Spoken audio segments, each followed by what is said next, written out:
Okay,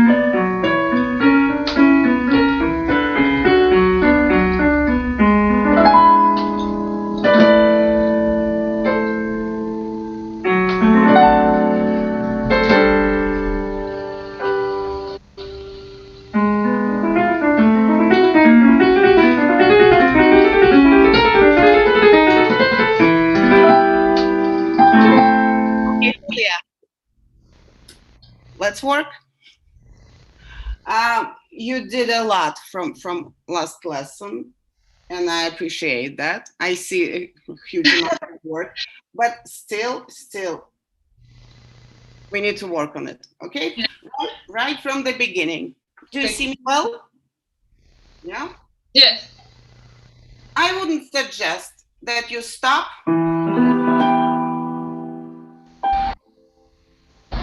right in the first bar. Don't make this first G, dotted G, longer. Because you're losing the idea right from the second, for example, second bar, like opposite, yeah. Okay. Second bar, you can use more time, but Okay. not right from the beginning.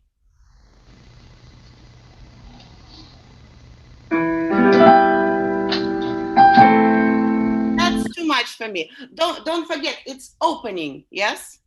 Yes. You're just introducing the piece, right?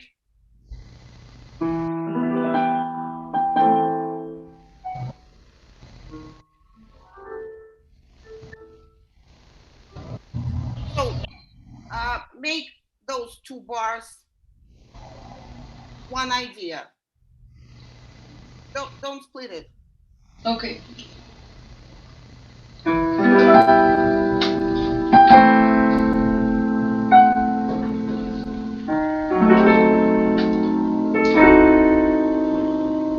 Yes, that's better connection. Yes. Continue.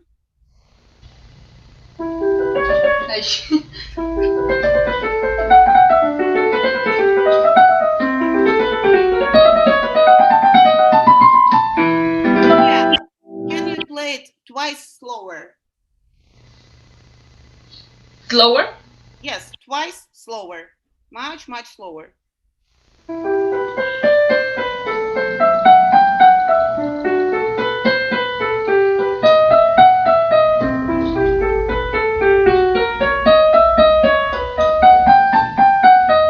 Yes. And now back to your tempo.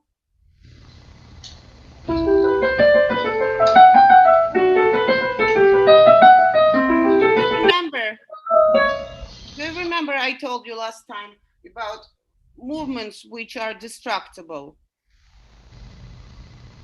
Remember? Exactly. Yes, it distracts your quality. So your left hand, you don't control the quality of your right hand because yes, it's possible, but maybe later on a different level when you have much more control in Okay. your hands and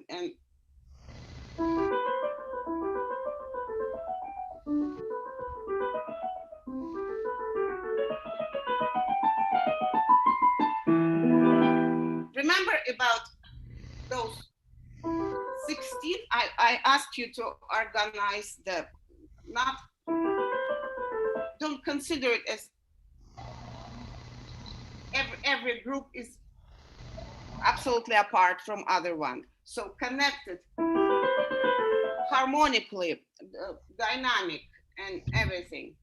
Okay. So less wrong movements. Connect the every group connect to another one, and so two bars. Again, we have two bars here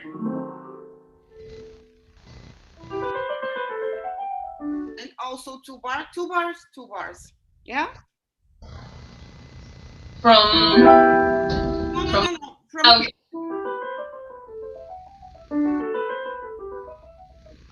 okay. Okay.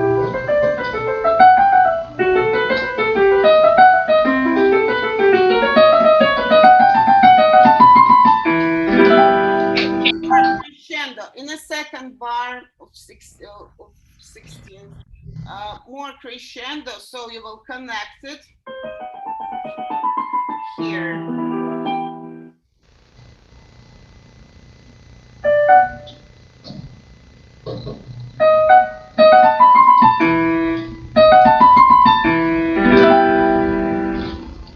Second bar, please.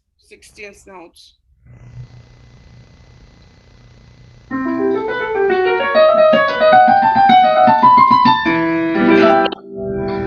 Yes.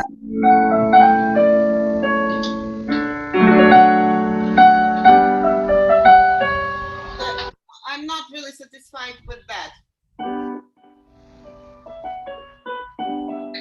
Little more tension in upper voice and more melodical. Okay.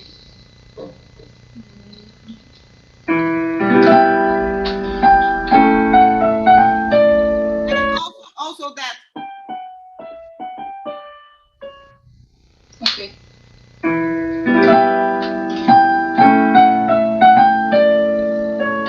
Yes.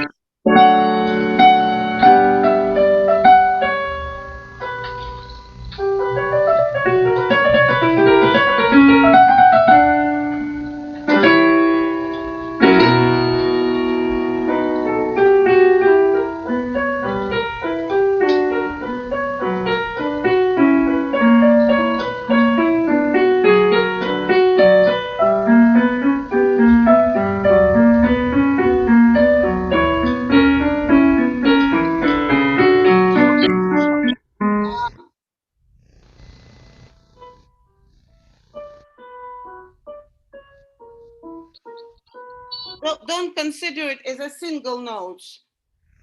Oh, always connect. Always connect.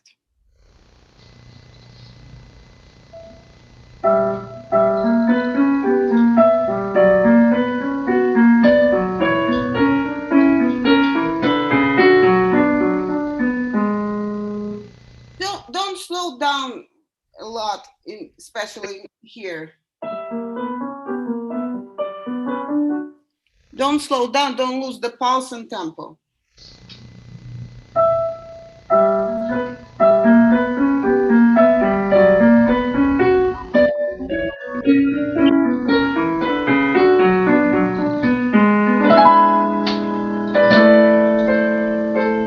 Yes. Also, 2 bars. 1 + 1.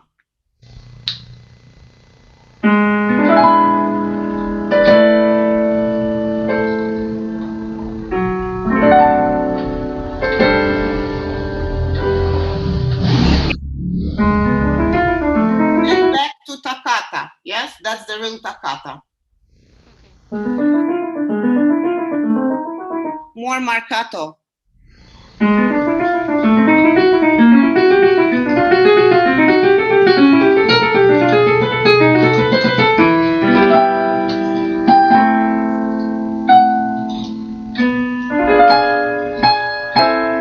Oh, tam pa pam. Don't distract the rhythm.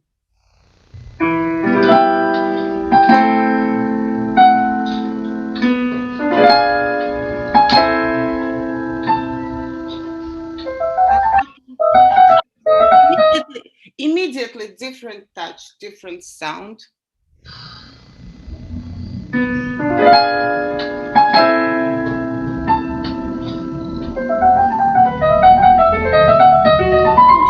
Julia, remember, please.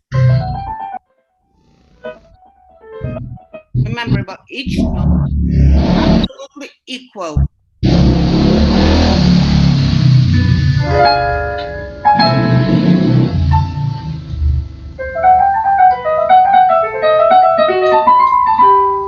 Okay, let's do this. Can we play staccato a few times? But not fingering staccato. Staccato with the wrist. Okay.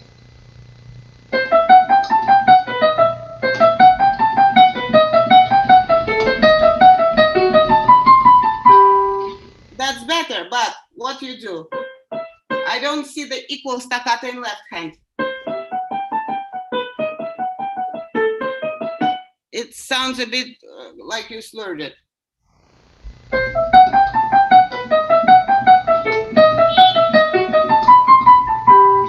Yes, again.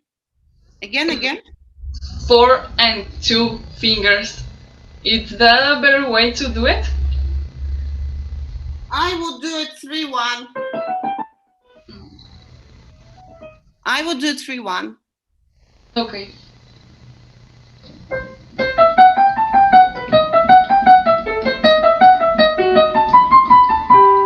Yes. Good, better. Once again.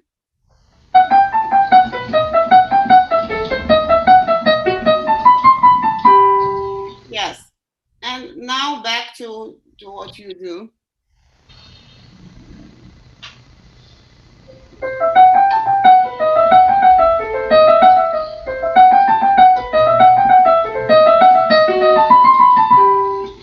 Yes, the sound is better already, and the touch, and just add little marcato to it. Yeah, maybe not staccato, but I wouldn't mind if you play it like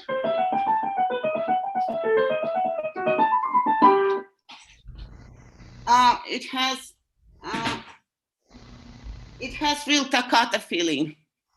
Okay. Okay. So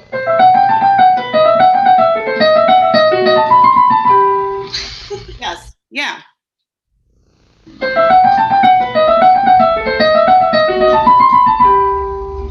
Yeah, continue. Yeah, I prefer it more than what was before. okay.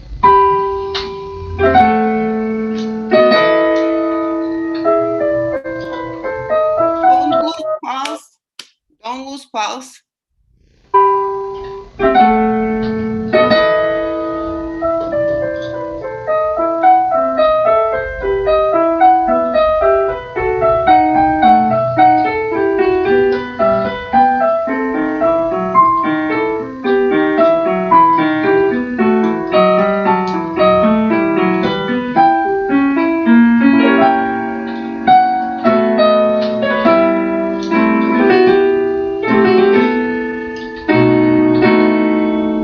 Rhythm, pa pam. That smaller note always goes to longer one. Pam, pa. Never make it longer.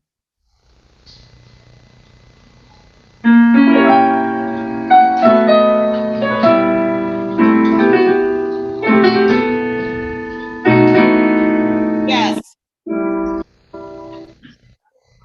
Continue. Continue.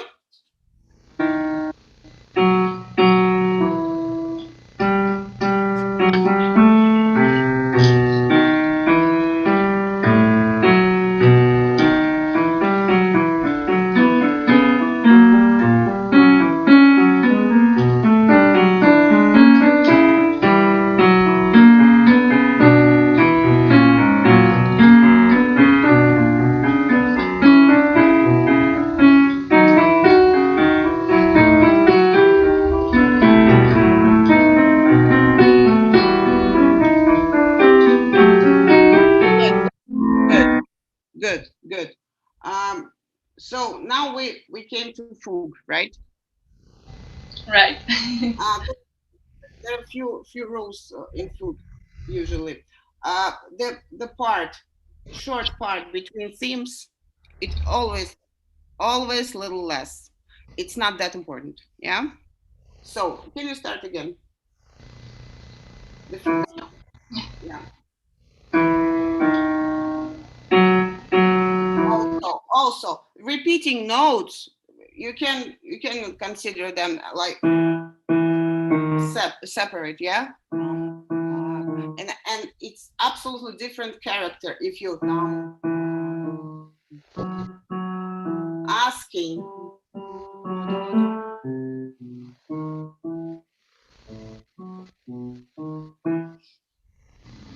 tam param pam param.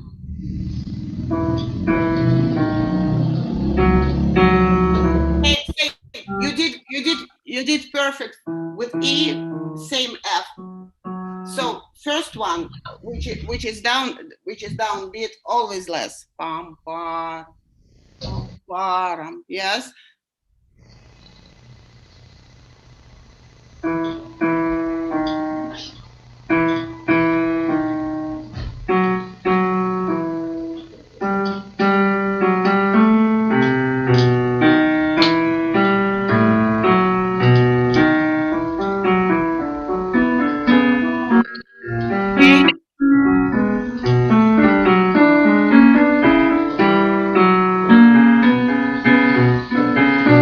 Um, from another another one. Or I is would.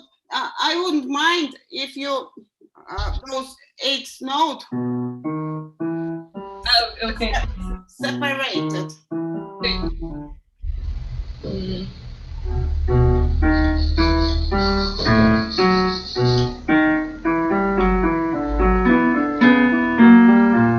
Always, always down. The way first time you play, you introduce the theme in fugue, it repeats absolutely in the same way.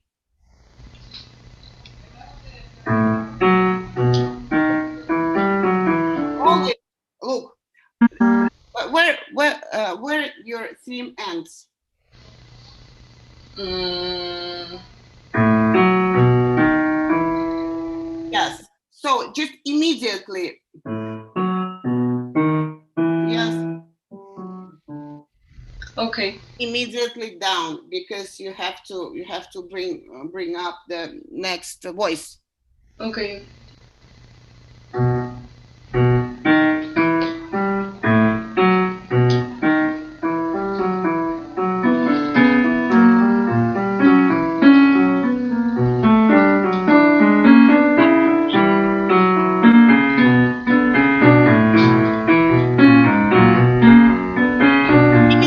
Immediately, immediately lower.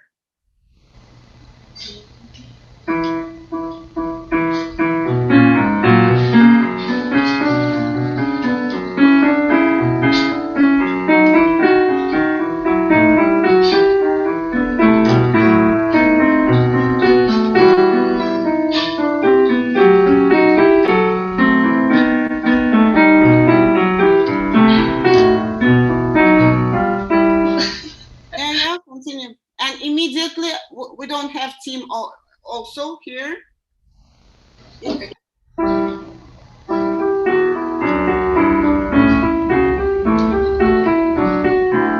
don't lose pulse. Don't lose pulse. Ta ta ta ta ta.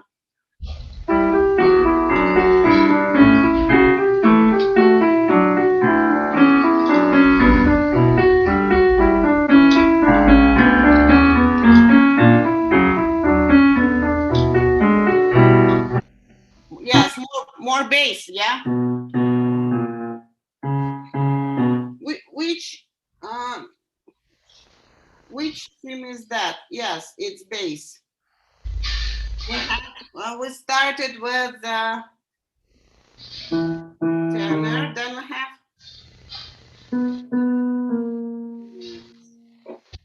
um, yes, that's the bass. Mm-hmm.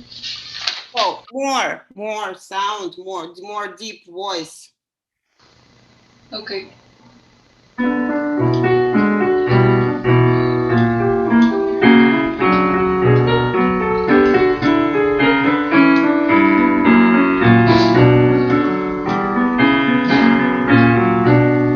Yeah, continue.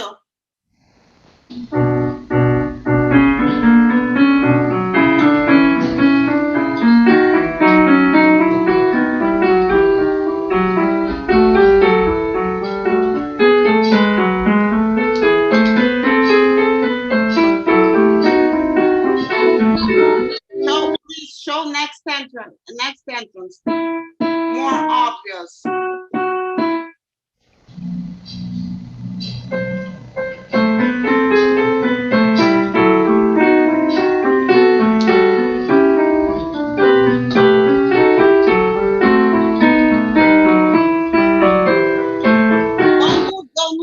Don't lose steam.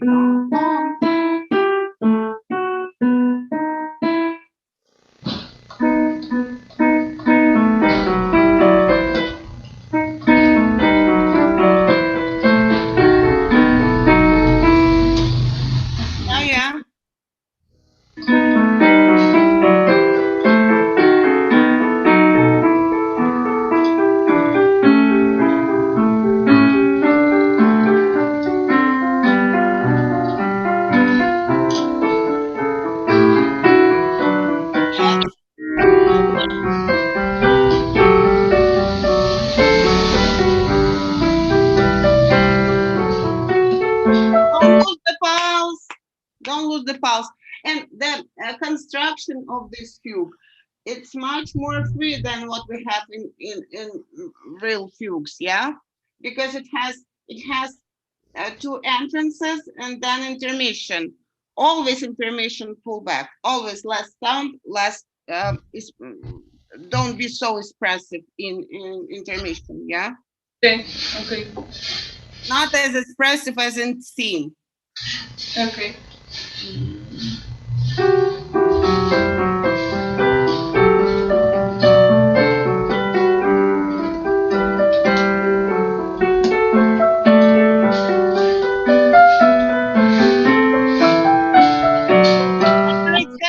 Separate.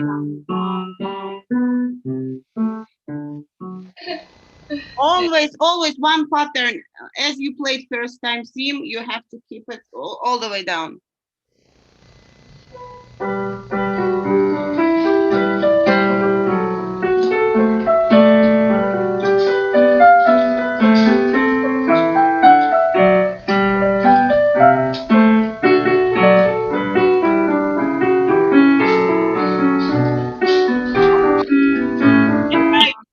In right, in right hand, what we have here. Keep a bit more C sharp, so it stays for next slurred. See where you have long note.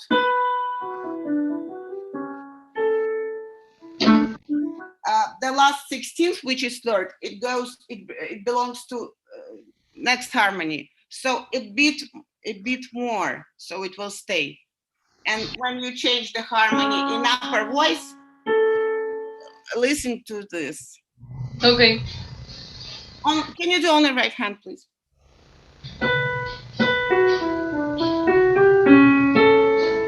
Yes.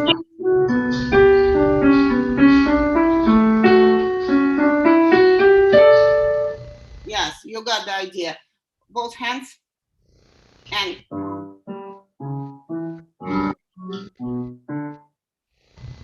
absolutely independently.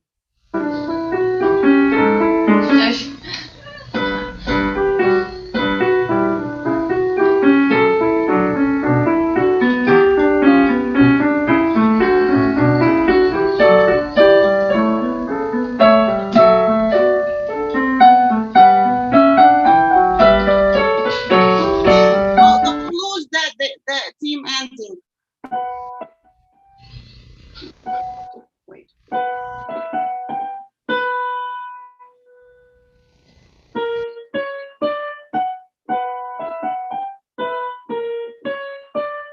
It's a little bit messed with the accompaniment, yes, but you have to know for sure what's the main and what should be bring out more.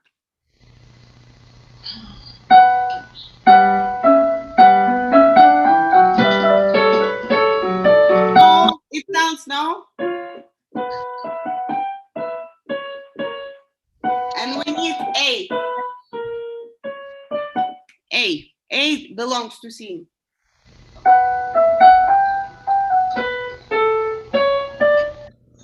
Oh yeah, it's A natural, sorry. Yeah.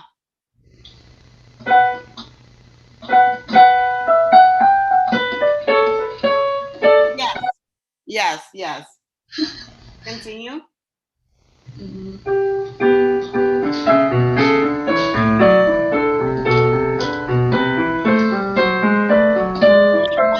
Wait.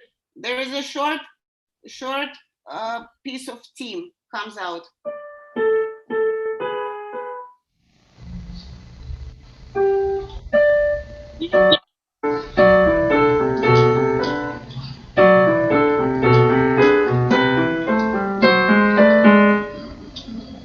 Yeah. Lower voice.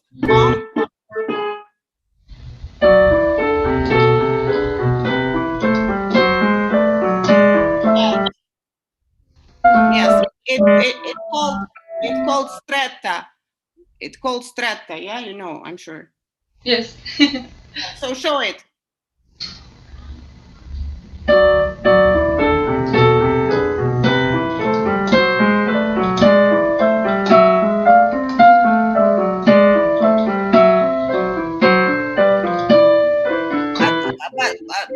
yes, but the connector idea. Don't be Yeah. tam pam pam pam pam. No, yeah. Mm,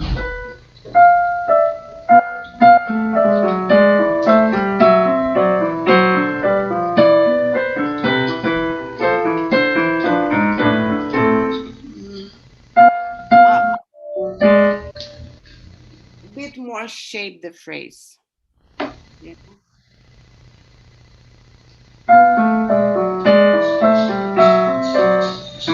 Maybe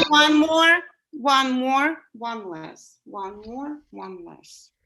alright.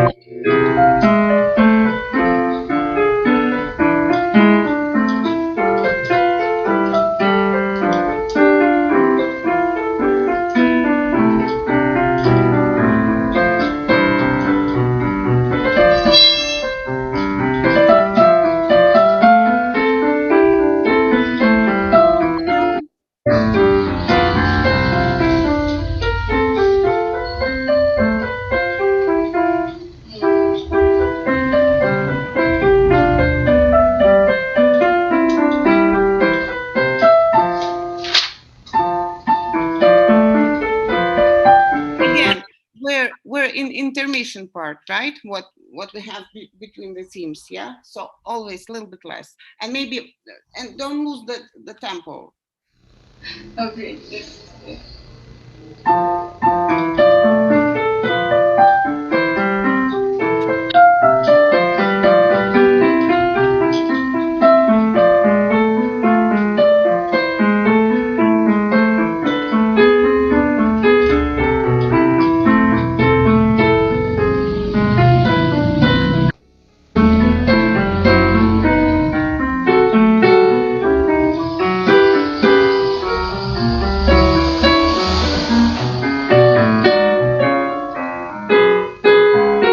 Again, we have same, yes. The inter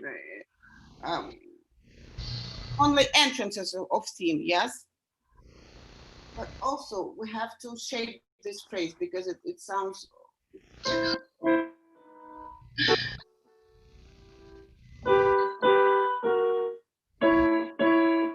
so organized.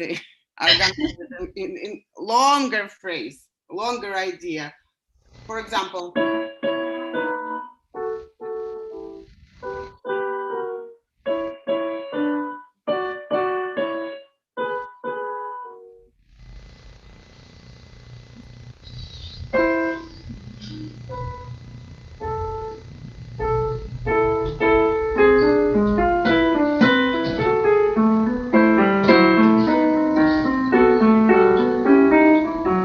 crescendo, crescendo, crescendo.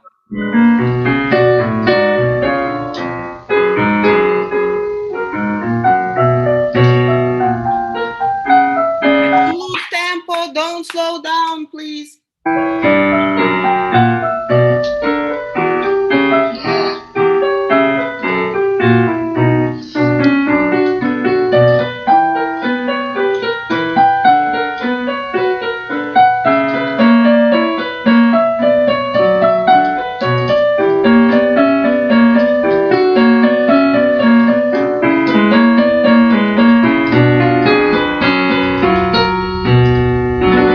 Okay. Can you can you prepare a bit more this returning of the uh, fantasy part of this huge piece? It's really hard to put it all together because it's absolutely different, independent. But you have to prepare this entrance more crescendo, more. You can take a bit more time before returning to fantasy. Okay.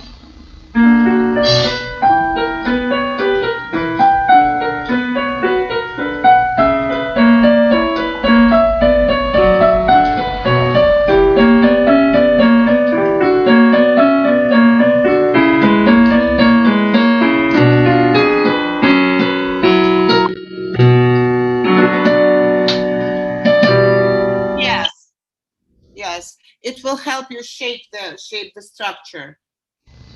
Yeah. Continue.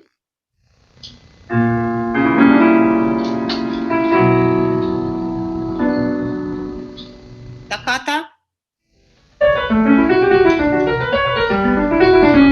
Remember, remember about mar staccato. Okay.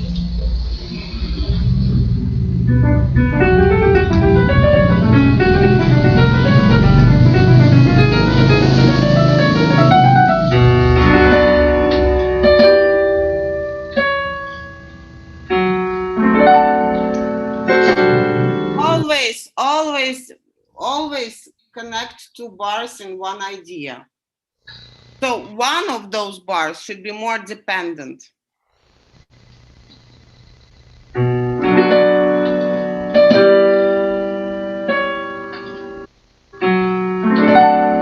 Oh, I think that's important. Let's check it.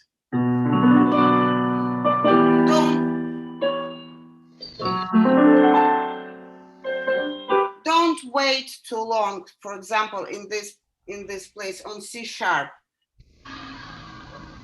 it should pull you into the next bar.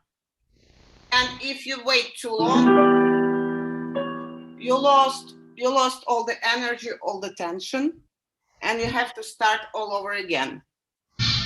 So the connection is lost. Okay. Sorry, one more detail.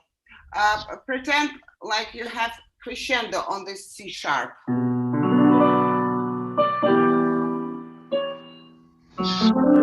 And it will lead you to the next bar. Okay.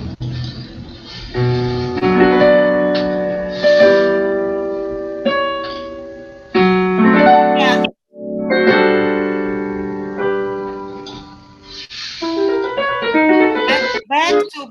Back to precision.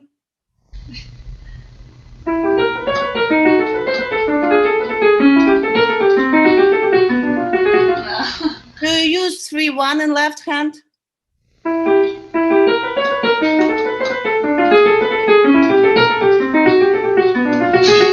Okay, I see in these 6 notes, I see 2 problems. First problem is that not enough independent left hand. It sounds like slurred. And second problem is when you have last 3 notes, ta ta tam pa pa pam, it like falls all together, not separated enough. It's possible even to do if you have legato.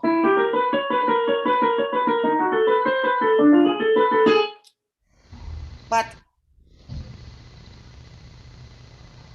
time, every time, how to say, absolutely equal amount of time between notes. Even if you play legato. Okay.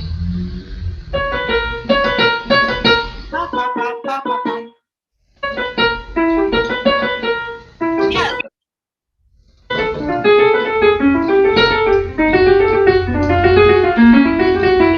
You lost control with your left hand.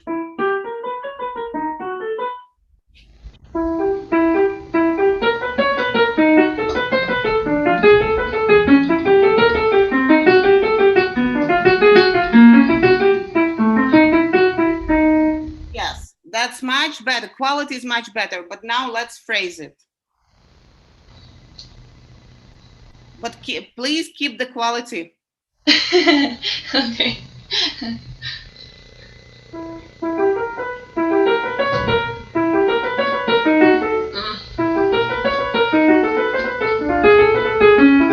No.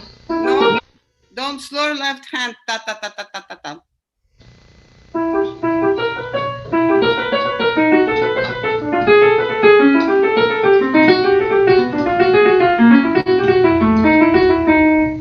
Yeah, and more crescendo because we're close to the end. Yes, so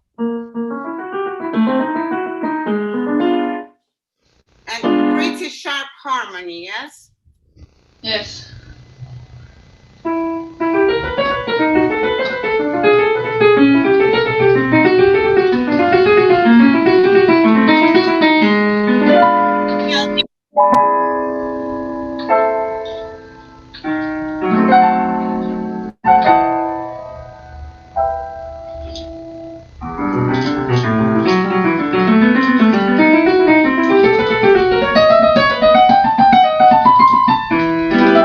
Stop, don't stop.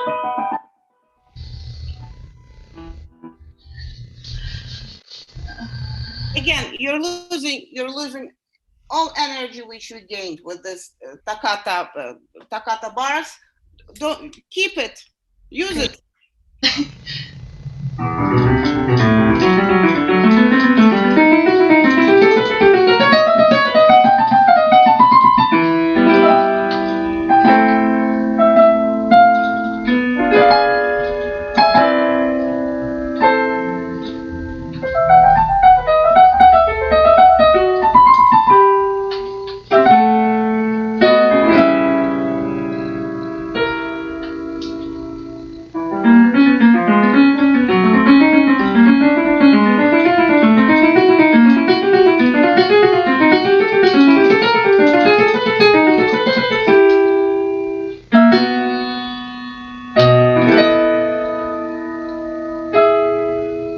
Okay. The reason why you slow down in the last bar. Is Mm, there a reason why you did that? because I think it's something big and I think it's very prideful, yes? Yeah, but you don't have to slow down to express it.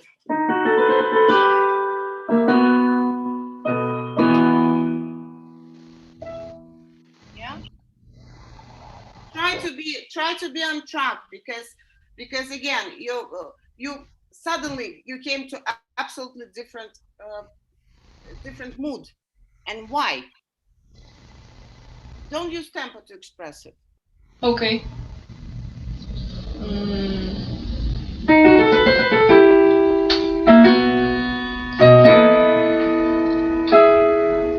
Yes, and much longer third beat.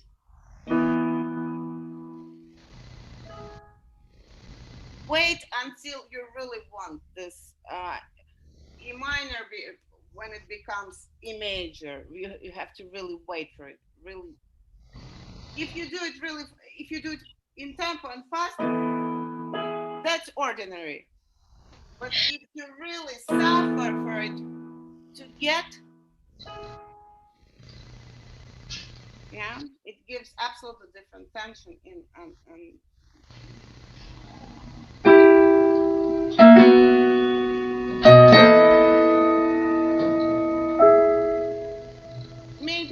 maybe same diminuenda.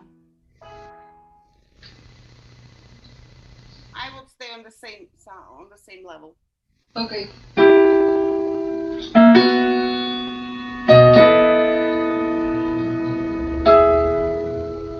Yes, and stay there. Stay there. Okay. Do you have to move to Jason or Esther, Barbara? What's your timing? Hello? Is anybody there? Okay, Jason, Esther, who is there? Jason, are you next? I don't know. Okay, let's continue. As I see you on the screen, Jason, then Esther. Let's take this order. Um, so, did you watch Lizginka dance? Yeah. Did you like it? I guess. Well, either you like it or not. Okay. It's okay. Okay, okay. It's special dance. I understand you have it's, but the idea of this piece, it's about it. That you can like it or you can, it's up to you, but you have to understand where it comes from. Yeah. So, and did you listen to Horowitz? Yeah. It was like a different version. No, it's not. No, like the notes were all different. Like parts were like cut out and moved around or something. I'm not sure. Like I'm not Uh, sure if I got the right. I don't know which year this recording was.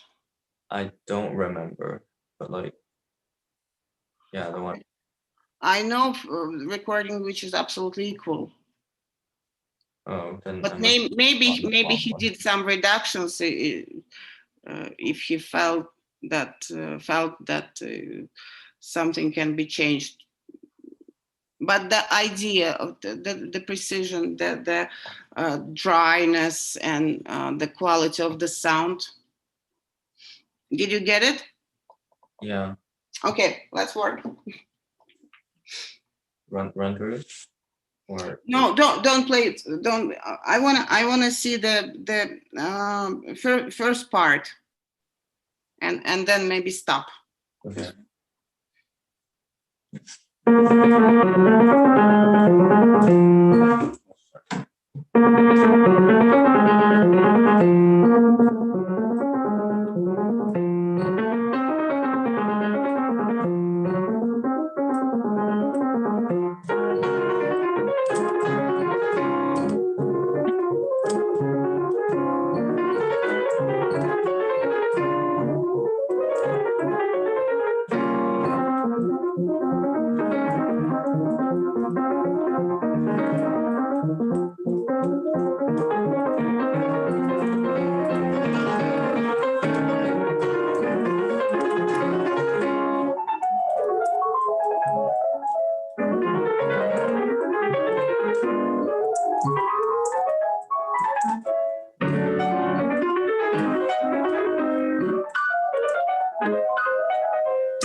Okay, I like it much more.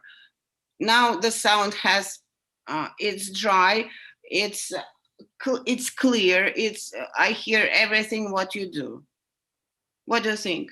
Do you like it more, or you like when it's sound, huge sound with a pedal, or? I mean, yeah, it's harder to do it this way. Of course, but every professional pianist will immediately realize that you sometimes use pedal to cover some problems.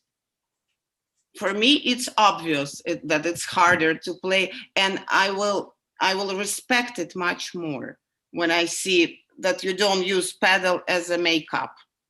Yeah, you don't cover the problems with it.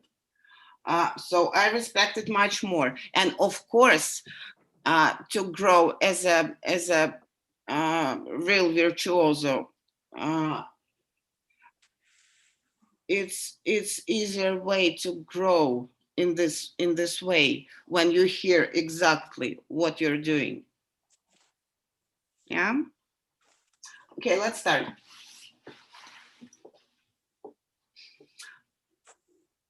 Something I didn't mention last time because it was a lot of what I had to mention in a different order. Sometimes, look how it's written. The resistance between hands, it's already obvious in a score.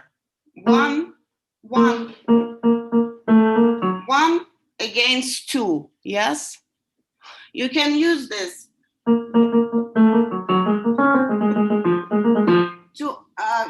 to show the resistance between them. Sometimes, especially in where you have piano, for example, here.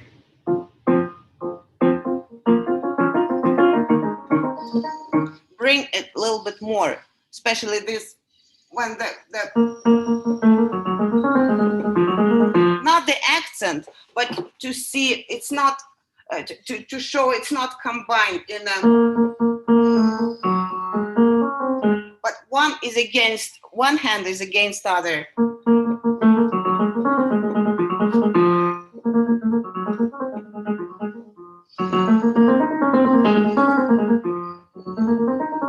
See?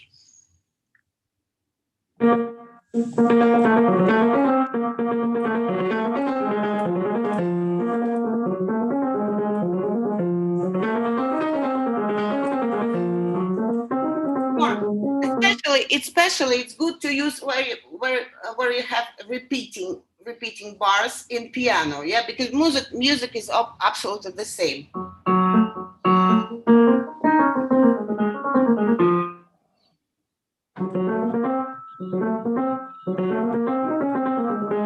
Yes, and it gives immediately different quality. Absolutely different.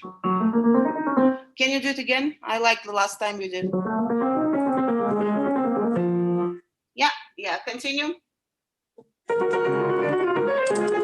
Okay. The way it's written. Do you use left hand for the first chord? Yeah. In a forte bar? Yeah. Left hand, yes? Yeah. Yes. But why it's written this way? Because it's also, it has to resist. And see, now comes upper voice. Yeah?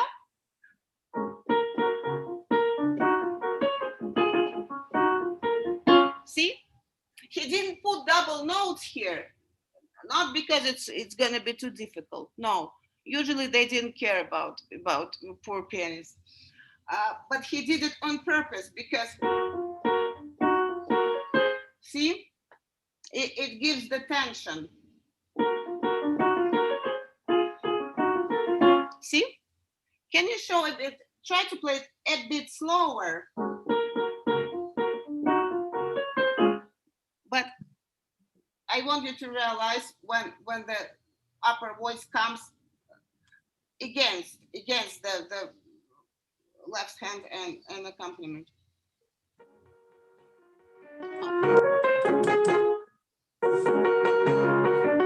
No. Yeah. Again.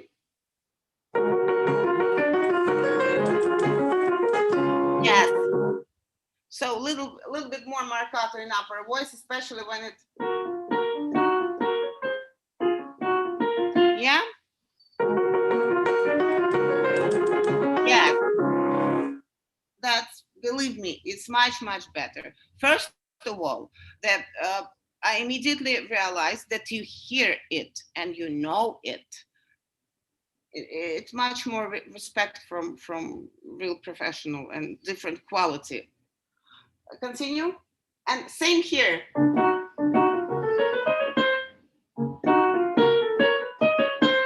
Especially when you have piano and you want to be, you don't want to repeat absolutely the same idea. You can, in piano, you can bring upper voice more. See?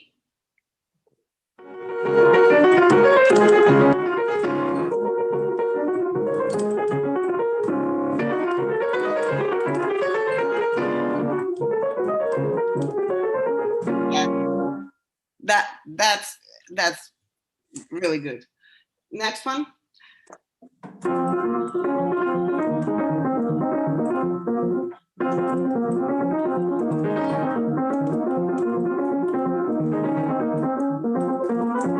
Good, good. Jason, same.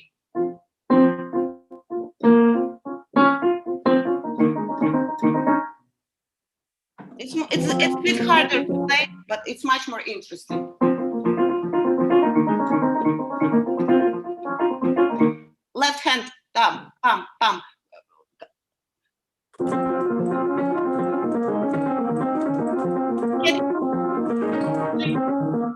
Jason, a bit firm finger and hands here especially, and close to the keyboard.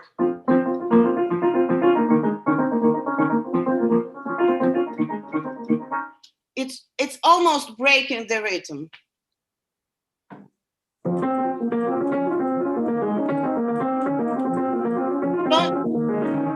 Don't jump so high. You're losing time.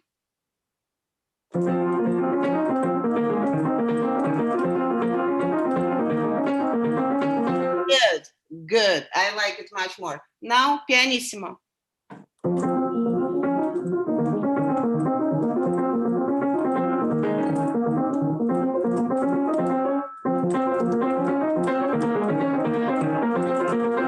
Yes.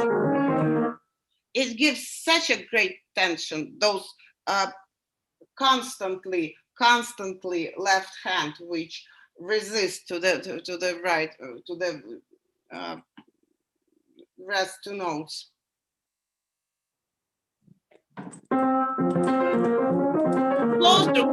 Closer hands. You're still in piano. You need this. First of all, if your hands are closer to the keyboard, you don't go that high.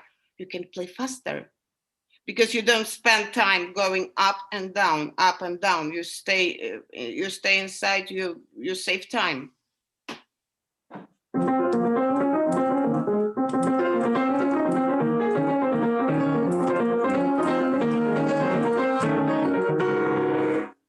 Okay. In this place, we heard few times already this right hand. Show the difference what we have for the first time in left hand. Ta ta ta ta, pop up.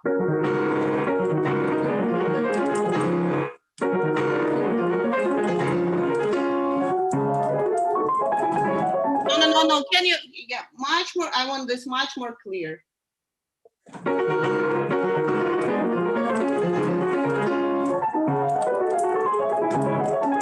Yeah. Continue.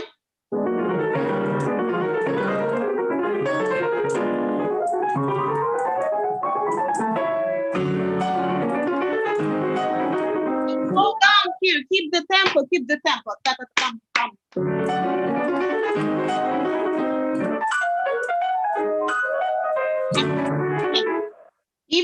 If you use pedal on an accent before you have piano,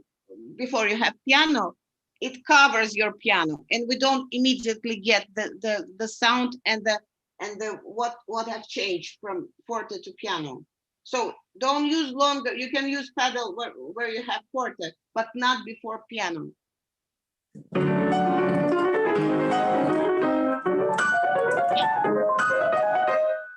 Yeah, that's right. And forte, continue.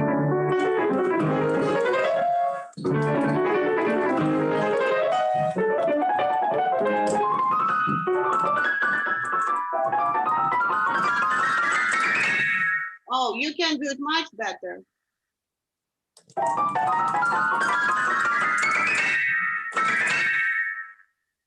Only left hand, please. Again, listen to the quality. Okay, only right one. Can you start, because you have huge crescendo, start please, 3 piano. Yes, now both hands. Yeah, good.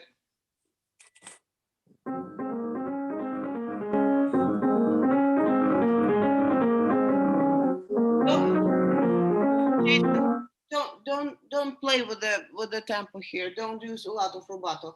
Pam pa pam pa pam pa pam pa pam pa pam pa pam pa pam. The pulse it stays. If you saw this dance, Lizginka, they don't really use a lot of freedom. It's tam ta tam ta tam ta tam ta tam. The constant idea.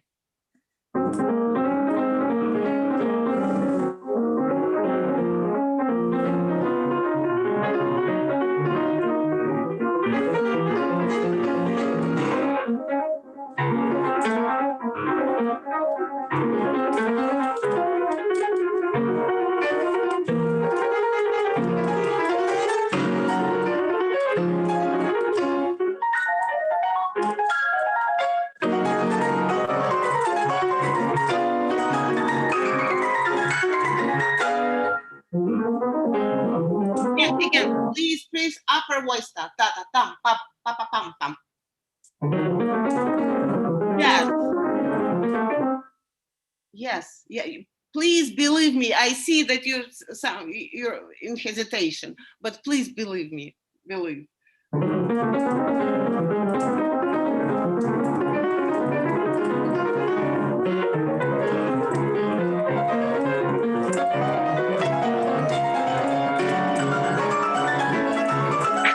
Don't lose the tempo. Don't lose the tempo. Ta ta ta ta ta ta ta ta tam.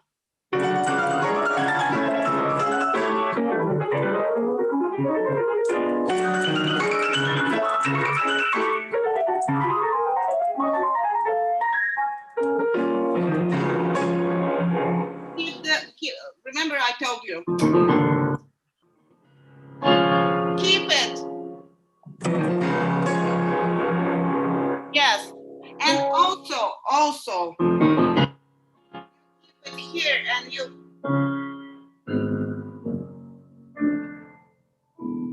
relieve only last two bars before the D major part.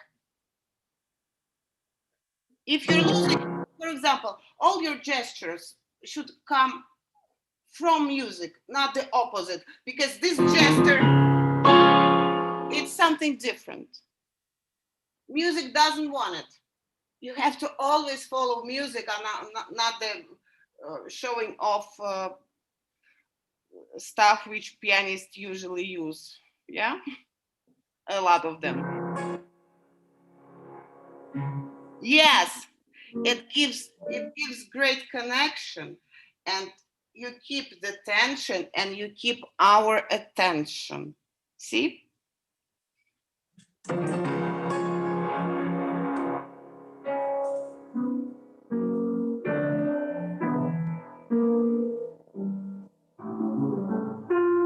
Now, after you did this connection, you can use a bit more time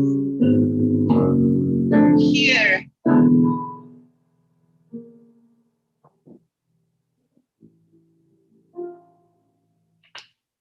Now it's possible.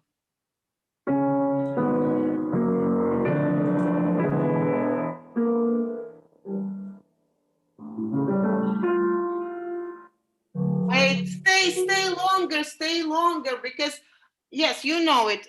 You know this music. I know this music, but someone doesn't know this music really well. And it should be even for you surprise. Where are we going?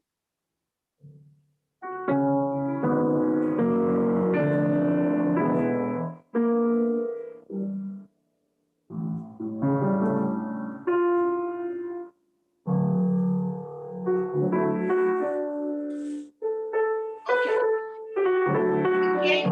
We came in absolutely different team and different music, different quality of the sound, different voice, absolutely different idea of what's happening.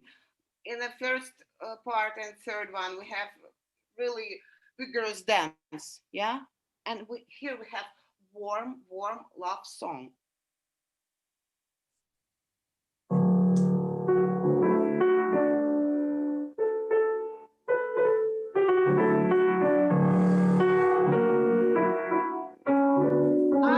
I would suggest to be more gentle in your emotions and in a sound.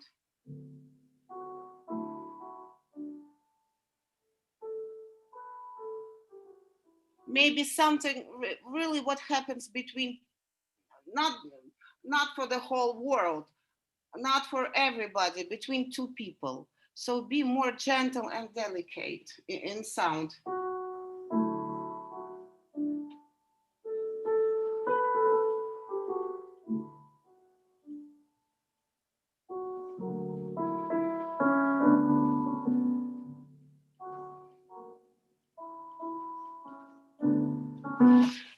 Try this way, try that way. More rubato, less rubato, crescendo, whatever, but different from what we had before.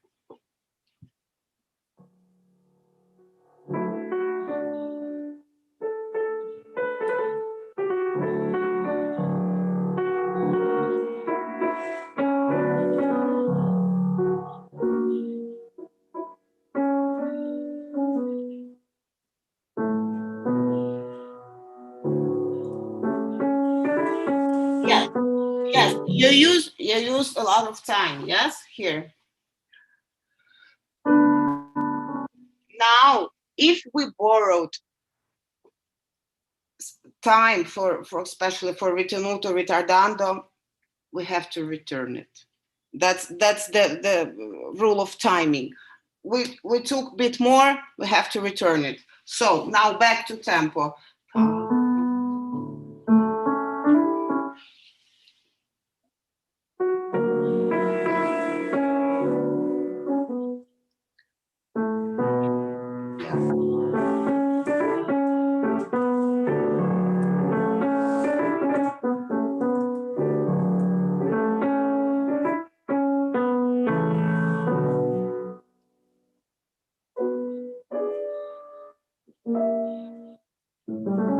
Three, one. Okay. I I would say it's a in some point it's a valse. Yes. So 3-1, 3-1, 3-1, 3-1. It will give you immediately shape of phrase, shape of line. 3-1, 3-1. Yes.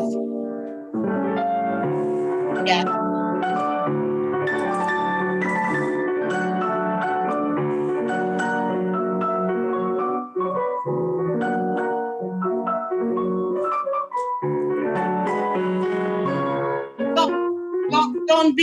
Don't use such open sound. Still, yes, we have many notes, but still, it's the same mood.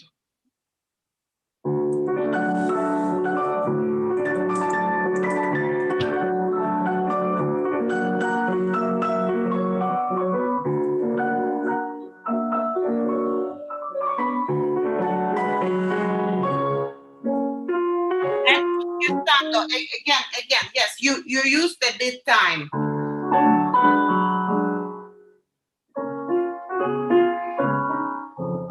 Three one, 3-1. Always, if you had some ritenuto, ritardando, rubato, always back on track.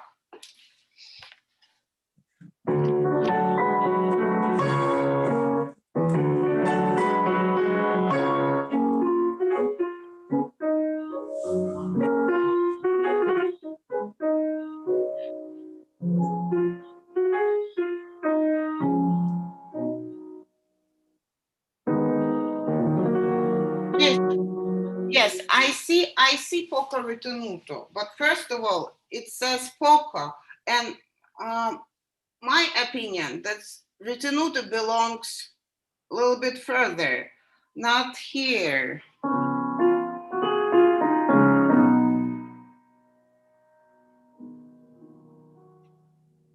My opinion that ritenuto starts a few bars later. Why? Because we had once this, yeah? Yeah? Second time. And if we have third time and plus ritenuto, for me, we broke the construction. I would suggest opposite way. A bit accelerando here.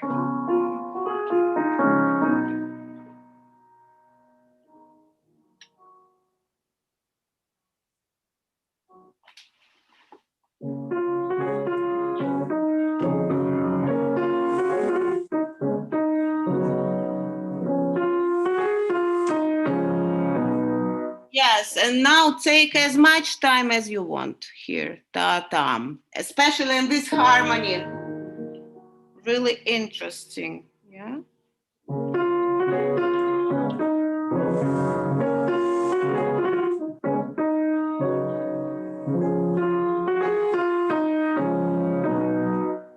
And maybe subito piano as well with this accelerando.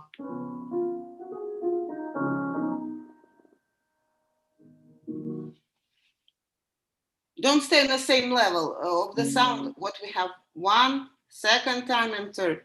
Try to subito. Why not?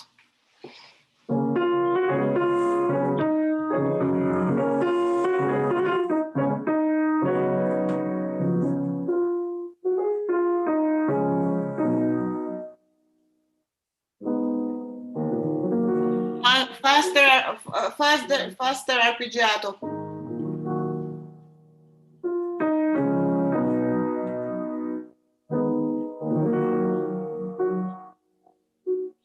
Yes, and yes, that's good.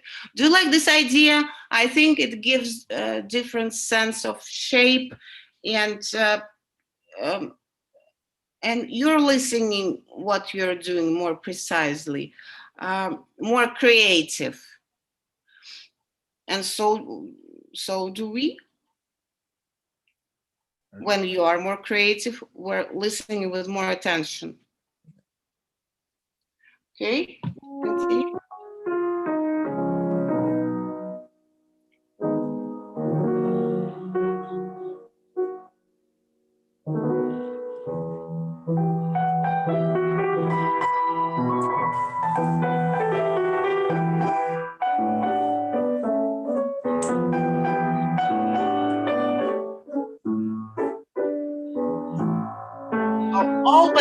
Always use this 3-1, 3-1.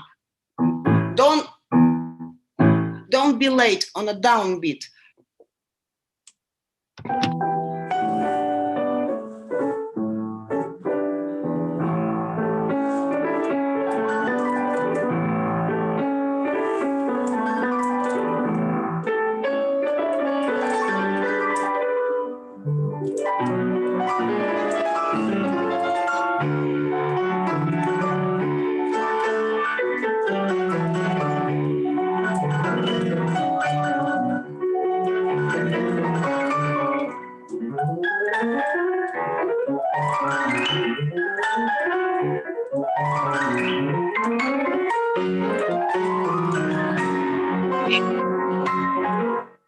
Jason, he writes accelerando, right?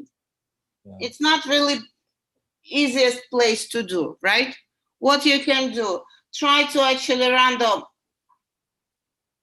first 2 eighth notes. Pa pa para pa pa pa. Try to rush those pa pa para pa.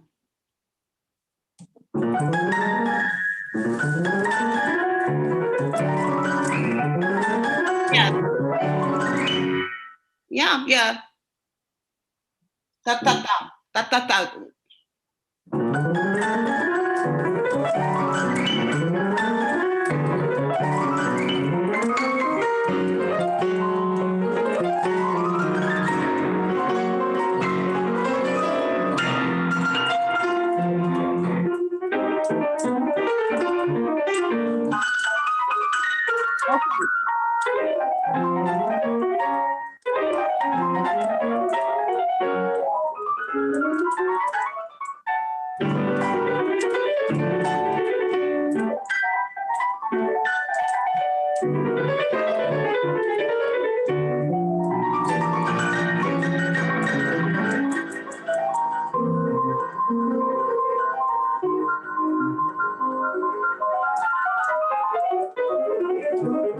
Okay, what about those upper notes in right hand?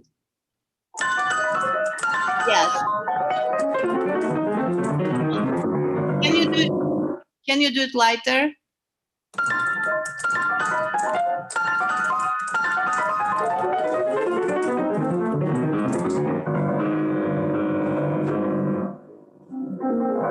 Wait. Drop the sound. Drop the sound immediately here.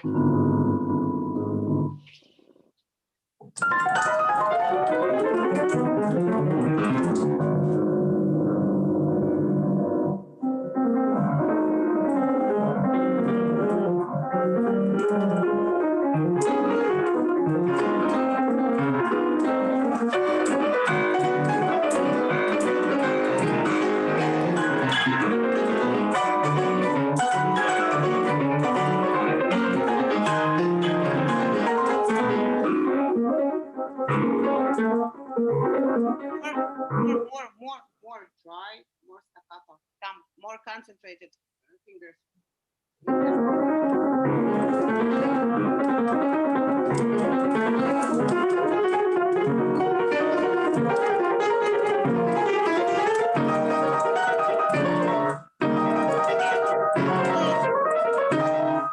Remember about resistance between hands.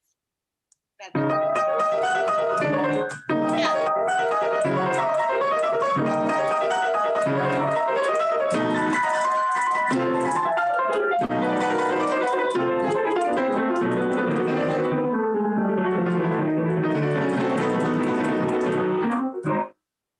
yeah, continue.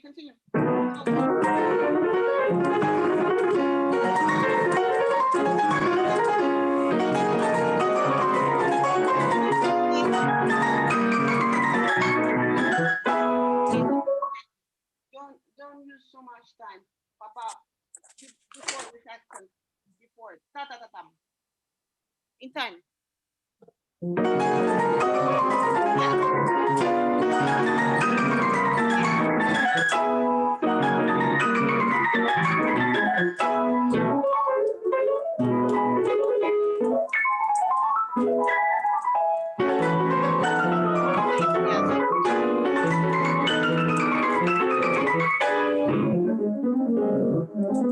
Where stop. Where is upper voice? Pam pam pam pam pam pam.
Good.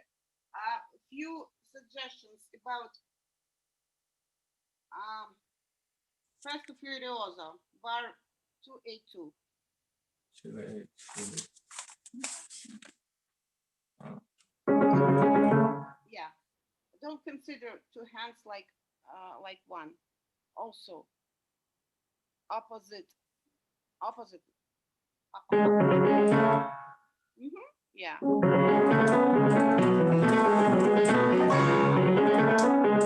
Yes. They're not friends.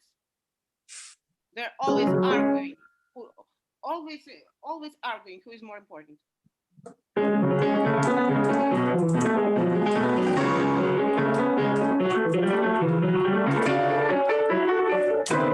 Same. Wait. Same. Broken octaves in bar 254. 254. Yeah. Oh.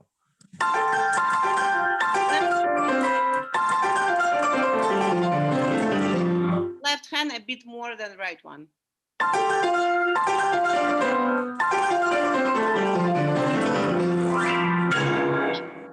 And also same Allegra Vivo bar 244. Yes. In this case, right hand should be a bit more. So the down beat always a bit more. Yes. It's like interruption. One hand interrupts other. Yes. Yeah. So, but you're it's good. You did a lot. And I think it's going to be fine and very soon. But always demand from yourself more quality than you hear. You can do more. Okay. We have to start with Esther, right? Yeah. Thank you. Good luck. Hi, Esther. Hi. Hi. What do you have for today? Well, I have the minuet, and I also studied more the sonata of Grieg Greek song. because I didn't know if you wanted me to play something different If you today. want, So, if you play, which movement do you play? first one. First movement. Okay, I have to download the score because I don't have it in mind. But you want to start with minuet or with Greek? It could be minuet and then Grieg, or I don't know. It's up to you. Oh, well, Grieg. Grieg. Let's do Greek, yeah. You can start. I will download.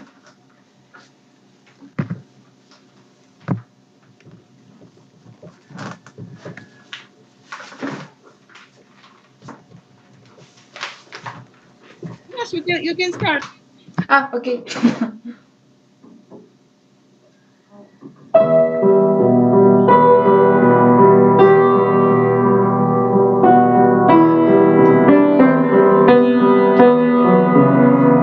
Wait, Esther, immediately. The tempo. Sorry. Now you're under tempo, right? Okay. Well, wait. I don't. It's not what I wanted to say. That you have to be faster for now. Yes, you should be faster a bit later. But please, Yeah. less pedal. Okay.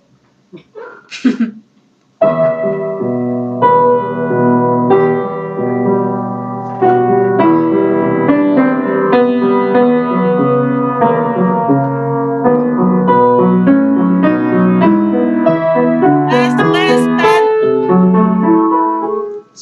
Less pedal? Yes, less pedal. Okay.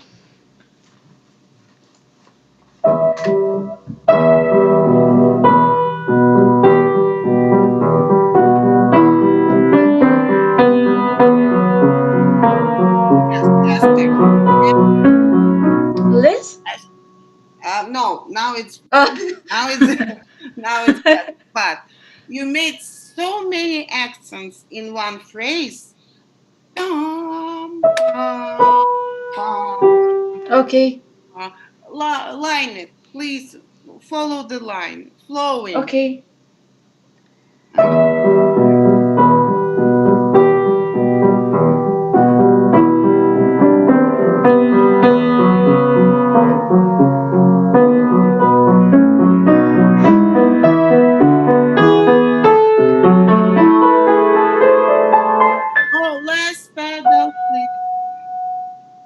Okay.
Start, start, Esther, don't make See? water. No, and more dry. Okay. From there? Uh, I wouldn't mind to start it all over from the beginning. First of all, don't make accent. No, it started before somewhere else, and you're just continuing it. Oh, okay.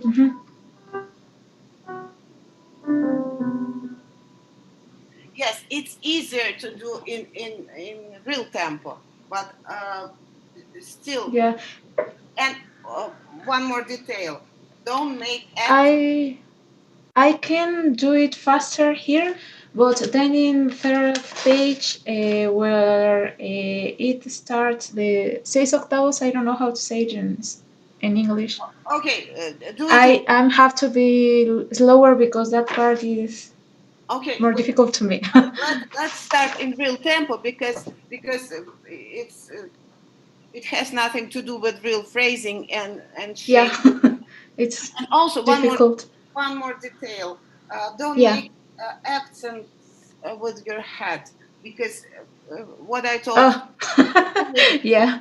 the all body involved, and even accent with the hand will bring accent to the music. So Okay. Mhm.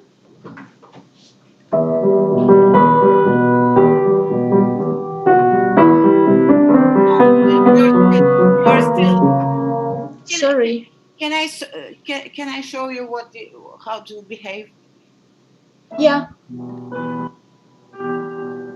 Oh, okay. I didn't exaggerate much, maybe Yeah. a Okay, okay.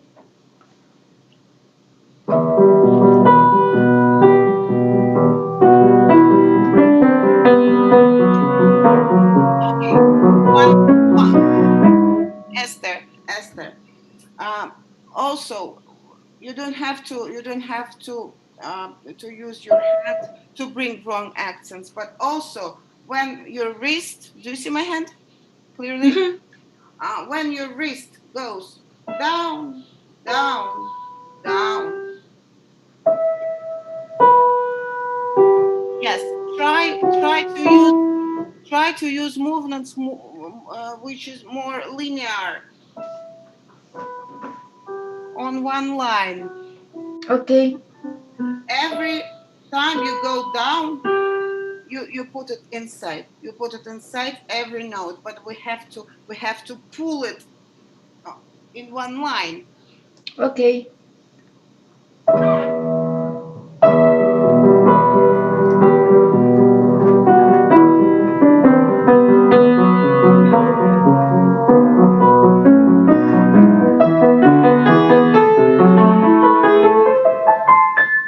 Okay, this music this music Sorry. is this music is really passionate, right? Yeah. And for example,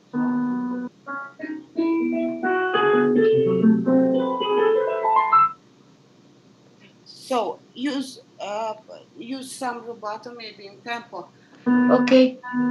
not to be that steady like it's written. For Okay. example, Mhm. the accompaniment is really already. So it's already hard to deal with the longer phrases you have, and I would consider it as a like maybe think about maybe tremolo. Oh, okay. I I I don't ask you to play tremolo, yes, but think about it as a tremolo, not a. Yeah. Okay. So inside not as obvious.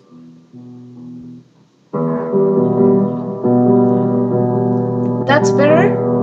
Yes, yes, and long line in right hand So I can use a little bit more pedal.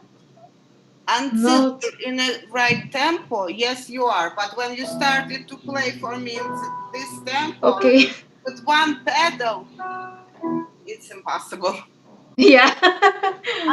Until we have one harmony, you can be. okay. That's, yes, perfect.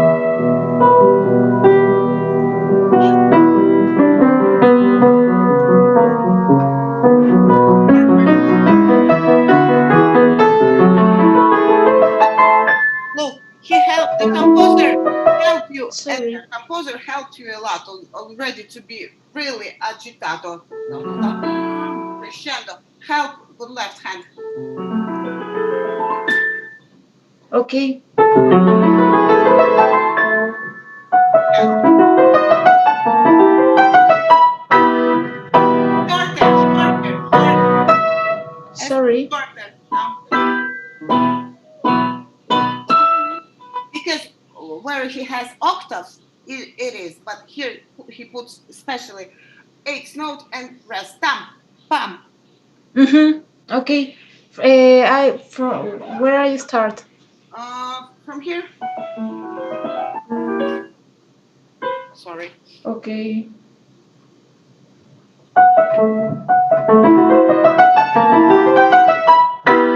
Oh, Short, sorry. tam, pam, pam.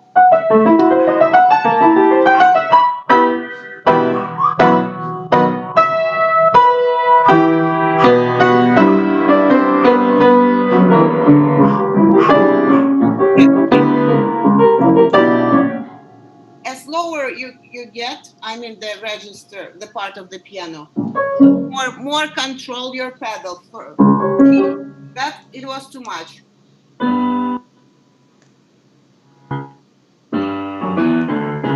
Change the pedal. You can use it, Okay. but change it. From there.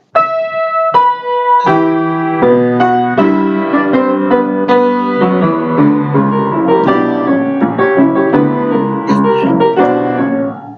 You have two notes, staccato in left hand, Mhm. so don't cover it with pedal. It's Okay. try place.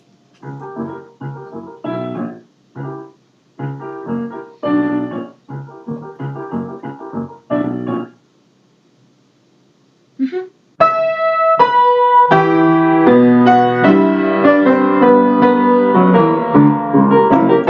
Oh.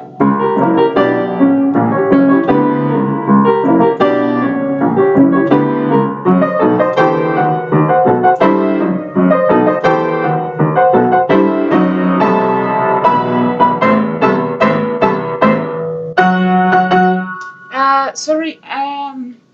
I can do this here in this part. Um.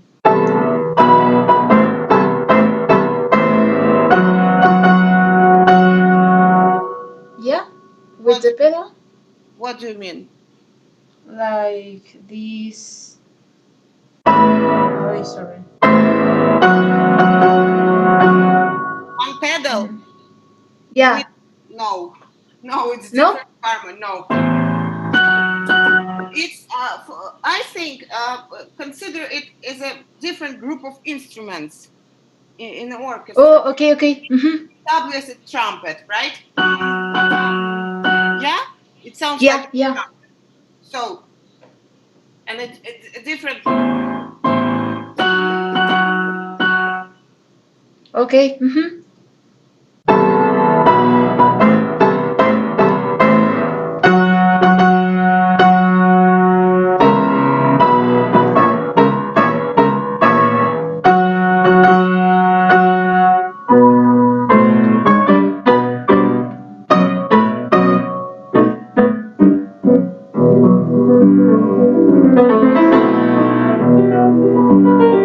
No, wrong, Esther, Esther, Sorry. wrong notes. Oh, yeah.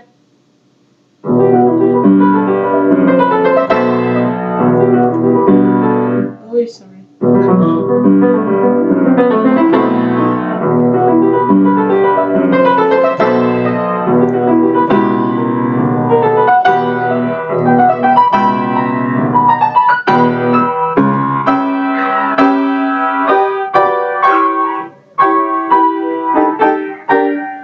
Okay.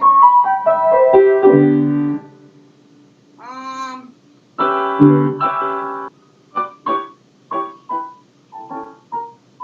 uh, stay on track where you have two forte. Still keep the tension because you have few bars more. Don't break it immediately. Okay.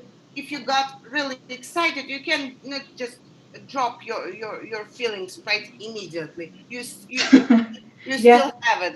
You need time to for relief. Yes. So Mm-hmm. don't be that. Okay. Where I start from the last one, yes. Okay.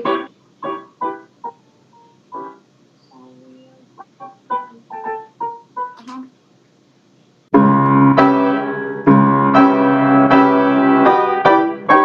Oh, sorry.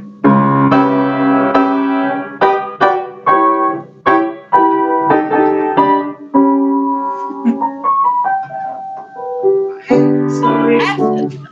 totally different voice.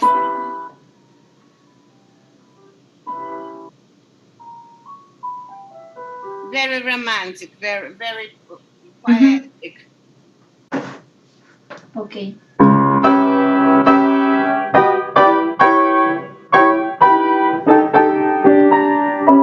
But hands together. Esther, hands together. Ah.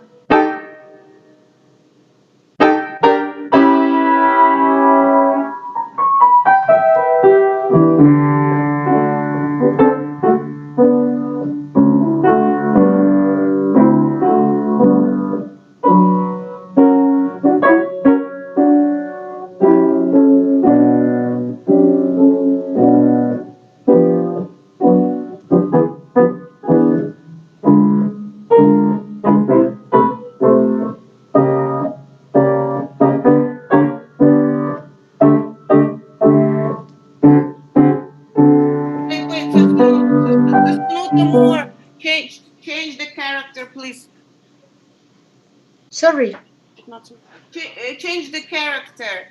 Um,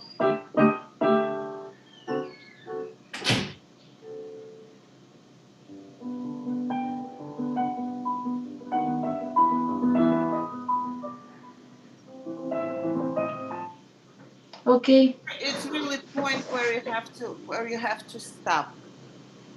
Mm-hmm.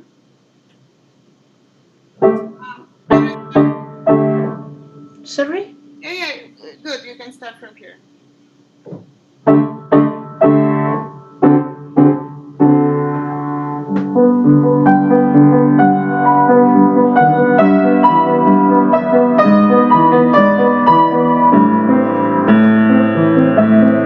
Esther, Esther, in piano and Okay. more how to say immaterial, weightless, Oh. Mm-hmm. and also tremolo in left hand.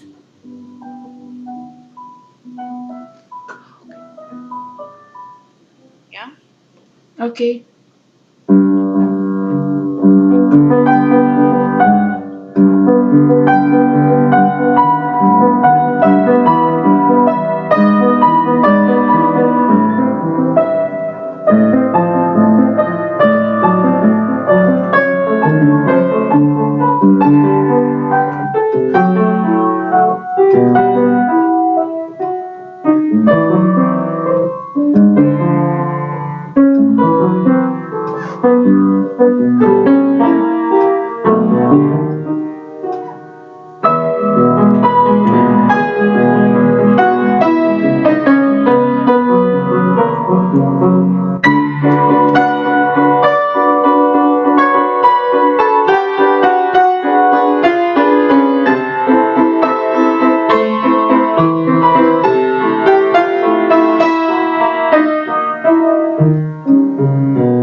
see the score.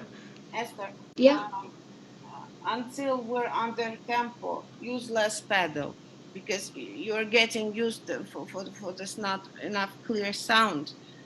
And I prefer Uh, myself, I when prefer to practice without pedal for the where? maybe. Sorry.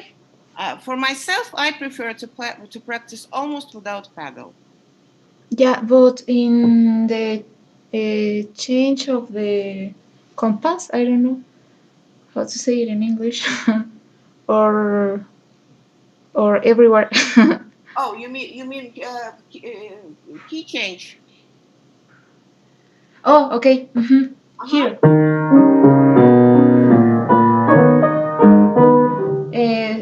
I can use it in the here because I don't. My hands doesn't alcanzar. I don't know how to say alcanzar. It's not that big, you mean?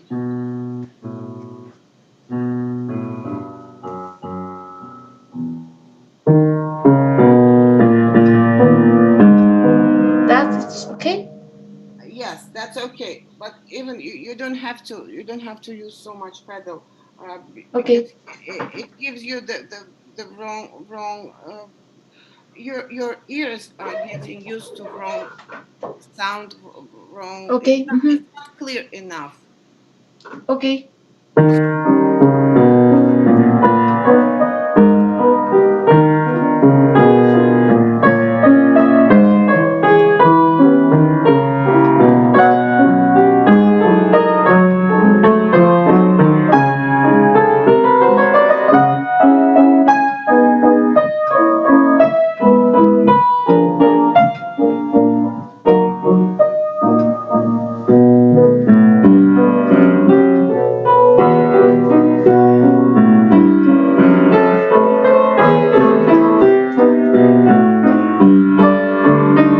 I sorry.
Staccato, staccato. Esther, that's Mhm. staccato. No, I mean F. Separate F from E. Sorry. Separate F from E. Oh, okay. Oh, it's. Yes, yes, yes, yes. I always thought that it was F sharp. No, it's F natural Yeah. and staccato.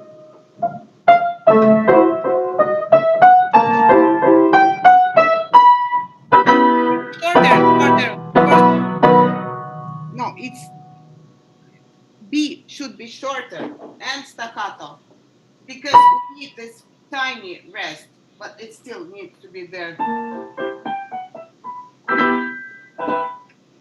Mm-hmm.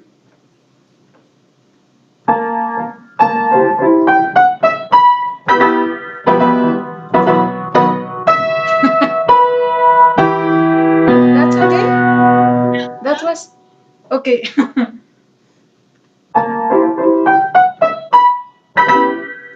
Down. Down. Mhm. Sorry. Even more shorter. Tam. Pa-pam. Yes, yes. Okay. Your tempo will be faster. Sorry. Your tempo will be faster. Yeah.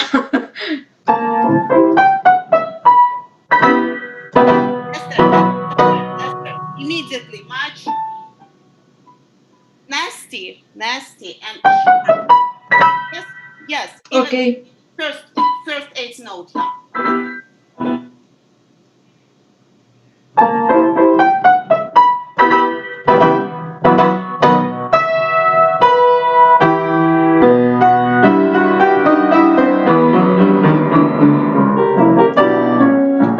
Try, try, try, try.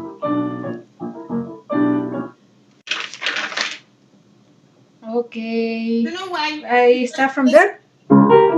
because second part of the bar it's slurred. Yes, you can use pedal, but as an opposite.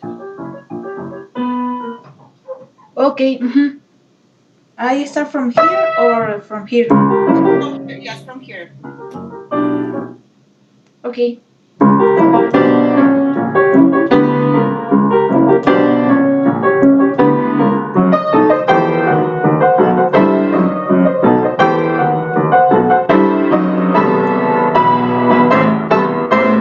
Uh, Yes, I yes. continue. Huh? I continue. Yes, yes. Okay.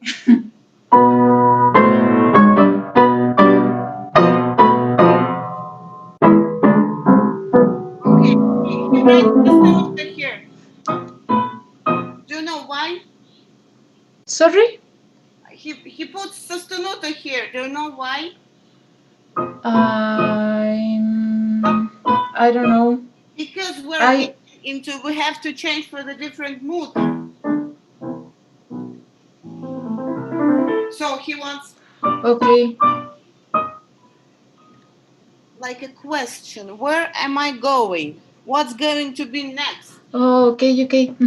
So I can like make a diminuendo, a little diminuendo there, or equally Yes, you can forte. do I don't know. diminuendo, you can do crescendo, you can do whatever you want, but try to Okay. uh,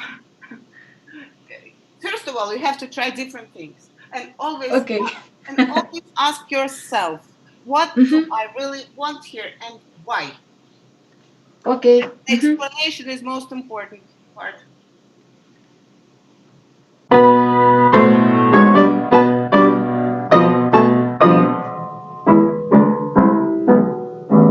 Yes, I look what he writes. Listen, sorry. look the dynamics, dynamics marks. Forte, really nasty and fast acting. Okay. Mm, I- I-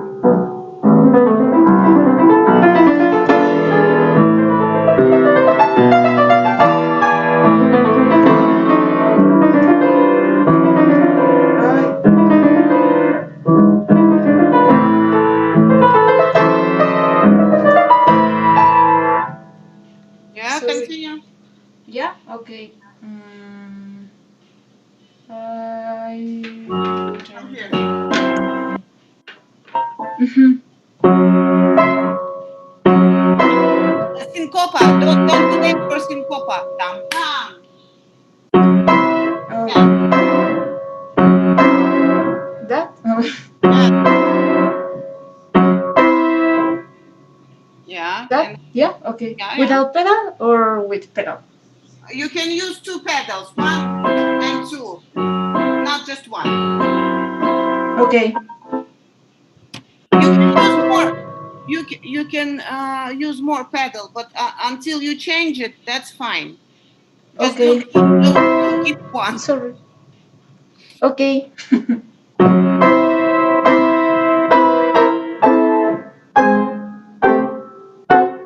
Okay, okay. We have staccata. We have staccata and Mhm. slur. What does it mean?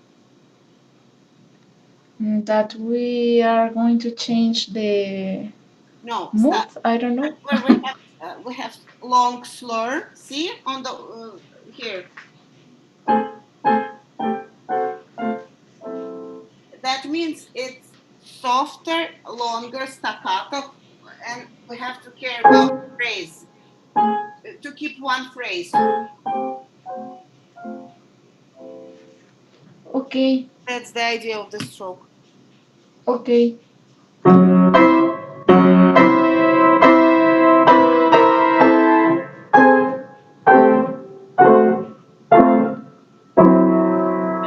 I don't see the line.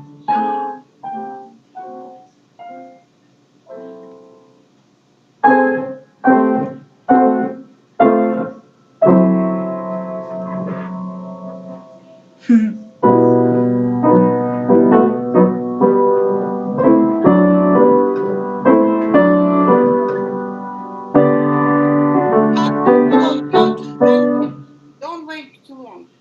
Mhm.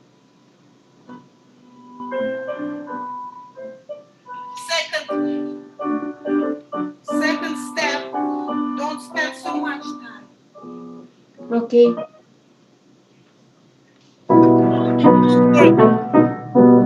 Sorry. Always look for something what can help you combine. Okay. Mhm.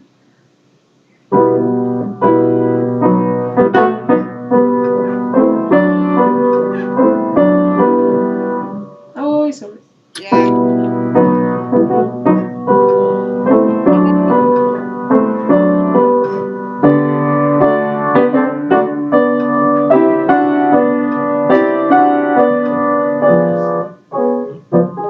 Oh, sorry. Wait. It's shorter.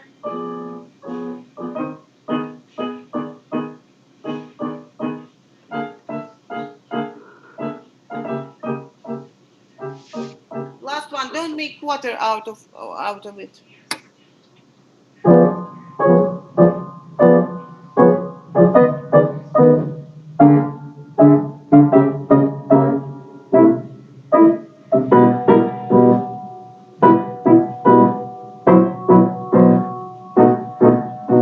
Okay, tardando, same what we had sostenuto in a position. Mhm. Eh,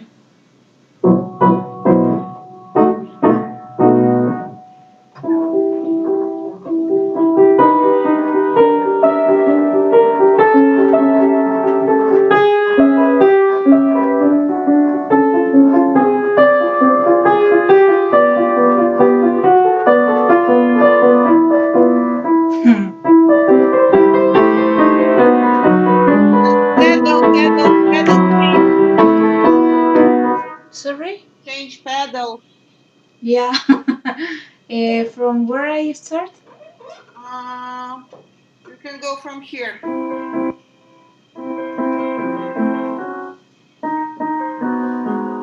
Oh, sorry, it's too small. Yeah.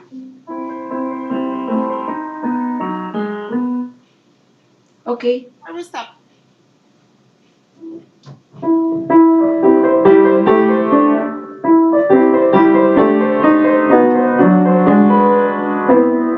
Sorry.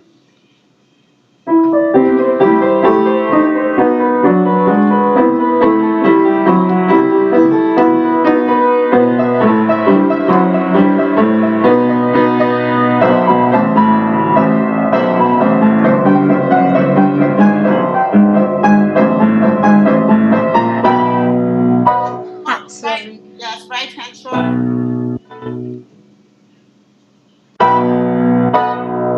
Mhm. Yeah, continue.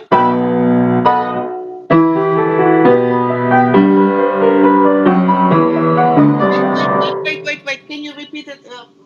I think it was something. Yeah, I made a mistake. It's C? No. C No. natural. Okay.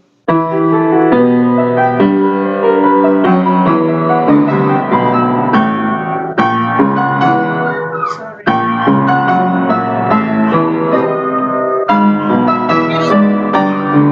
Release please pedal on the last eighth note in the bar. Okay. From here?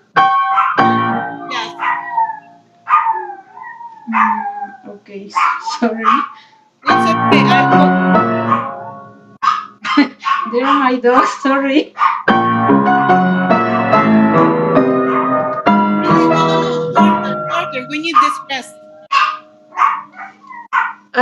Sorry. I didn't listen to you. We need this rest. This one.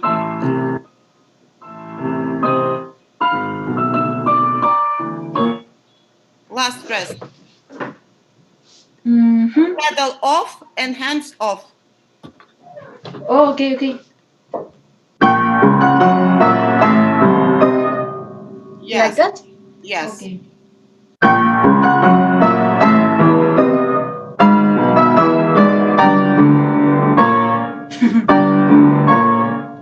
Uy, and then this.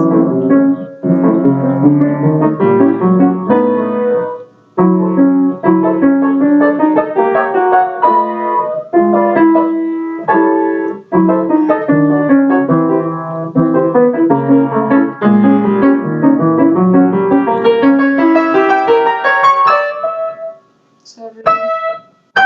Short, really short, nasty staccata. This music is furious.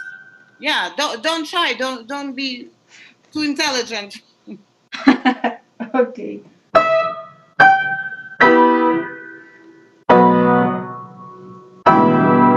Yes, when you're really mad, you don't choose words. You use what what's this? This is your head. Even rude. Okay, sir. We have to stop because Barbara is she has to continue with. So it was really nice to work with you, and I Thank enjoyed you so much. all of you. I enjoyed today, and Thank you very Thank much, you. Victoria. Thank you so much, and all students. Thank you so much. It was great. thank This you. is a, You're welcome. this is Mr. Bankus. Bye for now, and I'm on, and here I am. Show us your. There you are. Thank you. Thank you so much. It was super. Thank you, everybody. We'll do more. We'll do more in the future. So In thank for in foreseeable future. absolutely foreseeable future. You all learn so much from what you're learning, and you're putting that's intense. The 2 hours were very intense, and all of you worked really hard. And as I said before, we learn so many things, not just on from piano, but there's life lessons coming from this. The things Victoria says, and you can transfer them to other performance skills and to life. So totally admire you working in the second language, which some of our viewers might not have always remembered that you are working in your second language. So even that is so admirable. And so Esther and Julia, thank you so very much for joining us all the way from Mexico. And Jason, thank you again for coming in. It's been an absolute pleasure. And now I'm going to ask Mr. Bankus to talk about the next 3 hours of fabulous violin. It's all about the violins. And I'd like everybody who's here to show us your faces so that the viewers get to see the incredible talent and wonderful people, wonderful, huge, talented crew that we've got all waiting to play and join in and educate and share this wonderful afternoon with us. Look at you all. How fantastic. Now, we will have Mr. Bankus and Jasmine Lynn and Emma Manrenkin, who will be working this afternoon. We'll start with Mr. Bankus, I think, and then hand over to him. His two students, who now are becoming just wonderful educators in their own right, both in their further studies, of course, with Juilliard for Jasmine, and Emma is at Curtis Institute, both the most prestigious schools they could possibly be at, because look at how talented they are. So all of you other students think what's ahead of you as well. I'd like Mr. Bankus to just talk a little about the program, about the Academy a little, because some of our viewers might not have been with us when we talked about the advent of the virtual Academy and how we've developed it over the last 2 weeks. Go ahead, Mr. Bankus. Yes, that's for more for the viewers and listeners that may be joining us first time, and this is our last day of the academy, and the third public access behind the scenes of music with our participants of the academy, and we have people like in piano. We have from Canada, from Toronto, and from Mexico. So I'm very happy to see this year taking the virtual route of teaching, not by choice, but again, it offers many other opportunities, especially for our viewers, not leaving home. Our entire series this year was called At Home series, and the academy is part of it. So the academy is probably in its 7-year run now. Uh, it's really taking quite a flight. I'm happy with the developments, and I'm sure the idea of virtual um, teaching will remain to a certain degree, even when things will uh, go back to pre-pandemic ways of doing business in general. But this will remain a nice addition. So because we get access, many more people, many more participants, many more viewers, and so on. Anyhow, and I'm happy. This year is the first year. So it happened again. The positive things. Uh, I was going to say byproduct. In a way, it is the positive byproduct of pandemic is that, for instance, our young teachers happen to stay in Toronto. They're all Canadians, and I'm happy to give them the opportunity, and for us an opportunity to share their skills acquired through their long studies. People that not very familiar. How long does it take to become a professional musician? And in academic way, it takes all throughout high school, and then sky's the limit. It's either 4 years of bachelor and then 2 years of master, and then about 3 years of doctorate if one wants to pursue that route, and that makes a lot of years. You could calculate yourself. So if a person on average starts learning violin around 5 years old, some people start a bit earlier, but more or less on average 5-6 years old, and there you go. You go for a good 10 years, and then another 4, that's 14, another 2 is 16, another 3, around 19, 20 years. So tell me a profession that requires 20 years of schooling, just schooling, academic schooling to become a good teacher and a good player. So that's a lot of years, a lot of commitment, a lot of sacrifice throughout one's lifetime, and people do it because they love it. The bottom line return you cannot compare to other professions. So definitely there is the passion for music, for art, for self-improvement, and for giving back to other generations that play a big role in the commitment one makes, not necessarily from very beginning, but later on in life, definitely very conscious commitment that all of us have to make at one point or another. So that's my little talk for today. And thank you again, everybody, tuning in. And we're going to have. Addis, could you tell us just quickly, do you think that you can pick up the violin and start studying it as an older person, as a teenager or someone in their 20s? Or is it something you have to get, the muscle memory has to happen when you're young? Yes and yes and yes. To all your questions, you could pick up later on.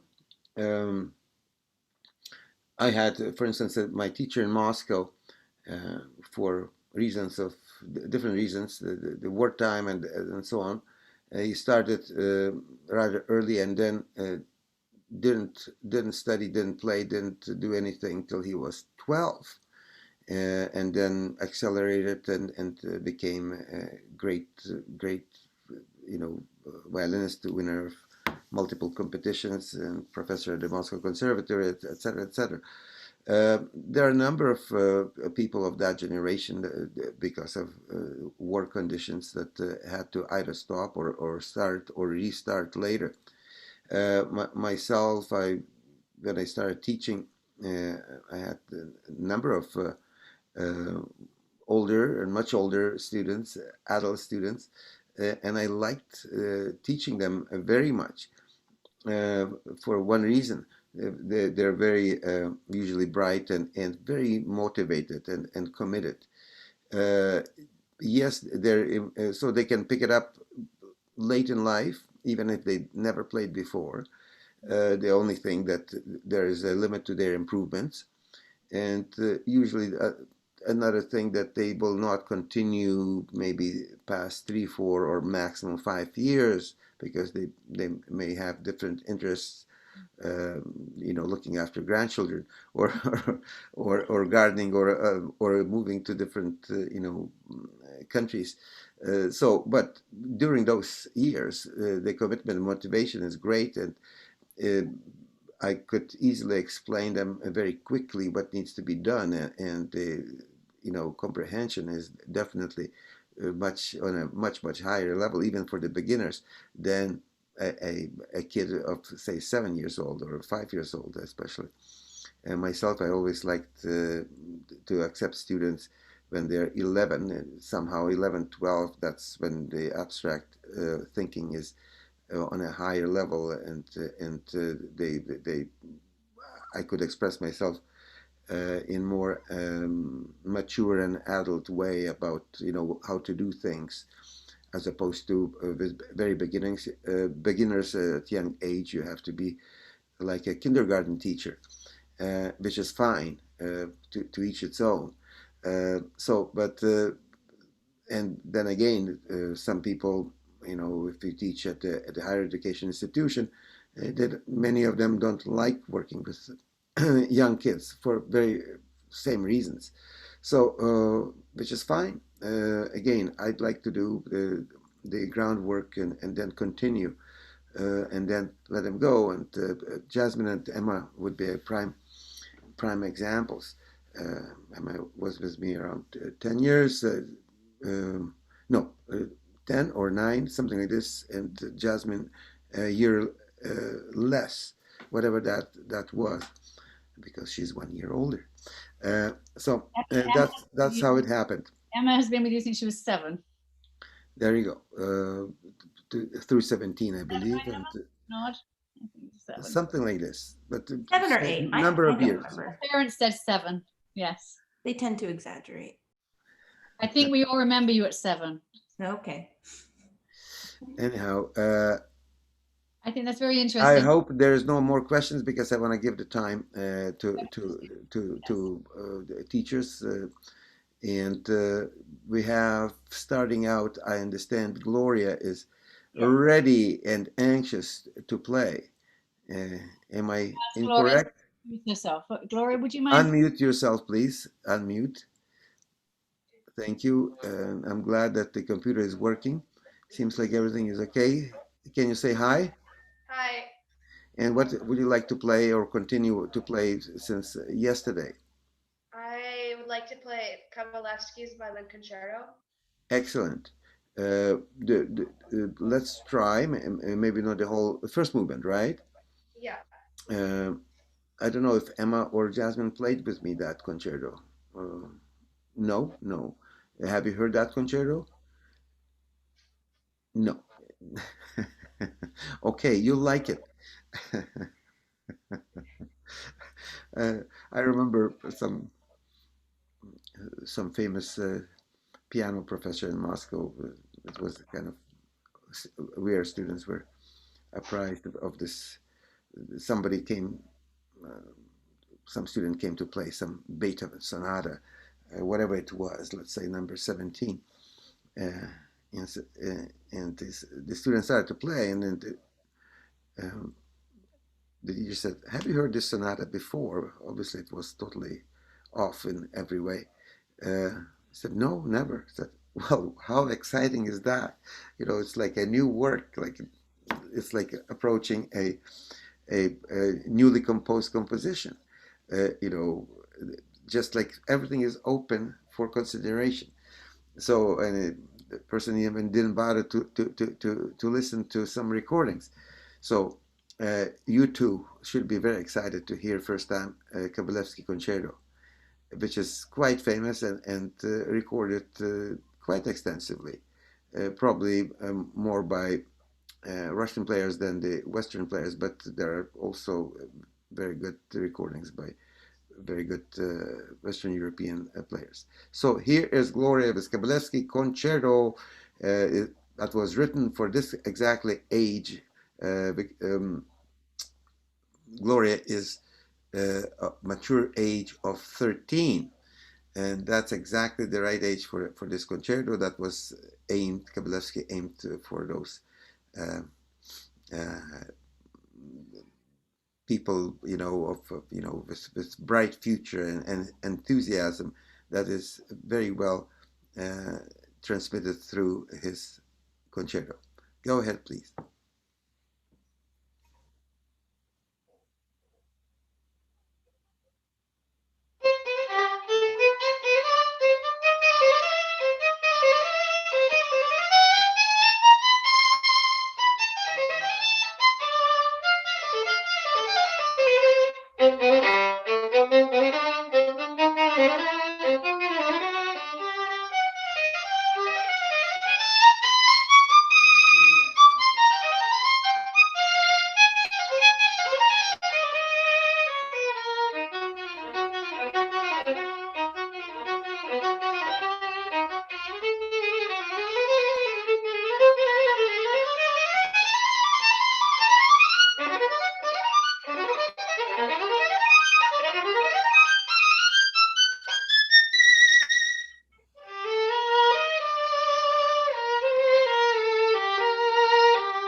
Okay, good. Thank you very much. This like really sums up the whole first movement. Um, Now, I will invite to comment Emma and Jasmine. Uh, you know, Gloria is going to be. She just was accepted to the Taylor Academy at the Royal Conservatory, and in normal circumstances we have um, studio classes which we will do online, with other students from my studio, where everyone is welcome to express their opinion. And I was just about to ask somebody to any students can comment before three of us weigh in. Any students can give some advice to Gloria for audiences, for viewers and listeners. I think it's interesting to observe that process. Go ahead, Sora. Yeah, I think that was really nice. I really like this concerto's first movement, and your intonation was like a lot better than I think I would play it if I were to play it. But one thing I think you could work on is keeping the pulse more audible, because I found sometimes it's there's the 16th note passages, but then they end up just sounding like a bunch of notes, but then they kind of lose the rhythmic security of like the piece. But yeah, I think you're doing a really good job with this. Very good. Thank you, Sora. Good observations. Anybody else, please feel free. Oftentimes, it's as important, if not more important, to hear first from the peers about what they notice, because probably too often the teacher tells the same thing over and over, and it doesn't sink in. But once somebody else, especially your peers from the studio, telling you, for sure that is true. Those things need to be fixed. So anybody, Ophir, David, hello. Hi. I think I really like your sound, and I think, as far as that, your intonation is great, and all of your techniques are great. I think maybe now you could try to like lead to some of the more significant notes in some of the passages. Like some of them were great, and then yeah, just there were a few places I noted. Yeah, good work. I liked it. Well noted. Well noted. David. Um, I don't have much to say, but I love the performance. I think it was really great. I agree with what Sarah said. The rhythm is a bit like it's not steady. Maybe play with a metronome will help a lot, I think. Thank you. Very helpful. Anybody else? Pablo? Pablo? Hello. Hola. Where are Hola. you? ¿Cómo está? Bien. I Bien. have maybe not very much to say.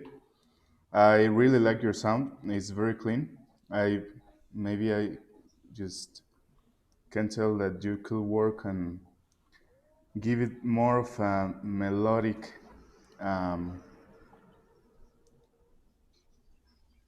like if more if like you were singing, because it just needs more like Contrast, right? yes, like that musicality in Yeah. it. Because it's really predominantly fast movement, Mhm. running eights and sixteens, etc. So wherever you have a chance to sing and to contrast those, forward moving fast notes, you have to expose them and show them more than you otherwise would if this whole movement would be slow. You see what I mean? Mhm. So thank you. Here are a few things from me. Well played. What was very noticeable to all, the expression one way, in a more polite way or less polite way, meaning quite less polite, meaning more direct. And not that it's impolite, but the rhythm. You're running away, and maybe that's because of a little anxiety, nervousness, or whatever. But that's part of the training. As David noted, metronome would help you to stabilize. You know the piece quite well. Uh, some places need, if you the tempo was quite brisk, but it's possible to do in that tempo, but then everything has to be in that tempo, including the harder passages or not very comfortable passages in the left hand. But it's nice sound. It definitely demonstrated a beautiful ability of left hand, great flexibility and dexterity, and many good things can be noticed. Now, when a person has that kind of level of equipment, as we say, that abilities to play this and that in fast notes and so on, then the requirements become also higher. One will start to criticize or demand, meaning teacher, more things from that, because you're already so good, you're already doing so. Then it really could be great, and when you add a number of things. So first thing, the intonation overall was good. It's the sound is nice, and as it was noted, clear and kind of round. I like that very much. It was not abrasive and so on. Rhythmical stability. If I had to say, just to say one thing that it needs to be immediately taken care of, is the rhythmical stability. Not Sora said pulse. He was very nice. So the pulse is running away from you. Really, again, it's already kind of forward moving in character, the whole thing. So can we try again? Keep the same tempo, and now I know you're skipping the tutti places. Tutti places, for people that don't play or don't know much music. Tutti is everybody. Tutti places are called places where the orchestra or the accompaniment comes in on its own.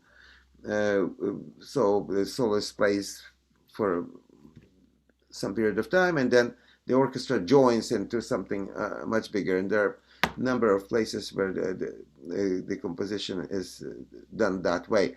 So take a little breath. I know I don't ask you to wait 12 bars and etc. No, but at least 2 seconds.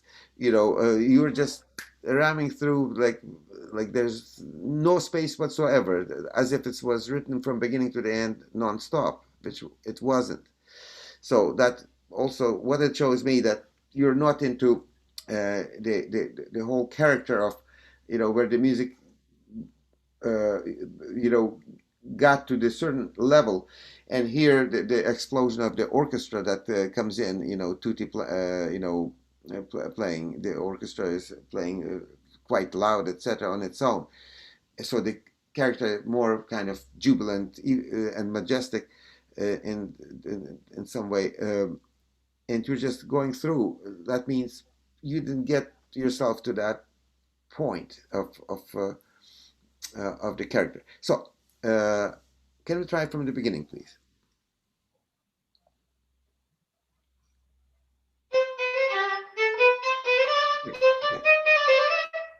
And I just wanted to comment. I'm not sure whether it's internet or not, but it's similar. Da, da, da, da, da, da, da, da, da, da. It's not even. 1 2 3 1 2 3. Tan, da, da, da,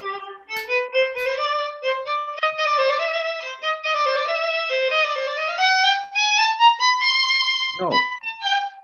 For da da da da da da da da da 1 2 3 1 2 3 has to be felt. Oh,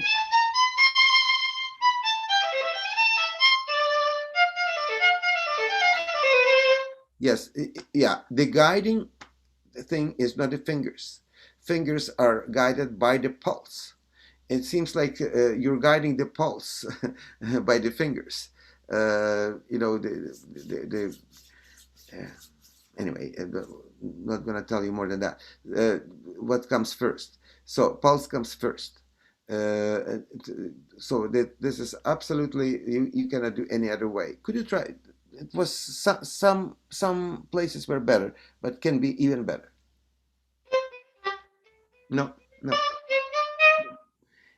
Part of the problem here is that you're not feeling the pulse before you start. You start just playing a bunch of notes and then you kind of settling on a tempo and a pulse itself. No, the pulse comes first. Give yourself good 2 bars. So 1, 2, 3. I'm saying that out loud. You can practice that way. 1, 2, 3, 1, 2, 3. Lampakadam patatita, and you go. So and that you have to feel the pulse and the character. The pulse already has to be in the character that you're going to play, and that will not allow you to rush away. Try. No, no, no, no. The technical problem, two ups. Ta ta ti ta ta ta ta ta ti. 1, 2, 3, 1, 2, 3, 1. Nobody, musically, people that watching and listening, they don't know that two ups are presenting some small problem. It shouldn't. It just 1, 2, 3, 1, 2, 3, ta, just the same way. So you cannot rush. In same tempo.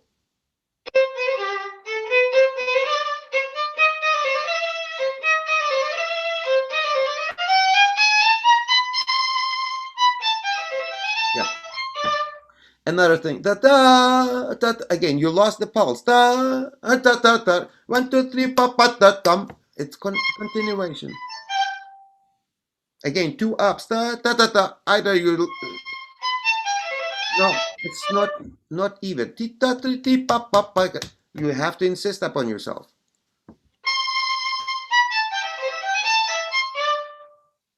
No. Yeah. Could you play for me? Do do do do si la sol. Subdivide. And now long note. Ta ta ta inside. Ta pa pa pam. Still the A ti, ta ta ta came too early.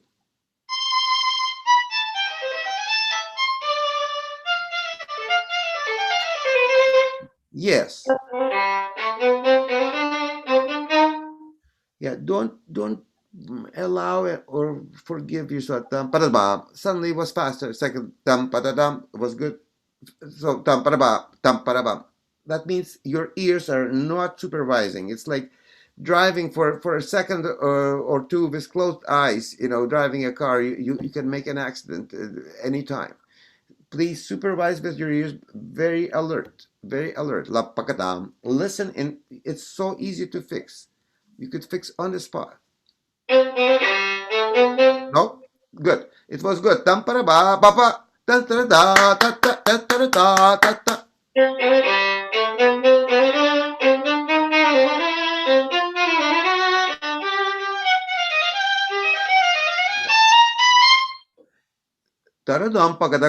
First of all, don't rush. Secondly, this little motive here that is derived from the main motive has more lyrical quality. Not as charging. So try to bring that out, please.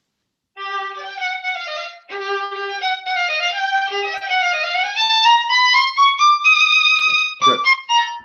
Again, two ups. Ta ta ta ta ta ta ta. Aside from ruining the character, also rushing, that means you're not going to be with the orchestra or with the accompaniment, piano accompaniment, whatever. Da, da, da, dee, pop, pop, pop. That's very strict. You cannot suddenly make everybody rush with you. Not possible. So for that reason alone, you can't. It's not up for discussion whatsoever. It has to be rhythmical.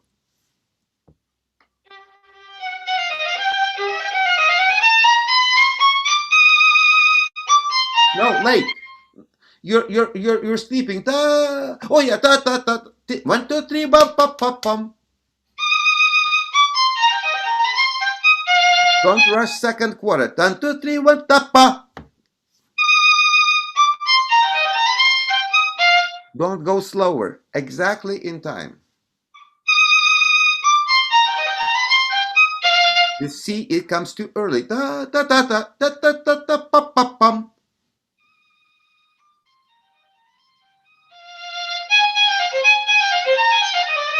Yes. Lyrical, real, long note, vibrate, and you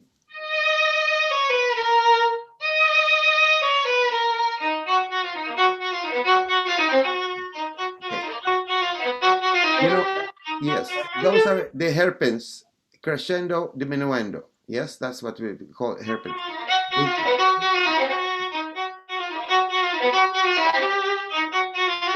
Yeah.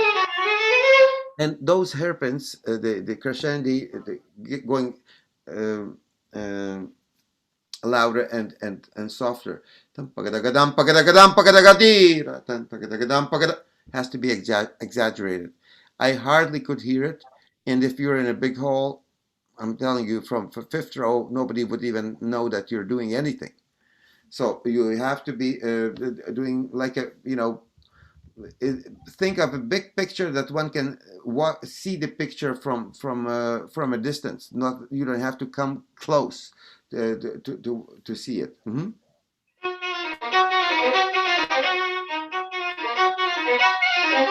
Yeah. Danger. Very more articulate staccato left hand fingers under the bow legato. Yes.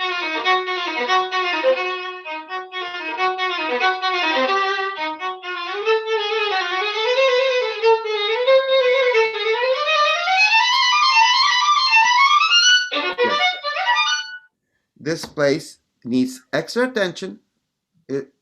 You're slowing down. It has to be light, little bow, quick change of the bow. Could you play right there? Late. You're late in crossing the string. You're already late.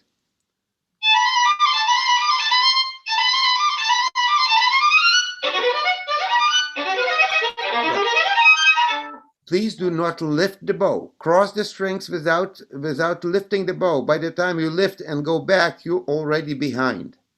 No, before that, we need to connect.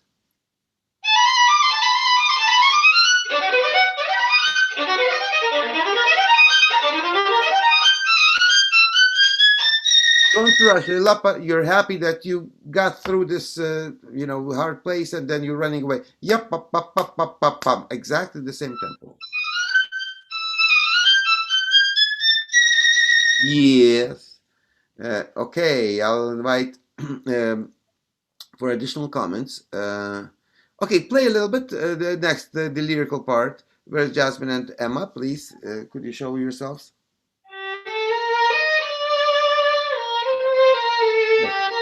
You have to be in a character not from the third or fourth note, but immediately.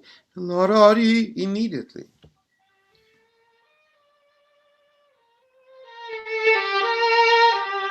Yeah,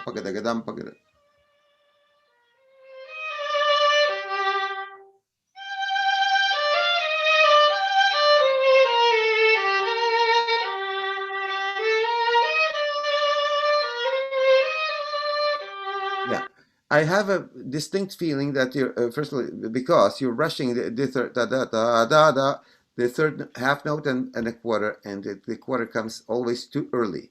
Again, you left your pulse in a different room in your apartment or house, wherever you are.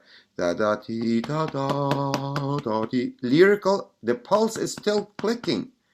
The engine's going. It's not suddenly. Emma and could you and Jasmine, could you say a few things? Sure. I think for this particular part, well, yeah, let's start with this. Just this. I think what you're missing a little bit is a commitment to the beautiful character of this section. Part of it I'm seeing like physically, when you're playing this, you're kind of bouncing along to the beat. And that kind of breaks up the line. And I would be very careful not to do that. And then to also make the line longer and darker, you should be very careful not to stop the vibrato as you're playing, because I'm noticing that you have a very nice vibrato and I really like it. But what you're often doing is you're missing it here. And every time there's like a passing note or a smaller note, it gets slightly ignored. And I think adding vibrato there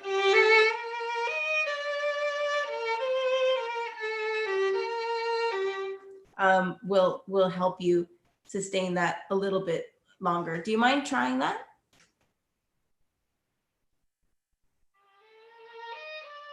You missed the vibrato on the fourth finger. It's harder there.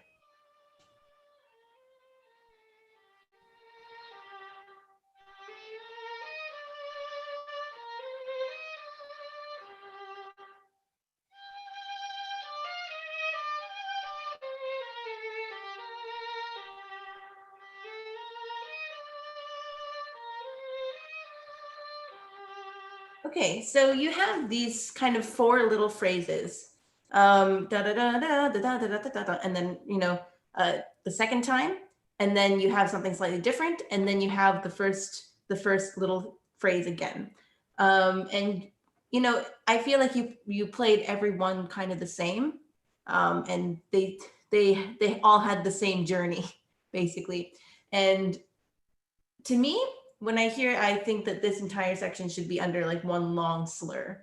And within it, you have to kind of bring us somewhere. So here, the very first one,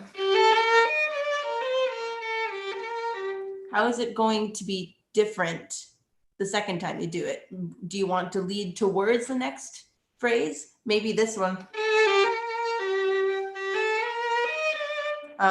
Like you don't want to end the phrase before it's over. Do you understand? Yeah. Can you try that, and then maybe try to connect all those phrases a little bit more and do something different with them?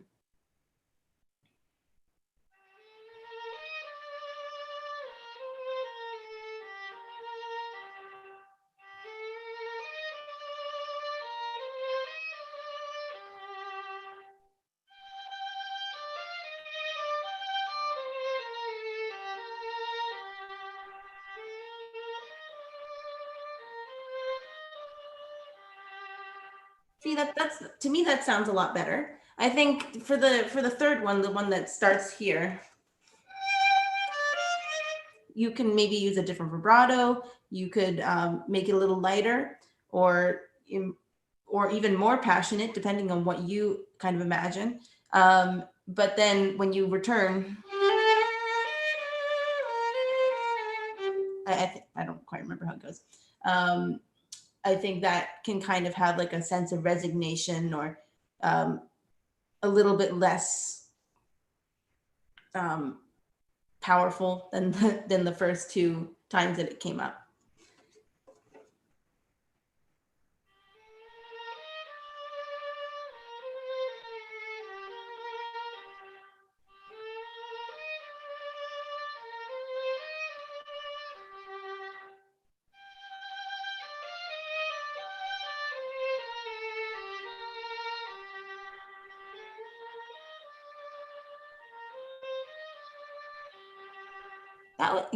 I love that a lot more.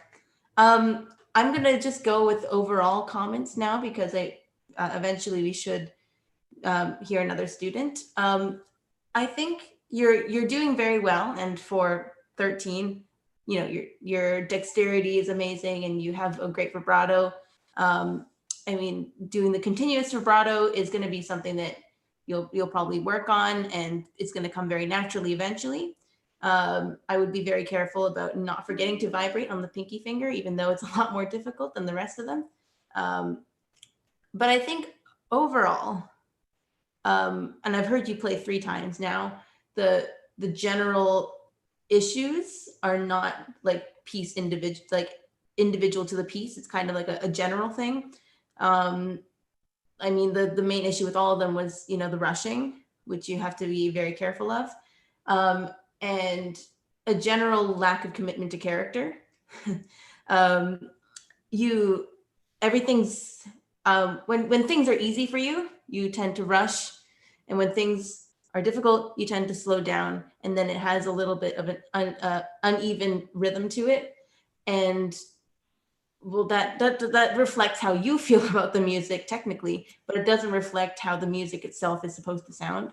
And I think, especially for something like this, where like the beginning is very very rhythmic. It's if you sing it, or well, to me it sounds more like a dance than a song. If you try dancing it, you're not going to rush, at least if you hear the music in your head. So you have to try and bring that across when you're performing it, and think, don't let your ease of don't let the ease of your left hand interfere with the music that you're actually trying to play, because I think you should remember that you're telling a story, and um, you're not just there to show that you can do it. Very well said. Thank you, Emma. Thank you very much, and thank you, Gloria. Great performance. Looking forward to working with you throughout the year, and big improvements already happened in those couple of months that we were working together, and I'm really looking forward to continuing. Thank you. Bye for now. So, who is next? Do we have Pablo who would like to play, right? Hello? Yes, I could play. I just need to set up. Can Okay, I anybody need you go to be first? ready. We don't want to waste time because we always run out of. So while you set up, who else is going to play today? Well, there were a few people who didn't play yesterday that I Please. think would be You, playing. how, Brian didn't play, okay. and I think somebody, Uzukiel, didn't play, but I don't know if he's here today. But Uziel. excuse me, Uziel. Uziel, is that his? Uziel. Okay, sorry. No more.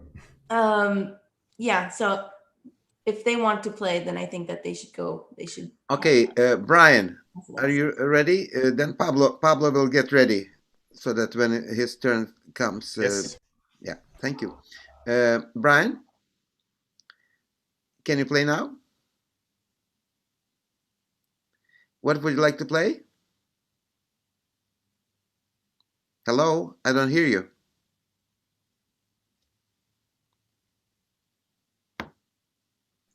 Sorry, I was muted. Sorry. Okay.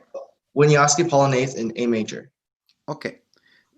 Yeah, we're not gonna listen the whole thing, but I'm sure both of you know the piece well, and let's try. Don't Do I rush. play from the beginning or the slower section, or No, beginning. Start from okay? beginning. Okay. Show off your staccato. Okay. Just for the listeners and viewers, the upbow staccato, what it's known in violin business, is a very special kind of stroke. Short, fast running notes, whether it's scale-like or arpeggio-like patterns. It says not everybody develops or that stroke. It's hard to kind of maintain. And to be honest, there are even now violinists that great superstars that don't have that stroke and don't play certain repertoire that entails that upbow staccato stroke.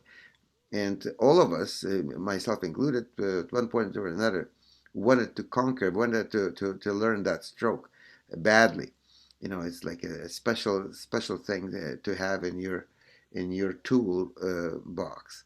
Here's and Wieniawski actually wanted to have that stroke. The stroke was invented way back before uh, by some French violinists, and Wieniawski worked very hard to learn how to do that stroke, and couldn't do it. And one night he was dreaming that he has that stroke. He just hears it and feels it in his muscles, how it's supposed to be done. And he just got up in the middle of the night and took the violin and the bow, and there it was. And he was just couldn't stop playing that stroke, so to remember that the muscles could remember how it's done when the night is over. So, and that's the real story about Wieniawski and the stroke, and then he used it in a number of his compositions. Here's Brian. Go ahead, please.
Thank you, Brian.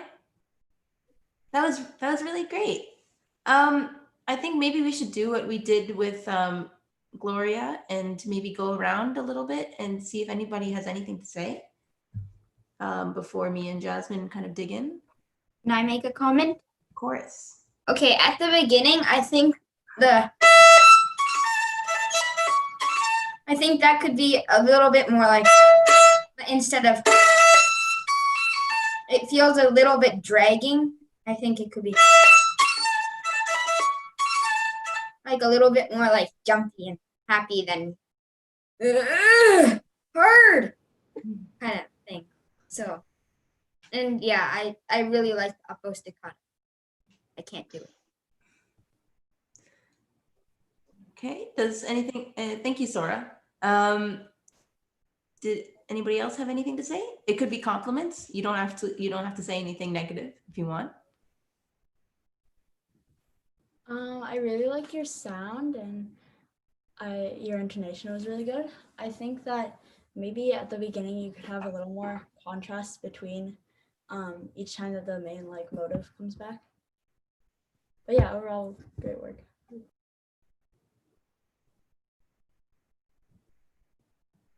Anybody else? Well, okay. Well, I guess I'll say like a few things, but I'll let maybe Jasmine take this. Have you played it before, Jasmine? No, I haven't. Well, yeah. We probably have heard it millions of times though, and it's amazing every time.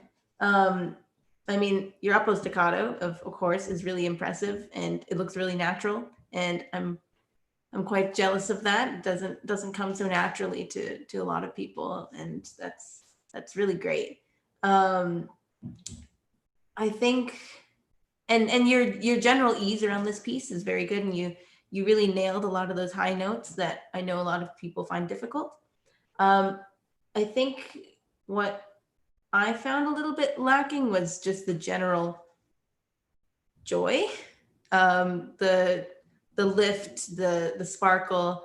I think that's something that you could probably strive towards a little bit more when you continue working on this piece. I mean, it's sort of like what Sora said at the beginning, a little bit more lift,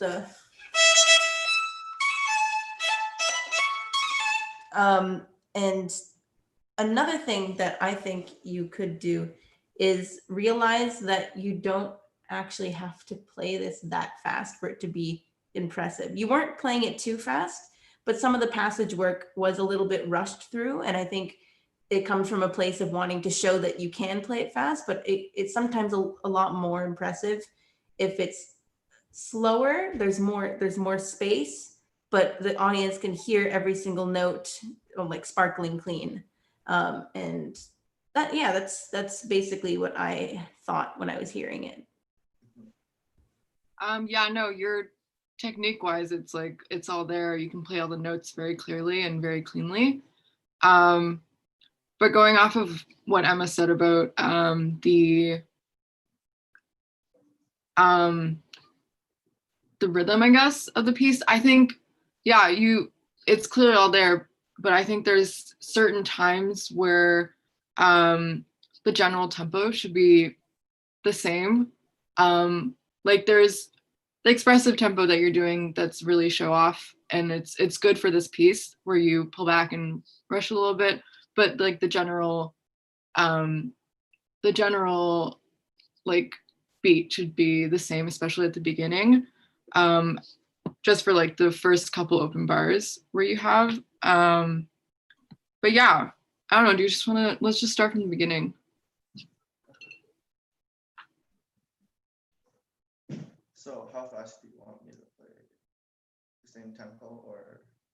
You can go with the same tempo. It's more about what you do within the tempo that we might want to work on.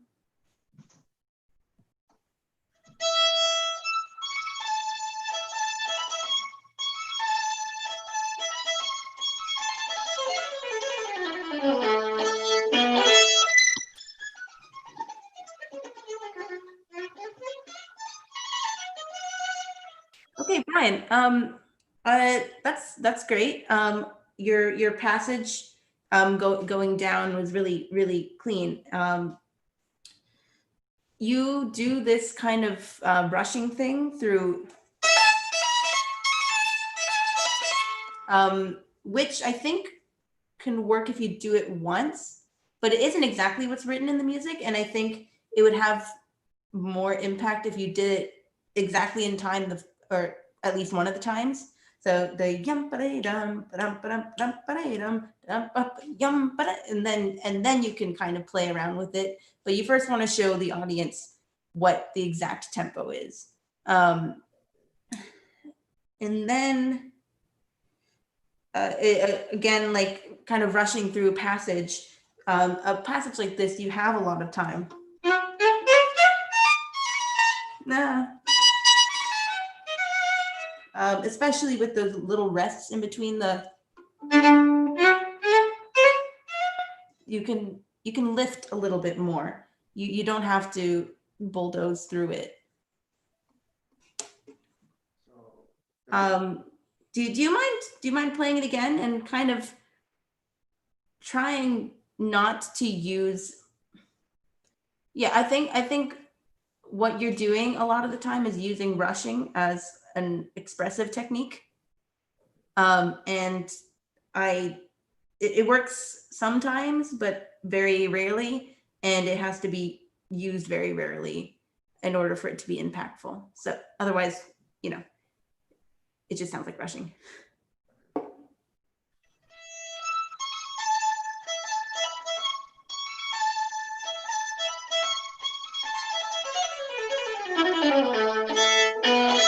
So, Brian, just for that first bar, can you just play that in tempo? And then later and then the second time you can do what you did before. Okay.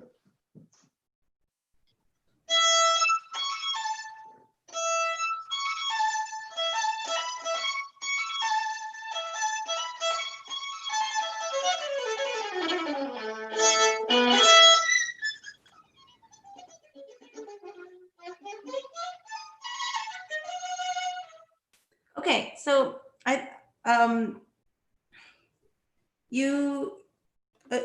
it always has to do with like adding more space to give the technique more impact. And one thing that, the very first note, you could lift more here.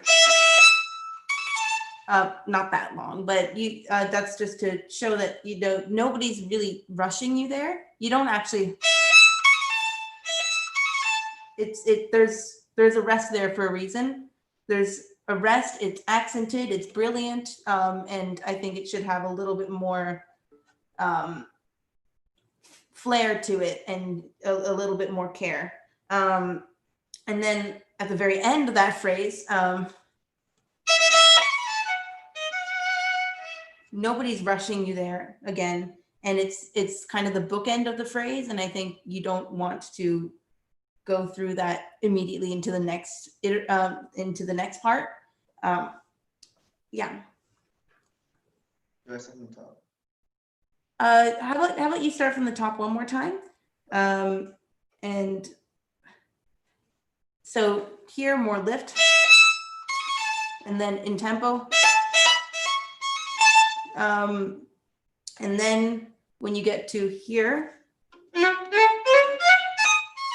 take time, kind of imagine something a little more playful than, because you already showed us how much technique you have with the upper staccato. We know how amazing you are. You don't need to show us how fast you can do the next part. So maybe try to tap into a different sort of character there, something a little lighter and bouncier. And then here, give the phrase some time to end before you go on.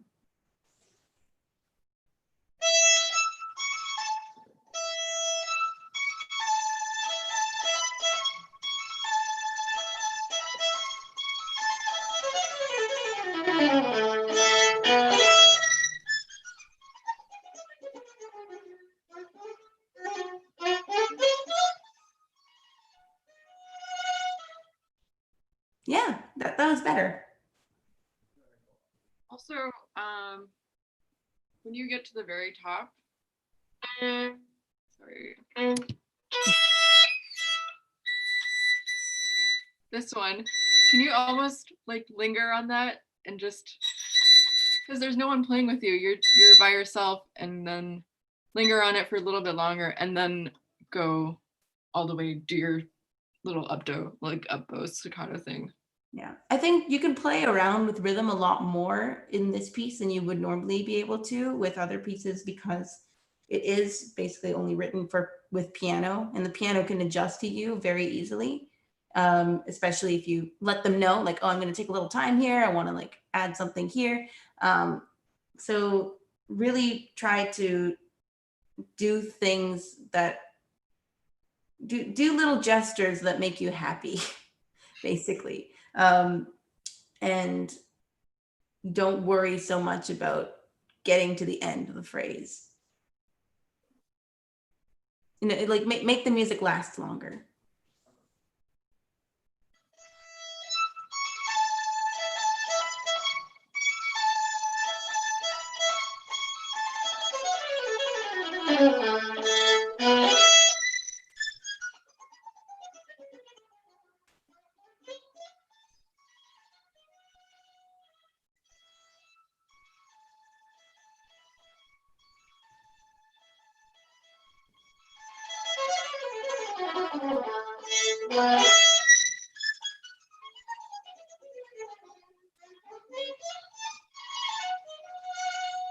Okay, so Brian, you have this exact phrase twice, and you have a lot of places here where you can make it different from the first time.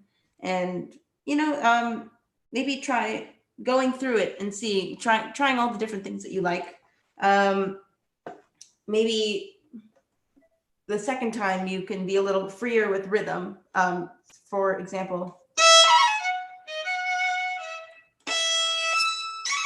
like have the audience kind of wait for that. They're like, wait, what's going to happen? And it's like, oh, it's the fun melody again.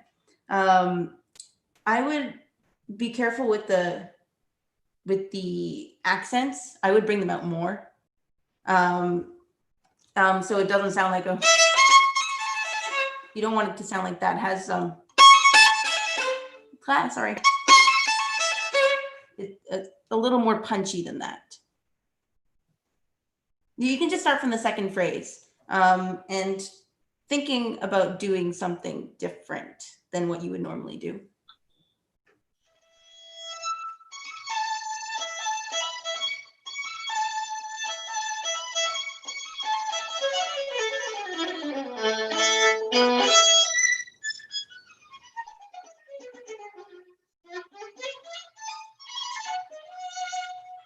One thing that you might think about is, because you have so much ease with the uppo staccato, you can actually play around with the rhythm of the uppo staccato, which is a luxury that not many of us have.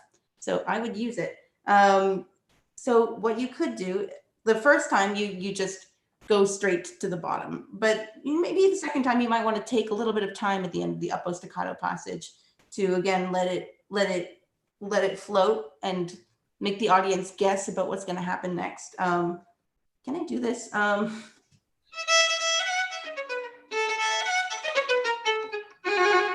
You know, you don't have to go straight through this. And the same thing goes for this passage. You go through very fast, and the accents help with that. But I would take it one step further and say that the accents should be exactly in time before you let yourself go down that, maybe think of it as like a river or something like that. But instead of, you'd kind of want the accents to ground you, and then you can let yourself go. The second time? Yes.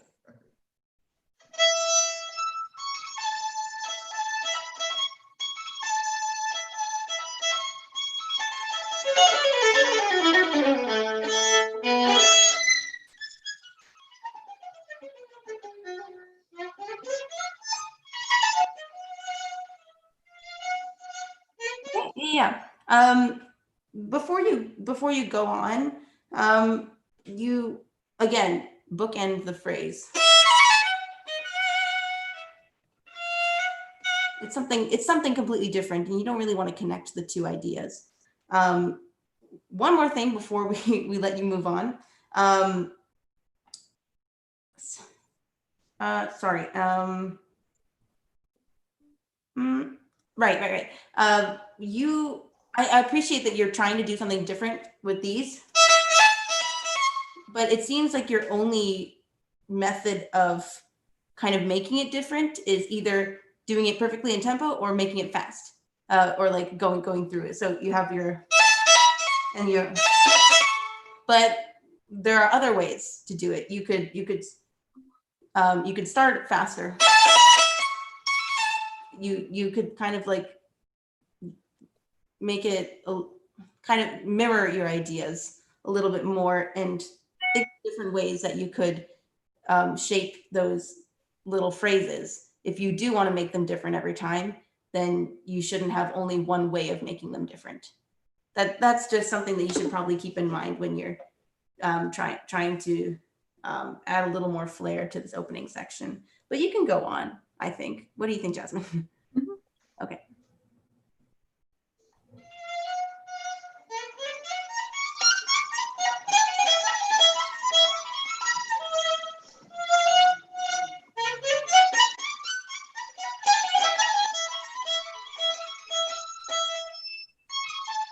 Can I just say something? So this part is like, sounds like a new section to me.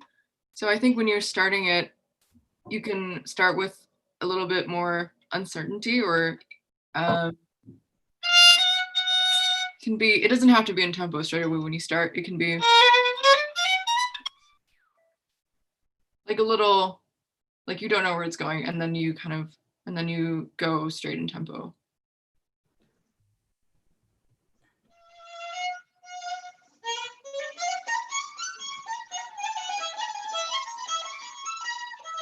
Ryan, if you're going to speed up through the,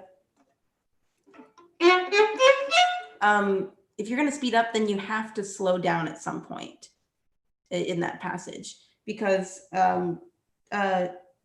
it kind of, it gets faster, but then you never give yourself time to come back to the right tempo, and then the next, like, that's in a different tempo than when you started the phrase. So make sure that you don't fall into that sort of trap. And personally, if I were to play this, I would maybe play around with the timing a little bit more of the something a little more unexpected, more magical. You can give everyone their little inflection.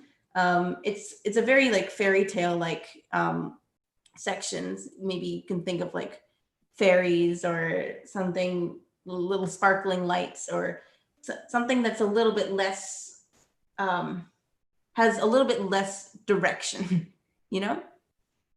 Because you don't want it to sound like the way that it did in the opening phrase. You want it to be a completely different character.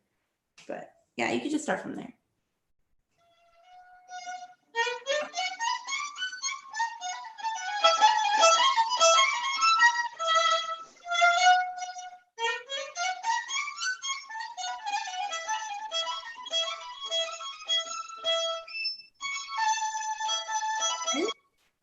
That's better. I think you could do even more and more extreme, so sort of change in tempo and in a playful character.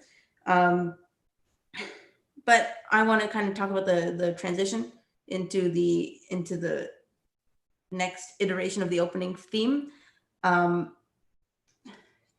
You can take more time, because you don't want the audience to, you want the audience to feel the return. You don't want to go and then later the audience is like, oh, that's the theme. You want to prepare them for it.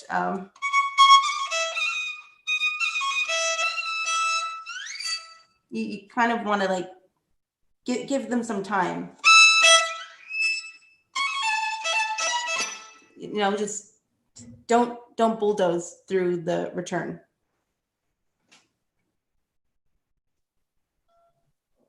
Where do I start? You can just start maybe The same place. Or start from the second time.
Right, I think this section can actually be slower.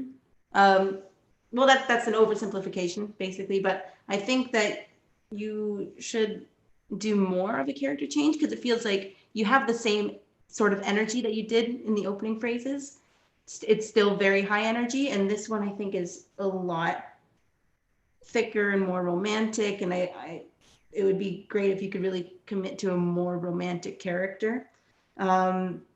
Especially on the G string, you really want to give that time to ring. I think the opening is fine with the big chords, but when you come into this beautiful melody,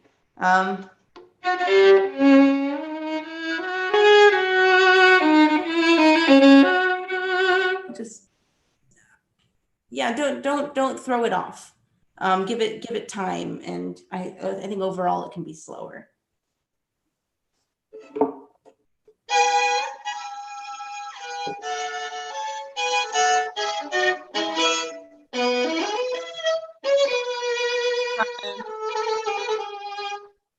Can you vibrate the 6 that you have on the second bar? Yes, those.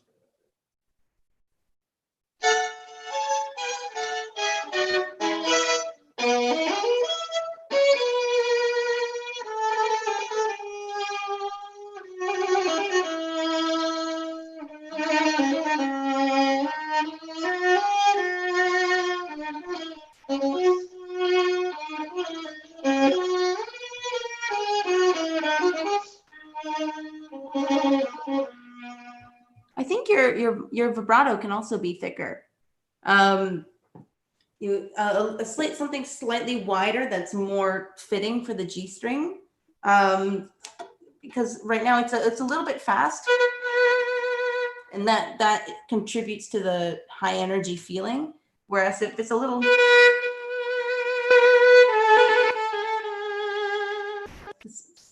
more, yeah, you understand what I mean.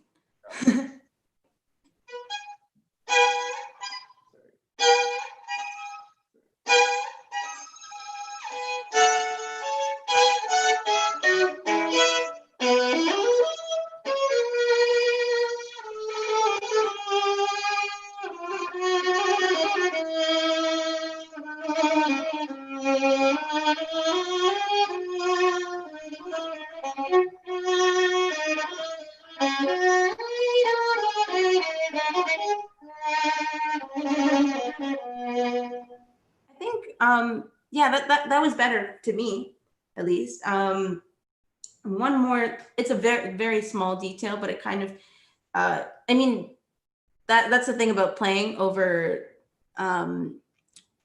over the internet, is that sometimes things that wouldn't be big issues in a room suddenly come through a lot more clearly. And that kind of, it's a little bit of your tendency to crescendo in the middle of a note.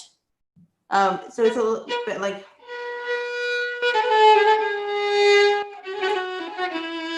and I would be a little bit careful of that.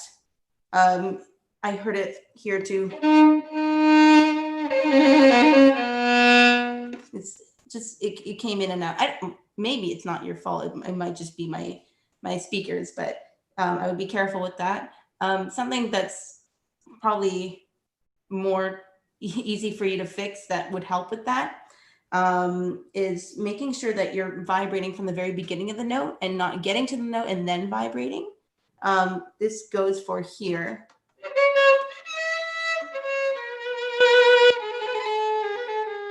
You kind of do.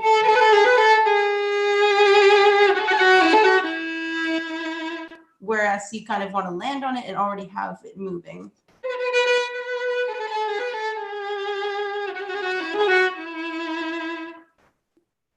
Just keep that in mind. Do I start again from the full section, or you can just start at the beginning of the section? Okay.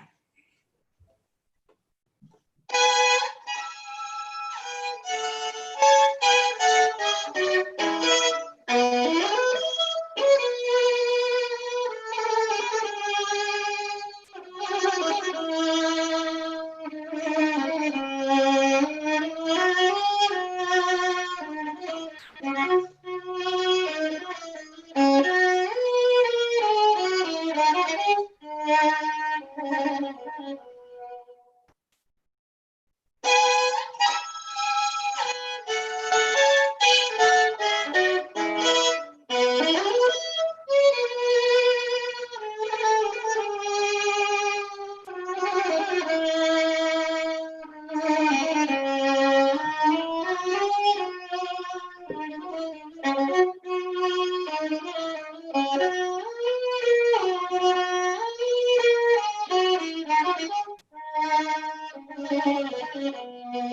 Okay, so here I can see you're already doing some of the changes that I asked for, and that's great.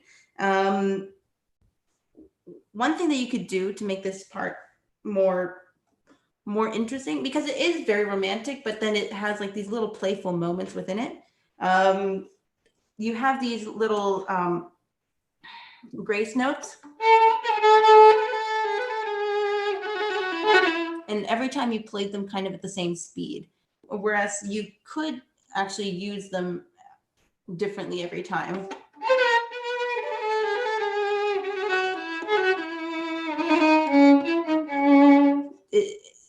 You can use them to change the character and push it in a different direction. And same, kind of the same idea is the change in character that happens here.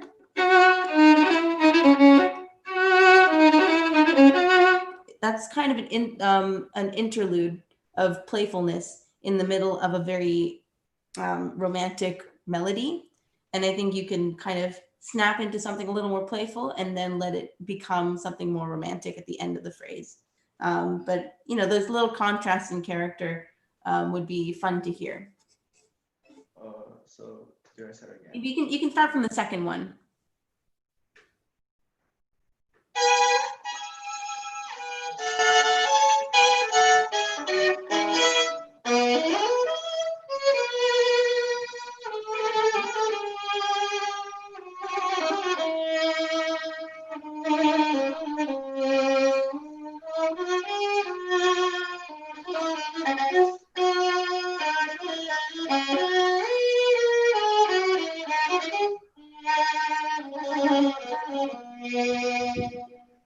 Yeah, that was better, but I think you can do even more for here.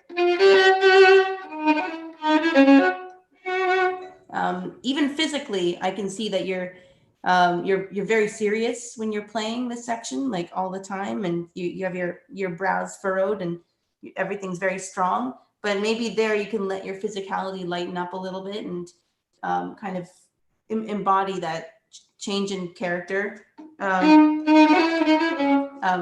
You have this playful character, and then it changes again, and you can kind of act that out. That's part of playing music like this.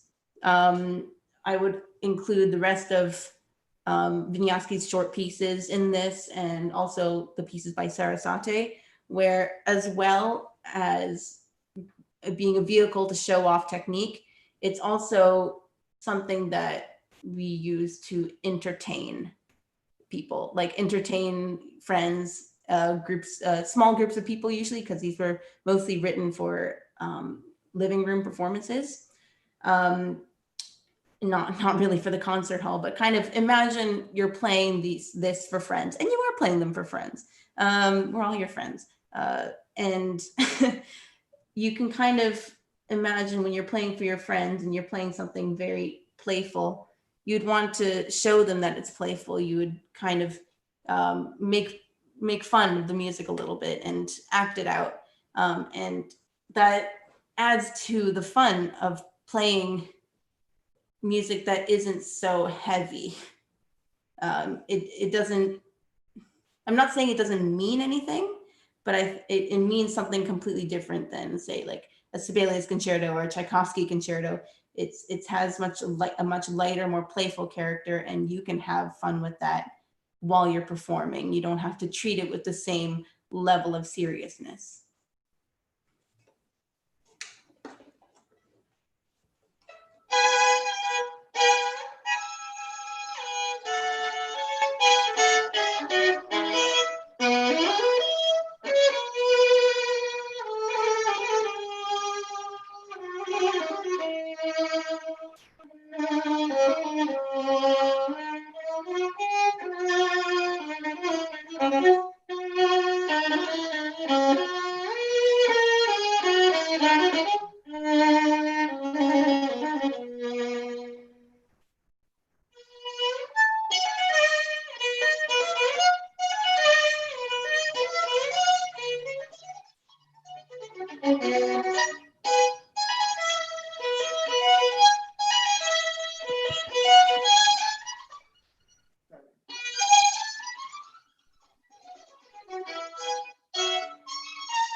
Great, yeah.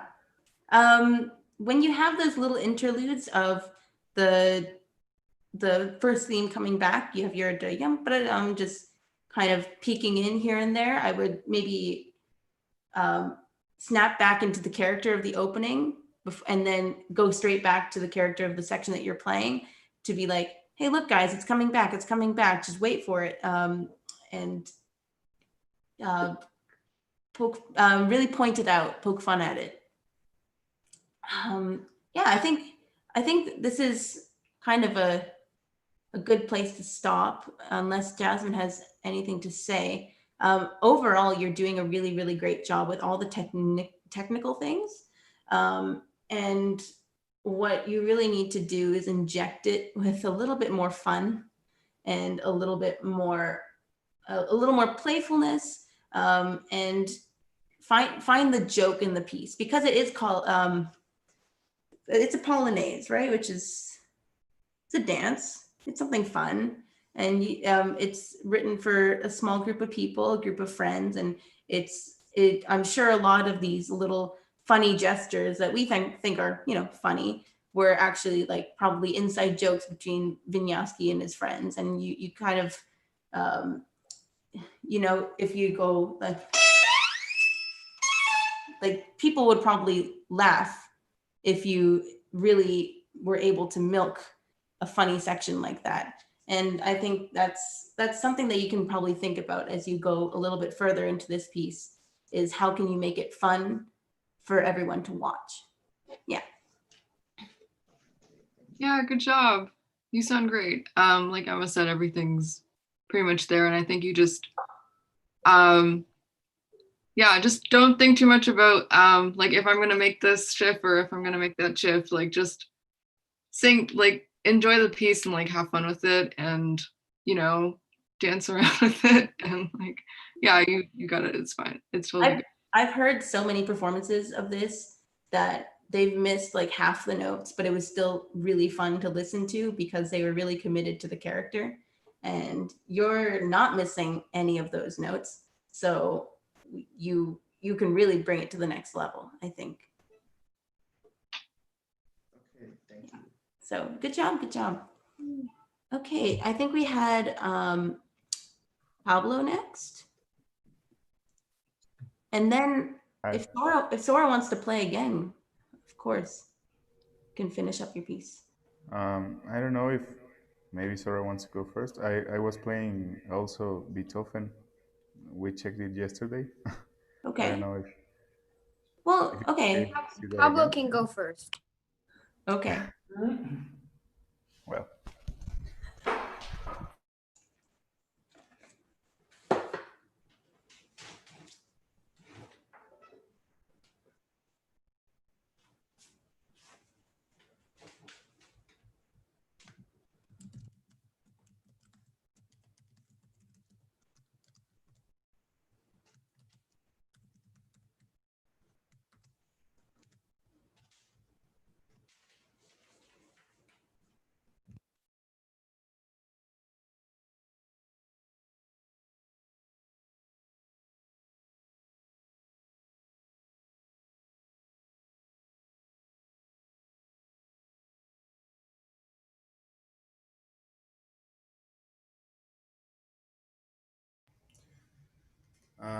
Should I start from the beginning?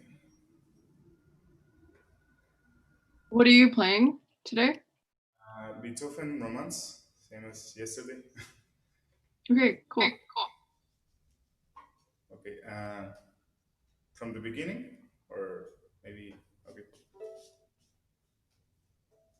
Actually, why don't we start from where you left off yesterday? Okay, I think it was like. I think we kind of stopped at around the stormy when the stormy section started, the development. So maybe you can start from there. The F minor part? Yes. Minor part?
Should I keep on?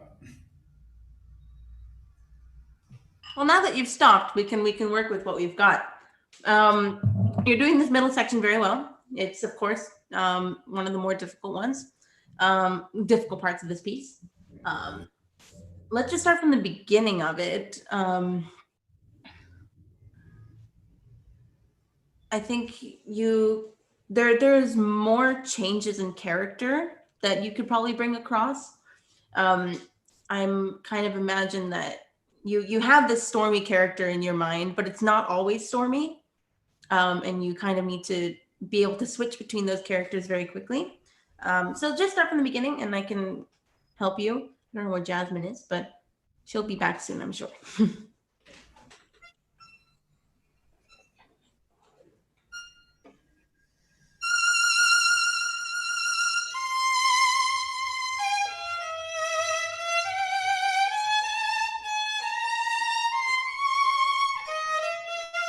You have a very adventurous fingering, but you don't you don't need to make life that hard for yourself. You can just go to the E string. I don't think it. You need to in this part. You need to cut through the orchestra, and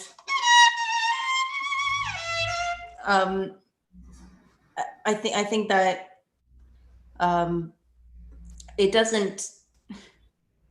Unless you have a reason for going all the way up here, whether it's for sound quality or the emotion that you're trying to convey, then maybe just I wouldn't do it.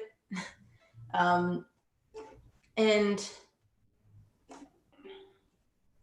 well, I'm not going to change your fingerings. There's no point in that. So just can you? I was doing the addition fingerings, but Mhm. Yeah. Well, yeah. I've worked on this piece for a long time, and my ideas of what the fingerings should be have always been changing because there's always different things that I want to bring out every time.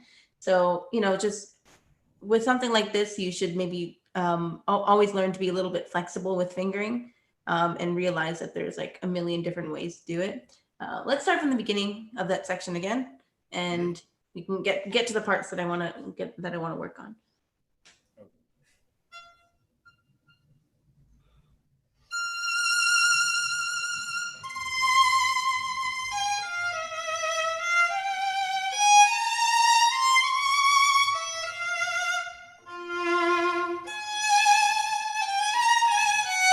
Wait, Pablo? I'll get to that section in a second. How are you going to find this note? Because before that, the orchestra is playing, right? And when the orchestra is playing, we as soloists don't have the luxury of finding the note. We have to have a plan of how we're going to find the note without testing it before we play. It's hard, and sometimes we miss it, but it's good to have some sort of kind of plan. So is there going to be a finger that's going to anchor you down, or like a position that well that you can go from? So what I like to do is before I play, I like to put my finger down here, in the fifth position, so that way that for me it feels natural to have that anchor there. But you should probably come up with some sort of idea of how you're going to find that note without testing it. And that kind of, that goes for every piece, because when we're playing in a more casual setting like this, then of course we can test the notes. I mean that goes for everyone actually, because I've heard a lot during this kind of masterclass series that everyone tests out their note before they're playing. This is not directed directly at you, Pablo, anymore. Everybody's testing out their notes before they're playing. And I think we all have to realize that we can't do that in a concert. And we should practice coming in without testing the notes. So, the way to do that is basically find your note, put your hand down, shake it out, do it again. You have to make sure that you trust yourself to do it, because you don't really have time to do it in a concert. But that's just an aside that I think applies to everyone, and I just wanted to bring it up before this session is over. How about you start from?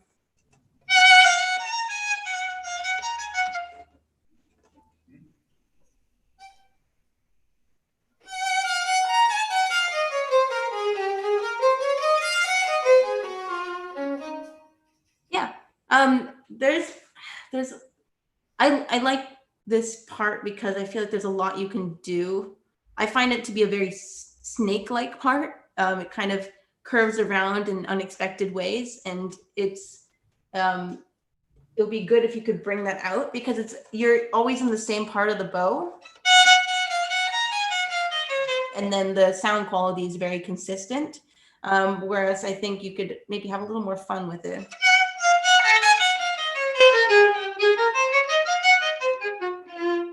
it's a little more hilly than you think, because when you have a series of notes like that, you don't want it to sound flat. And the orchestra part underneath you is not helping you make it any more interesting. So it's really up to you. Do you mind starting from there? And I mean, how you do this is you kind of choose the notes that are important.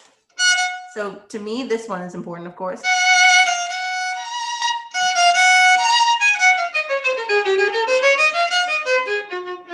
I want to get down there somehow, and how I arrive down there is a journey in and of itself. So, you know, have your landmarks and then create a journey in between them. Okay. Yeah.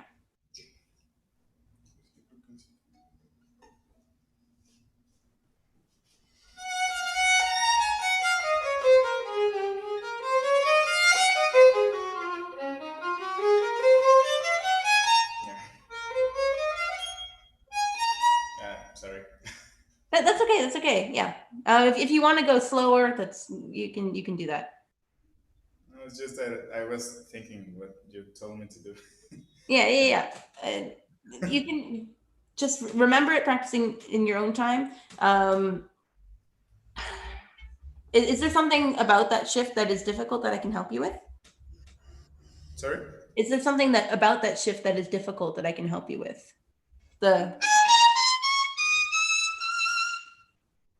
No, I think it's great. Okay. Well, anyways, like when you're doing shift like that, make sure that you're not just relying on here, but the elbow should come around as well. So you're not fishing for notes. It's you have a more stable hand position going upwards.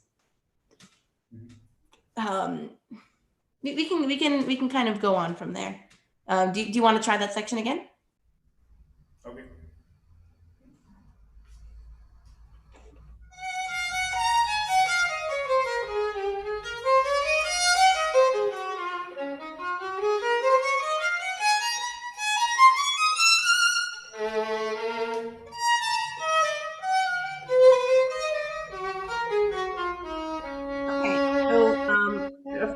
Maybe two things. You have this sudden, maybe imagine that as being a completely different voice, and because you go,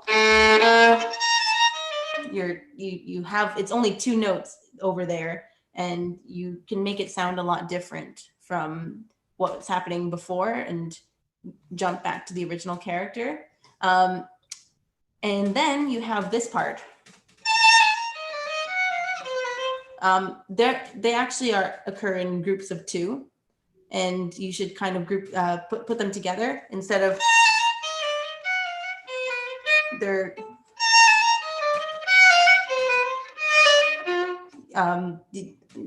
you don't want to exaggerate it as much as I did, but as far as a phrasing thing is concerned, that's a good thing to keep in mind. Okay. So it's basically like a more or less.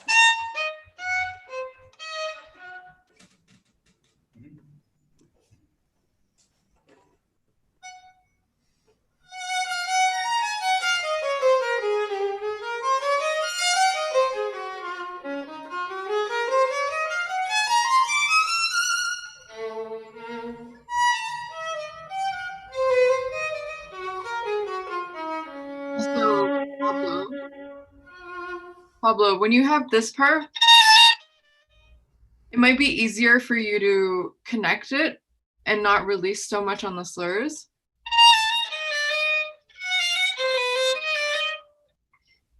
So it sounds more connected, like an entire line. Okay.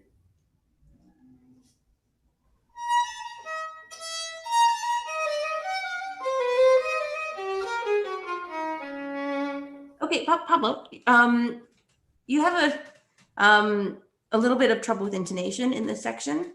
And one thing that I've noticed is that it's all about your hand position, really. because what happens is that sometimes you don't shift far enough.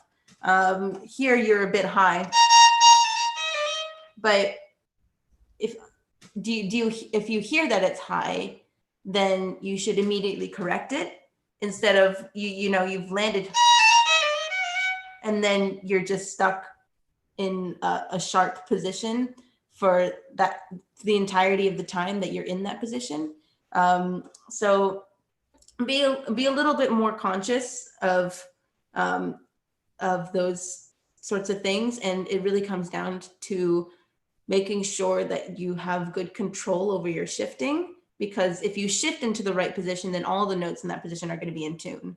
But if you shift into the wrong position, then they're all going to be a little sharp or a little bit flat unless you immediately correct it. But yeah, this one is a little bit difficult for intonation. I mean, what fingering are you using? 1, 2, 3, 1, 2, 3, 4.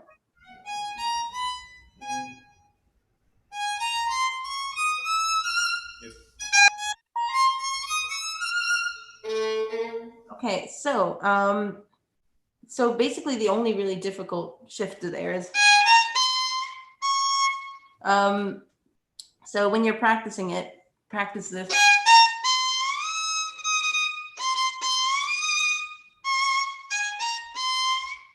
No.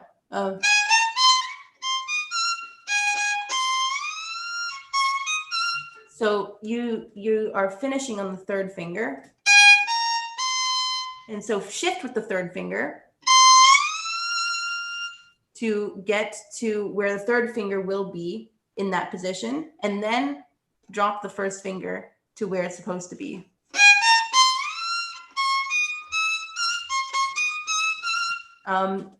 It's also helpful if you keep your first finger down. So when you shift with this finger, then it's already in position. Does this make sense? In terms of trying to always make sure that you're preparing in a way that you can remember in your mind. That makes it a lot easier to remember where you're supposed to go.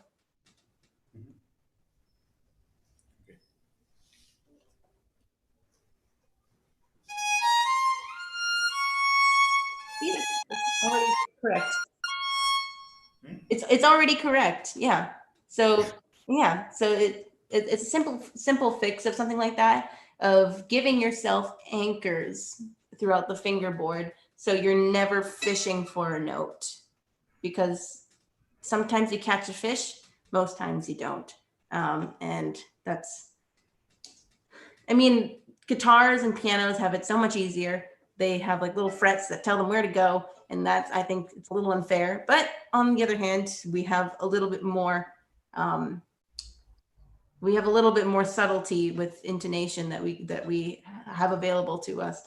So we should count our blessings and just, try to play in tune. Do you want to keep on going from there? Mm-hmm.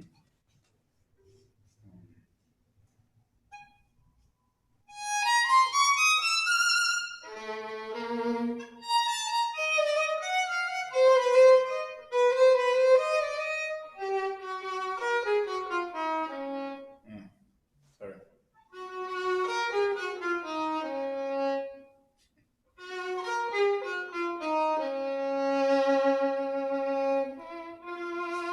One thing that I said I wouldn't change your fingering, but I think this will actually make your life a lot easier. If you shift up to third position, and then just go from third position all the way down, and then that way you don't have to shift here, because you don't really want to do that. So just, and then here, third position.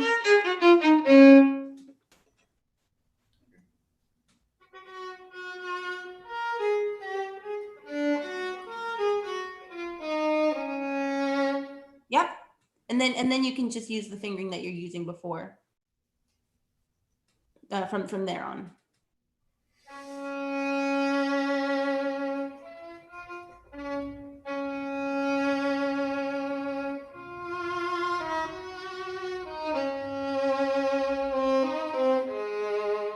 Okay, what I don't want to focus too much on fingering because that's not something that that's too helpful for everyone, but are you using your third finger here? Second one. I would use a third because you want to minimize shifting between the same fingers when you're doing a single line of a single melodic line, because it's automatically going to break it up. Whereas if you use your third finger, you can stretch. You can stretch there, and then you don't have to worry about the break there. It's automatically.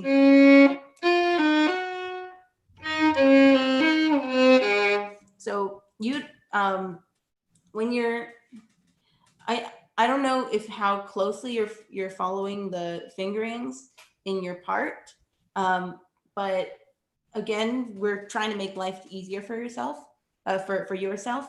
And if you feel like fingerings aren't working for you, you should never feel beholden to what's written in the music, like the little numbers that are written in the music, because maybe that's something that worked for one person, but it definitely won't work for everyone. And if you feel like the fingering is stopping you from being able to play your best, then by all means, just change it. Okay. Yeah, that's just like general life advice for your future. Like anything that's written in the music that are not the notes, dynamics, or something that's not written by the composer, that has the potential to change. I just wanted to do the next section, and then maybe Sora can play. But the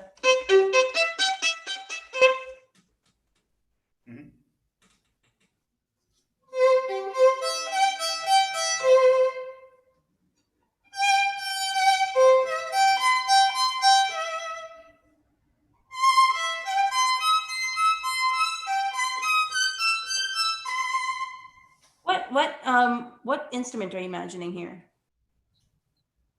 What instrument are you imagining here? Because this is not, doesn't sound like violin music. Like what kind of instrument would play this?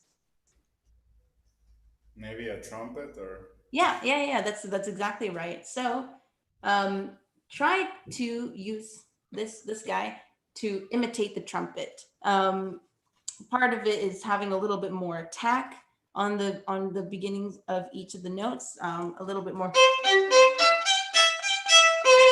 and then make sure that you don't sustain the last note, because the orchestra is immediately coming in with a response, and you don't want the two to overlap. So be a trumpet. That's basically it.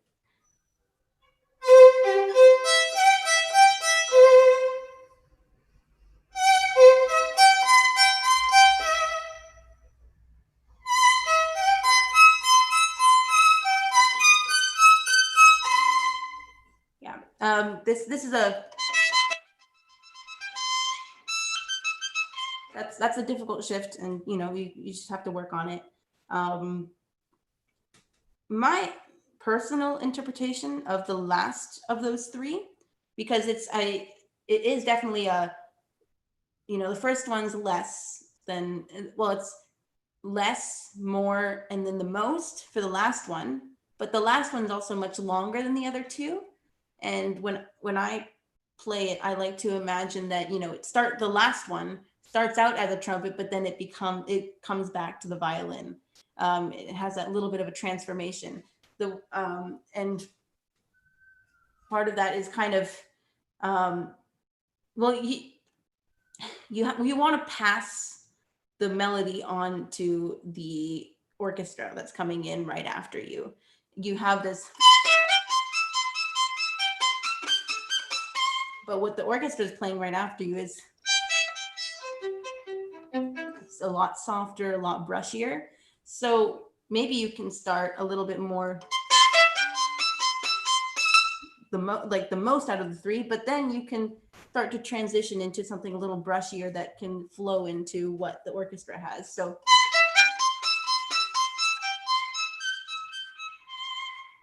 you know, and then they can take it so it sounds like one stream of music rather than, you know, call and response.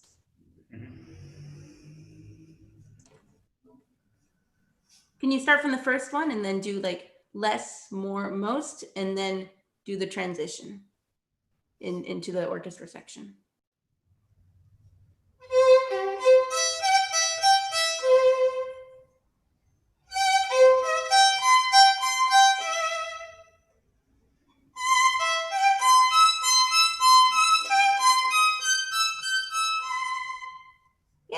Yeah, I think you can kind of make it more you can make it more extreme than what you're doing right now. I would personally use less bow in this section, closer to the tip, something a little more. You, in order to give it that trumpet-like texture, you don't want the bow to be too long or for there to be too much like of a romantic sort of sound quality to. You don't want to use. You want it to cut through the very loud orchestra section that had come in right before you, and so using a little more pressure, but a little bit less bow and closer to the tip.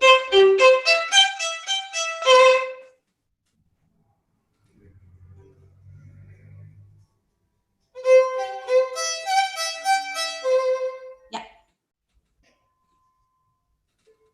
Do I keep on or? Yeah. Keep on going.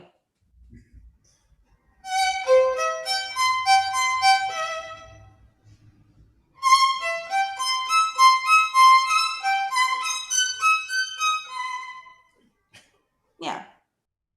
I mean that's kind of what I wanted to convey to you. This you have a lot more dramatic options in this piece than you might think. It sounds like very simple music, but that means that you need to really consider every note in it and kind of figure out what that note means, what that note sounds like, and like what kind of story you're trying to tell. Jasmine, do you want to say something? Yeah, no, I think you hit a lot of points here. Yeah, just in general, just I guess finding the different colors of this piece and characters and really exaggerating everything.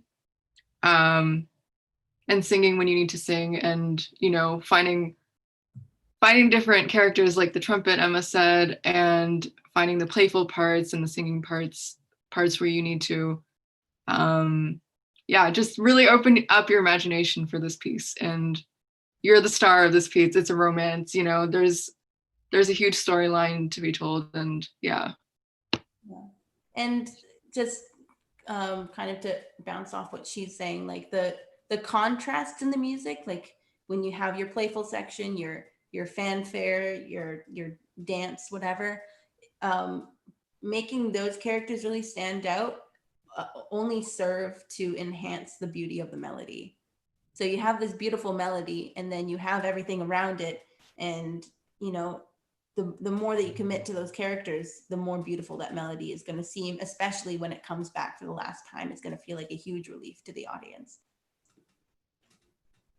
But overall, you're on the right track. So, and this is a really good piece for you. you have a really good vibrato for it. So, yeah, just keep on working on it. Thank you. Thank you very much.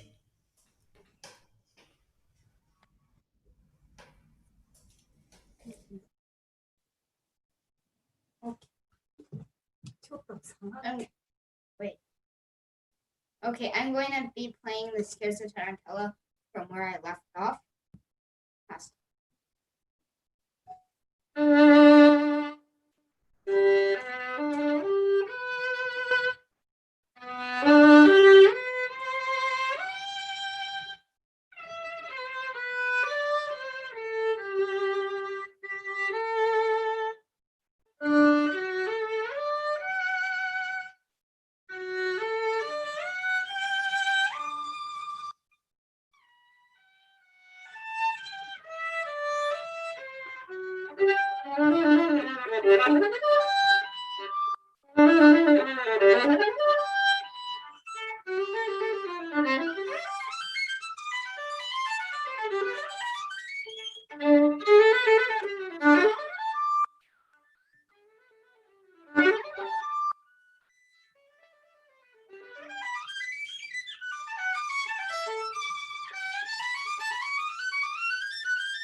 Okay. Good job. Yeah, also your technique and everything is all there. You hit all the notes very easily. So let's just start from the tranquillo.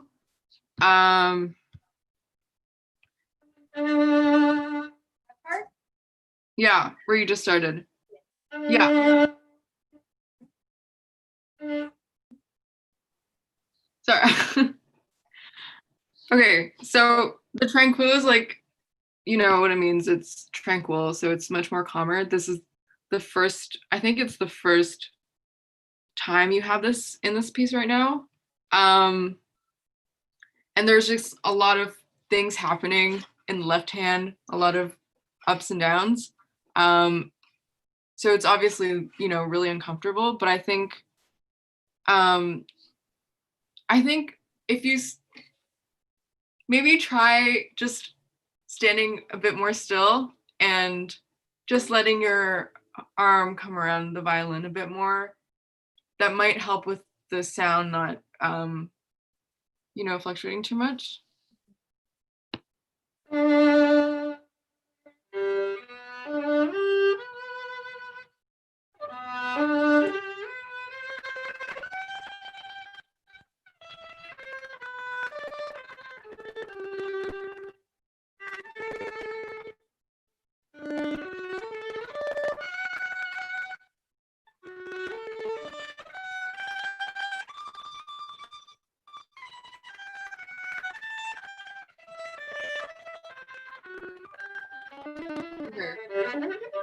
And then also touching a little bit on what we said yesterday about bow distribution.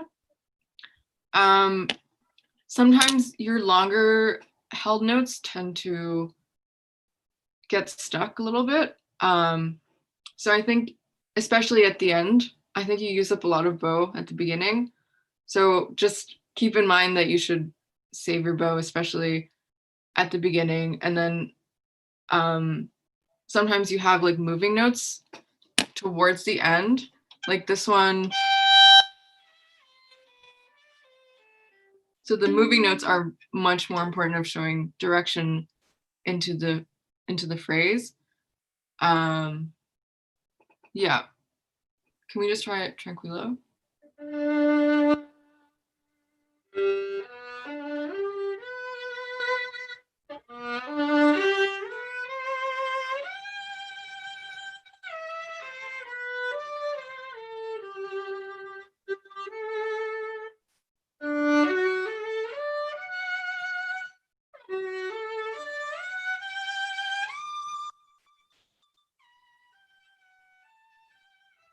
There too. Can you loosen like all that stress in your arm, in your bow arm?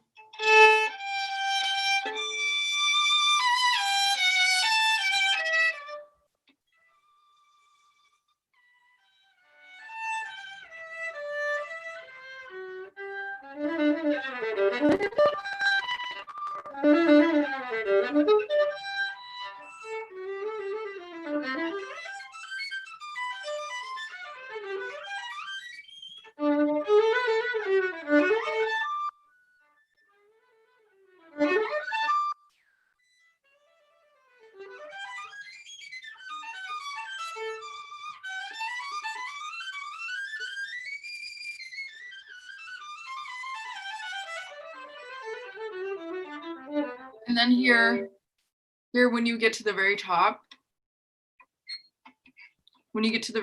can you linger a little bit at the top and slowly move your way down instead of rushing through that part?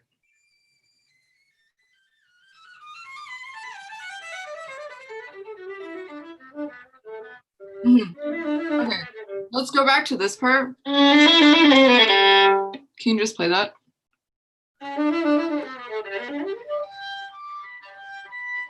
Yeah. When you have the harmonics, can you use more bow?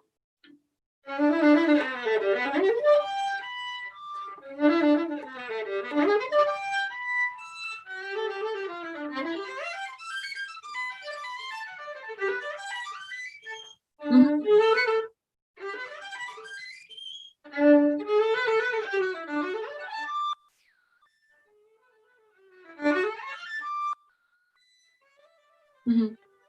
And then also when you're using more bow, also feel that direction.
Okay, so this you have twice. Then when you have it again, can you place a little more emphasis on the second time?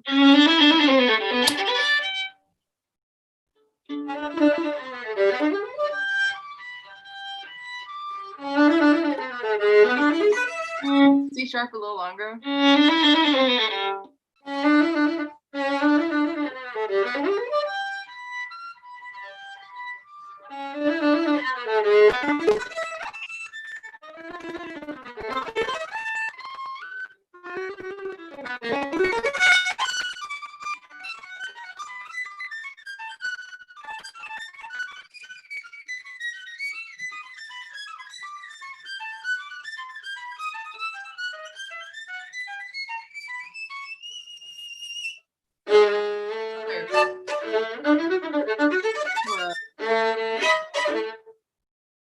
When you get to the top, there's like a sequence.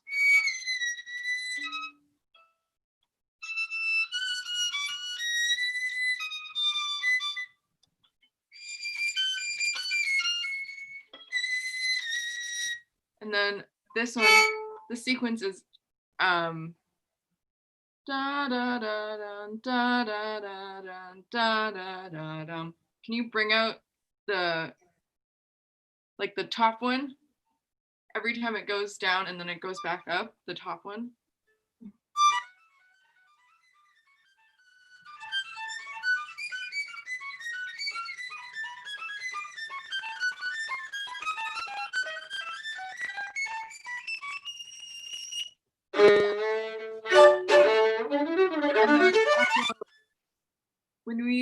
have this.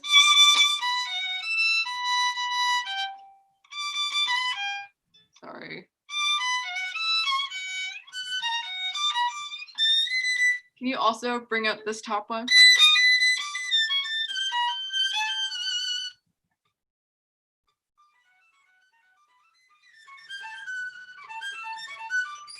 And then also this one, this top one.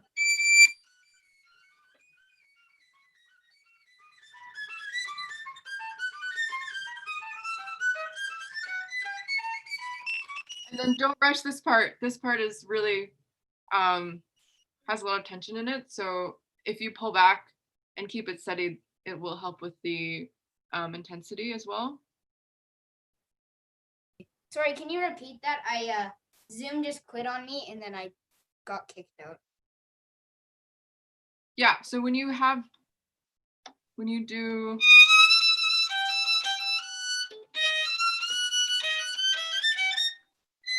that scale up, can you try not to rush too much, but actually hold back so that there's more tension?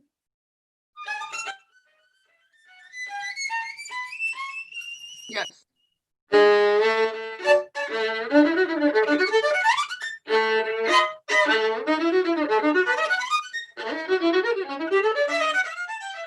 you do that one more time?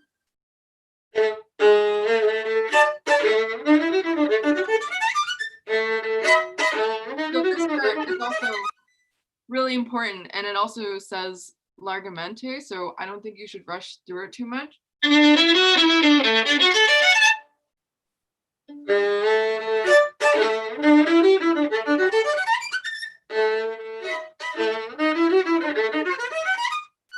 Yeah, don't rush until the end.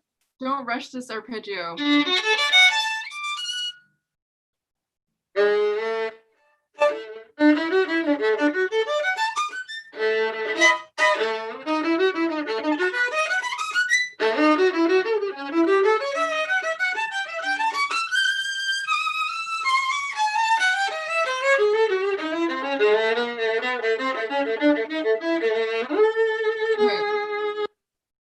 And then when you get to here, really point out the moving notes. You can slow down at the beginning.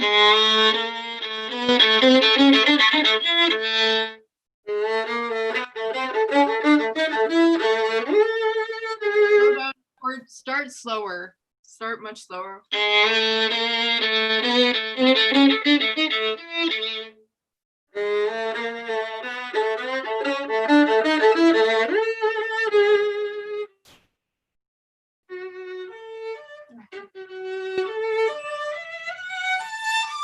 And then when you get to here, use your whole bow. And then relax.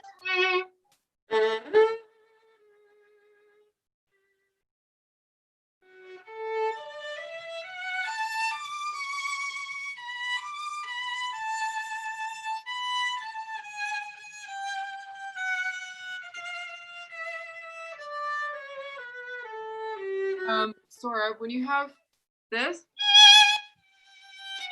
I like that you're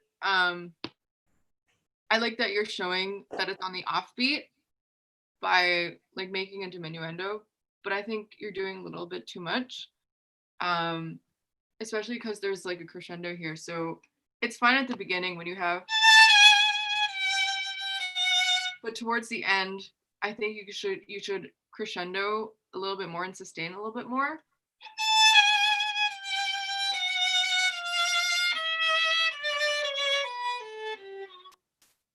I have kind of one thing just about that section. I think it can flow a little bit more.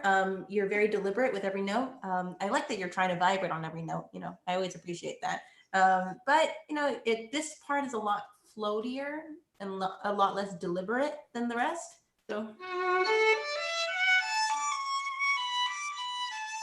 it can kind of float by. You don't need to try so hard on every note.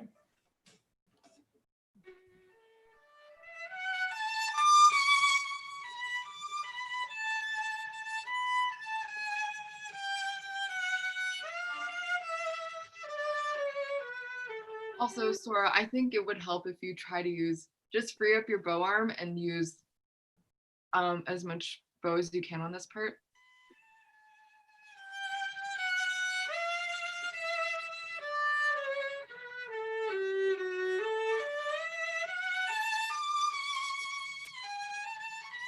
Yeah, can you try using less pressure in the bow and just pretend you're singing with your bow? And I believe it's a little faster. I'm not too sure, but can you try a little, picking up the tempo a little bit?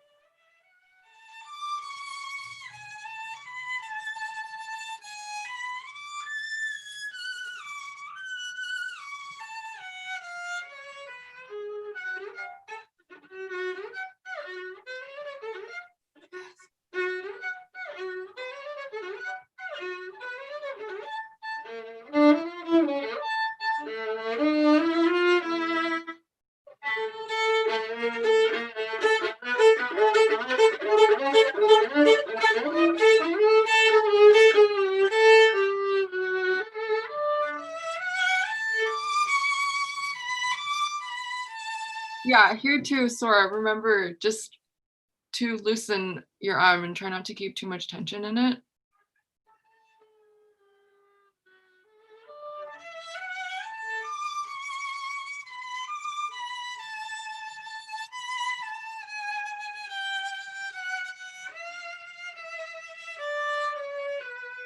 Cora, both times I heard you play the section, you did this.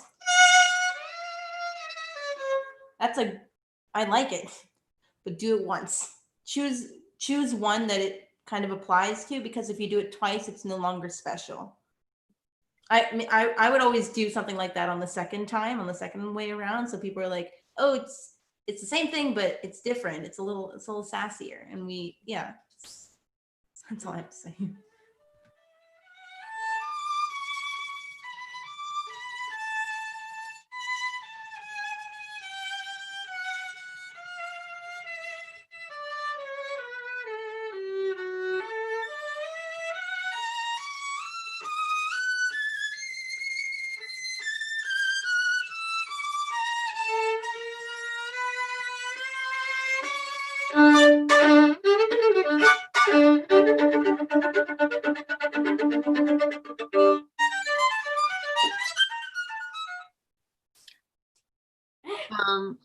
So when you have this, can this one be on the string?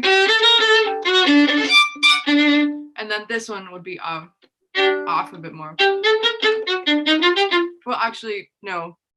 Can you try it a bit more on at first and then slowly get off the string?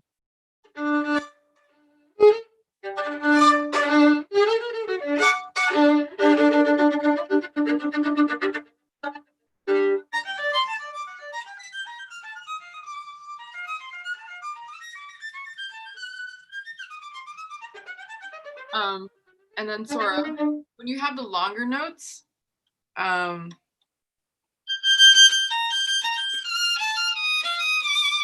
like that you're diminuendoing, but it doesn't connect the phrase to the next one. Almost feel that it's connected to the next phrase.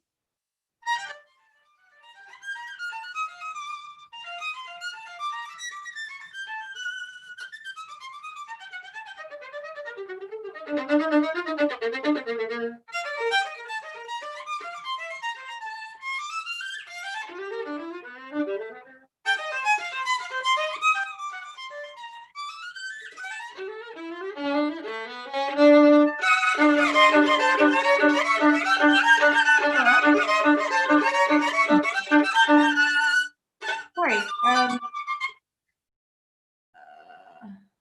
Oh my God, I completely forgot what I was going to say.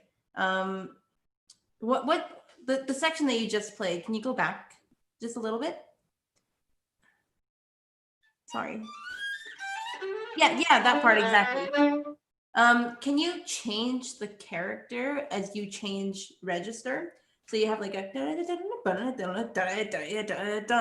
it's something in groups of two, transform the character, because we don't want that same, I feel like the one up here, that's a little bit lighter, and then as it goes towards the bottom, it's a little bit, it becomes darker. And then I want to feel that weight when you get down to here. So light, and then slowly get heavier as you get down.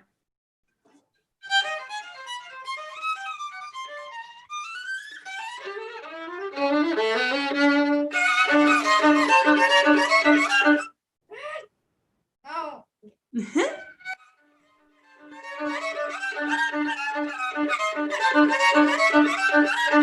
Also, Sora, at this part, I think it would be easier if you use less bow, and think of it as you're playing like a 3-note chord instead of like two separate things.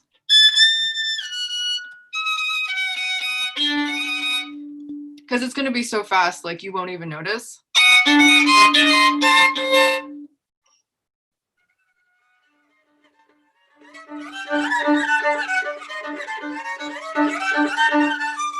then also really point out the peaks of these of this passage. So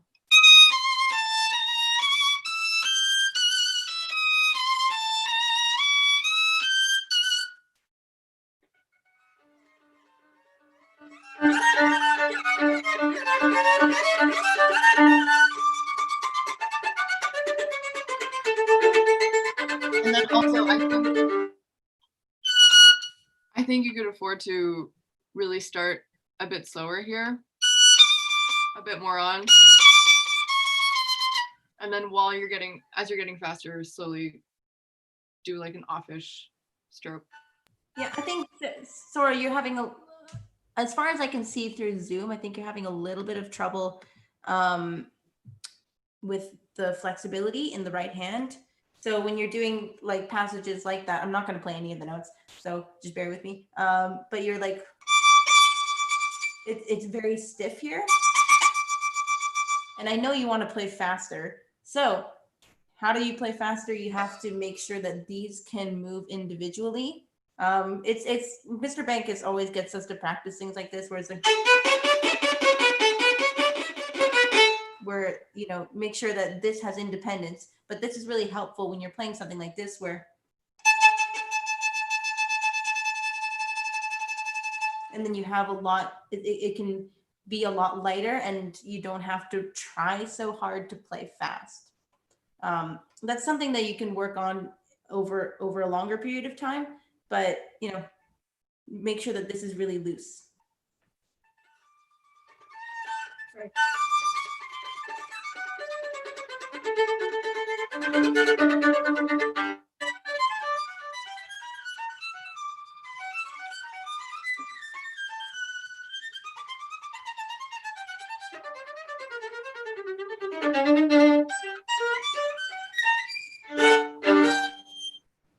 Yay. And then also at the end, that last passage, I think you could have more direction going onto the lower string. And also hear like the little peaks and valleys of each tiny little phrasing.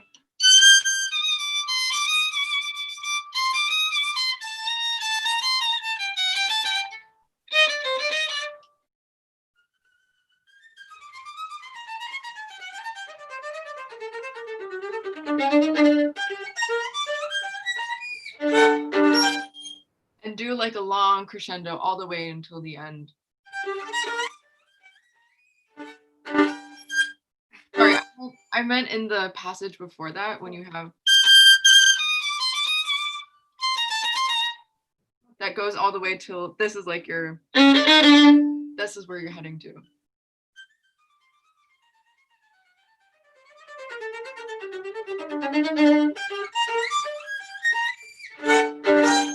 Yeah, and then also when you're getting towards the lower string, try to do more on instead of off.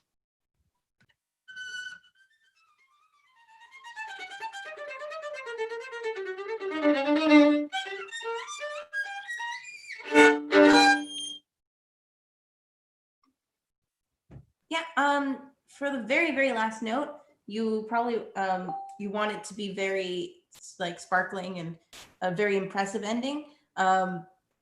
So what I would do is spend more time on this chord, like really let that ring, but then make this a lot faster.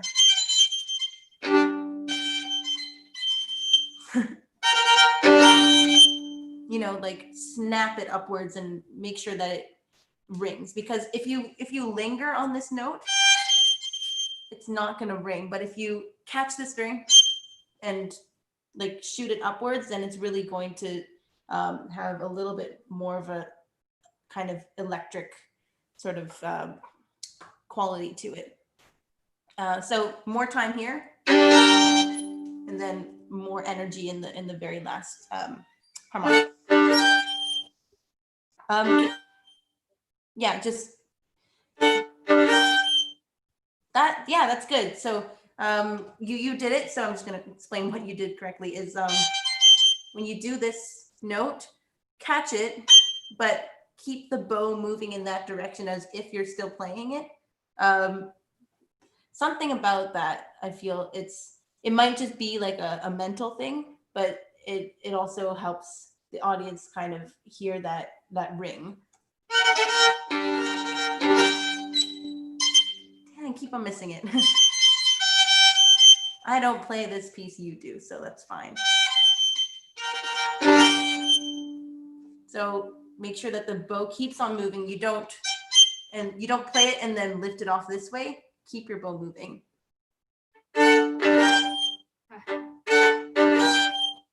Yes, that's good. Yeah. And it's, it's about the gesture too. It's about making it appear impressive. You don't want it just to sound impressive. You want it to look impressive. Yeah, but overall, really good job. Thank you.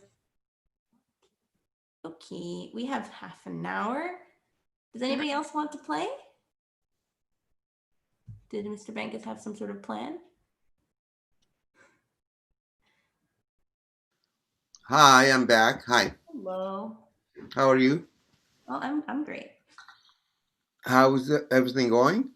Everything's going really well. Everybody's playing very well. Okay. Sorg did great. Who else is left unattended? I think everybody has played within the last 2 days. Anybody that would like to shine again that hasn't played for a while? Hello? Or how about my Mexican friends there? Anybody that felt like would like to play again? Hello? Everybody disappeared. Can I see everybody? Somebody wants to play another piece that haven't played. Here's your chance. Like Mariana?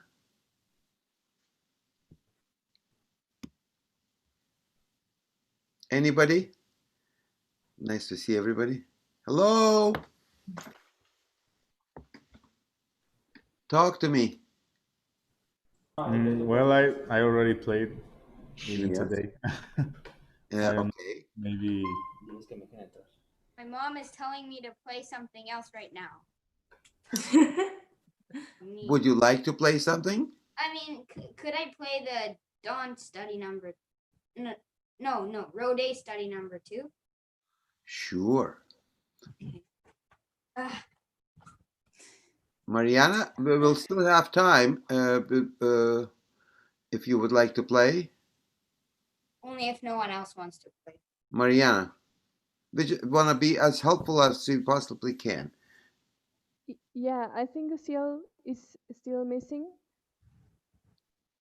Uciel is missing? Yeah, he hasn't played this week. So where is he? Pablo? Can you locate? I think he had trouble with his internet because he was at the beginning. And then he told us that he was having troubles with his connection. It's too bad. Well, tell him if he cannot connect by the end of this within half an hour, uh, to to email me, and I'll be happy to give him time, just one on one. Okay. Over. Also, Eric went out accidentally. Can you let him in again, please? He's in. He's in. Oh, he's in? Oh, okay. Okay. Did Eric want to play? We're giving another chance to have a little bit time. I'm not ready. Okay. Okay. Sora, seems like you're going to play Rode study number 2. Like I just finished playing. All right then. Okay, let's hear you a little bit.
Bravo, bravo, bravo, bravo.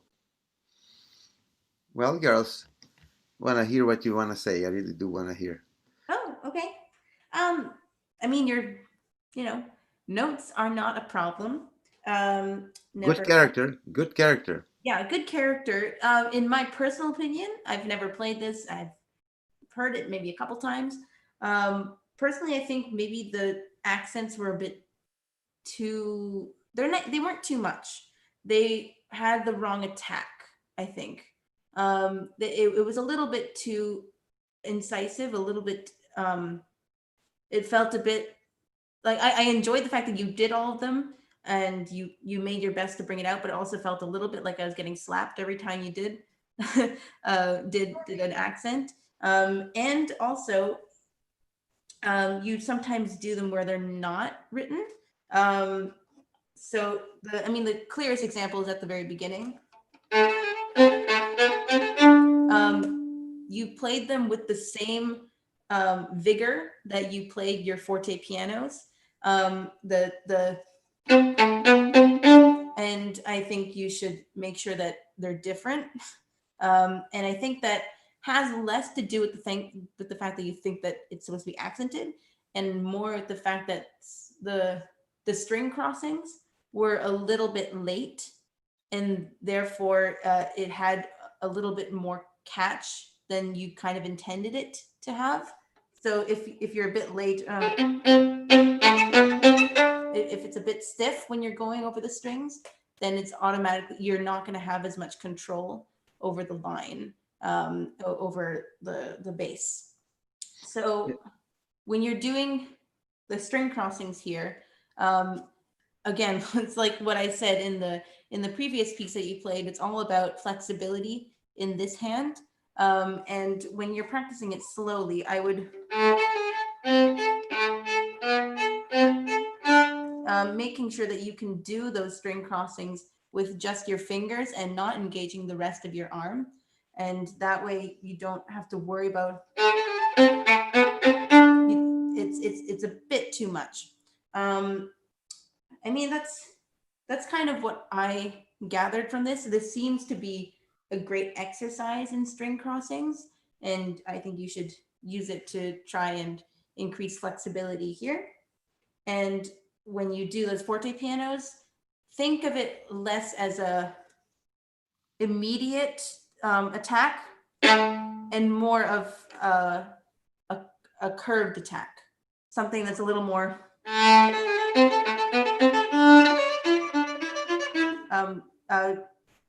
generally, unless it's a musical decision, you never want to hear a crack when you're playing, and that's something that you should try and avoid.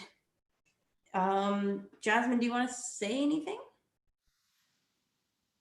Yeah, I think generally there could be more flexibility in your wrist. I think that also sometimes there's sometimes like you hear certain notes that stick out unintentionally, and I think that also has to do with a kind of stiffness in the wrist and in your right arm. I don't know. I would probably practice this, trying to keep each note even, and then after you get that like even, like as in like not sticking out and just trying to keep the sound a bit more even, and then after that you've got that, and then adding on the accents and the forte pianos on top of that. This caprice somewhat reminds me of this the second caprice by Paganini, of where it is all about those string crossings and also that bass line that's moving. And well, one of the things that one has to try in both caprices, it appears, is to shape that line. You don't want it just to be completely flat. So you have your, I'm just going to play the second caprice because that's the of Paganini, because that's the one that I know much better. But and trying to shape that line. So I'm assuming the same goes for this one. And being able to shape that line even while you're doing everything else that's going on. Yeah, just to add, hold on. I know it's a lot to remember, but then you could always, your mother is recording it as usual, which is great. So you could look back and remember it piece by piece, play by play, as they say. The distance between the two strings. I worked with someone on other caprice, so minimize the and that will make the movement that Emma and Jasmine were both asking for very, very small and very easy to achieve. So if you think that you could play double stops and then just separate it one from another, just a minimal separation, really a hair or maximum 2 hair high between the strings. That's all. That's why we have that curvature on our bridges, that we could access it slowly and gradually. Yes, not a staircase-like thing, but rather very close to each other. That's number one. And very important to all those suggestions that Emma and Jasmine was saying. The other also, Emma just noticed that ta ta ta ti. So with the ascending ta ti da da, think a little bit of direction in crescendo in almost direction in not really faster, but in that just wanting to go ta ti ta ti ta ti ta ta ta ta ti ta, not ta ta ta ta, not so super metronomical. Again, without rushing. No, that's not what I. Just the intention should be felt, and that the harmonies suggest that. So, if you could incorporate that, wanna try a little bit? Okay, hold on. Okay, prepare yourself before you start. It's not a good idea to in sports false start. You know, prepare, make sure everything is ready. It takes a second or two at the very most. It has to be order of business for you. You can't wait to start playing. You have to make yourself wait. Okay, no more than 2 seconds, and then you know the tempo. You have to. You know where you are in the bow, etc., etc. All those things that need to be that will be enough a second and a half to take care of. Okay, instead of second, third time trying, relax, concentrate.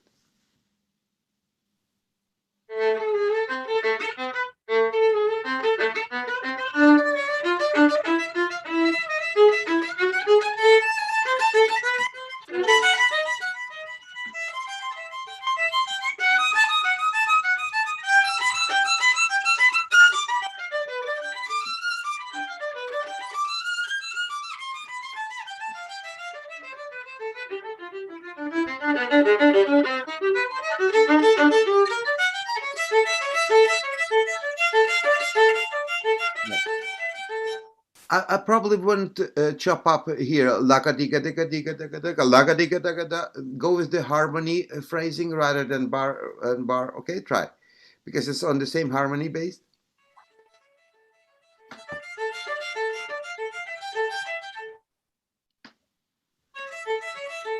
No, don't re-articulate daga daga daga daga daga. Don't do that. Laga diga diga diga diga diga laga diga diga diga diga. Try. I think that the way that it's written in the part, it's kind of like shifting the bar lines. You have your accents where you don't expect them. So you have a no accent here, and that should definitely come out. So That's it. And that makes also two bars rather than each one. So when you come to the downbeat of the bar, make a special effort not to accent there, so that the accent where you're not expecting it can come out more.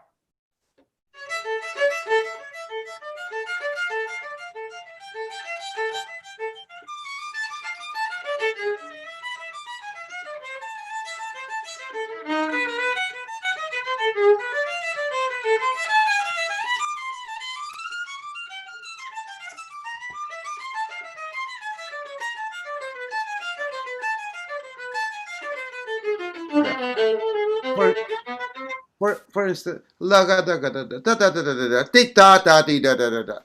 When there are three times, you know right away that the third time has to be the strongest or the weakest. It has to be different. Not don't repeat da ga da da da da da ga da ga da. It's an insisting, like your like your mama telling you, come here, come here, come here. Okay, that kind of a thing.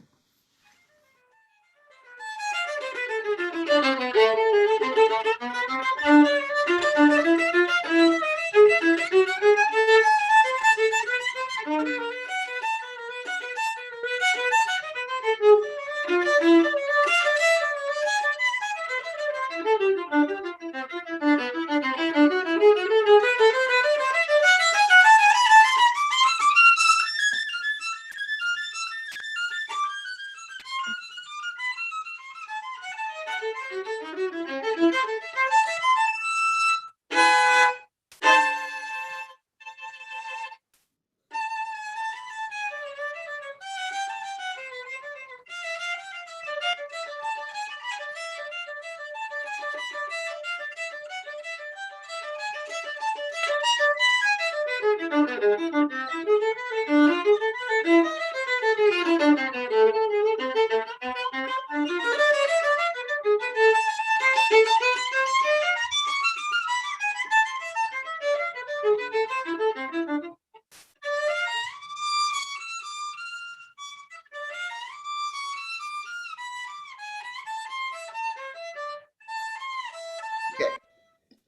Make sure that the shifts are done ahead of time, a little bit earlier.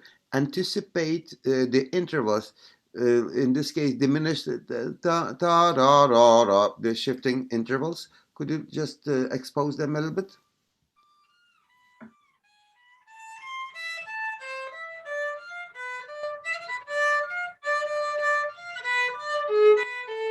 G sharp. Listen to da di ti da. The first notes of each two notes. First notes.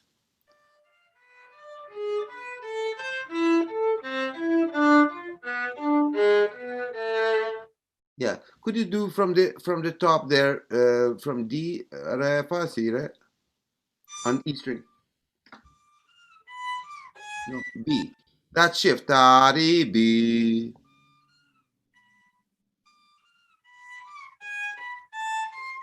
Now, okay, there was diminished 7 and then resolution in A minor. La, do. Please make sure it's in tune.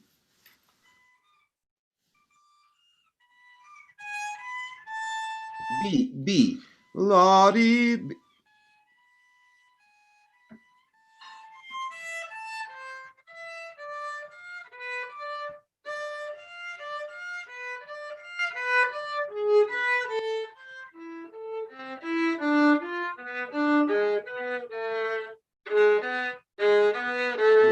And the last B, D, play fourth finger D, not open string. You don't need la, da, da, da.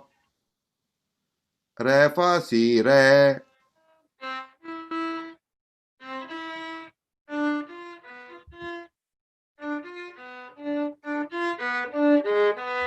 B. G sharp.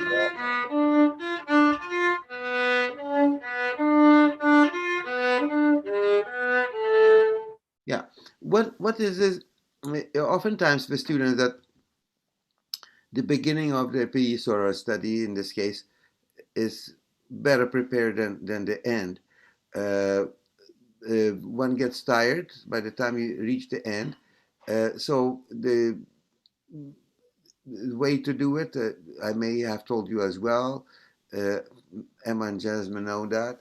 Start, let's say, from the last quarter of the study. From there, and clean up really well when you start practicing. Don't leave it always at the end of the practice, but and also to rotate, in other words.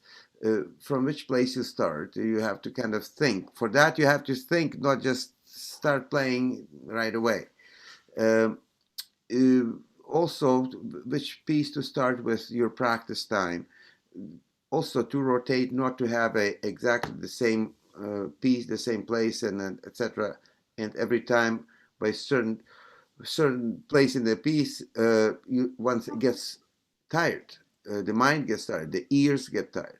So this way, we're always kind of trying to keep fresh. Emma wanted to say something. I didn't have that much. It's more just, of course, all the intonation coming down, and then also making sure that you don't hear the slides in between, because that's an important part. But if you just lift your bow a little bit further off the string, you won't hear the slides. Release the pressure. Yeah.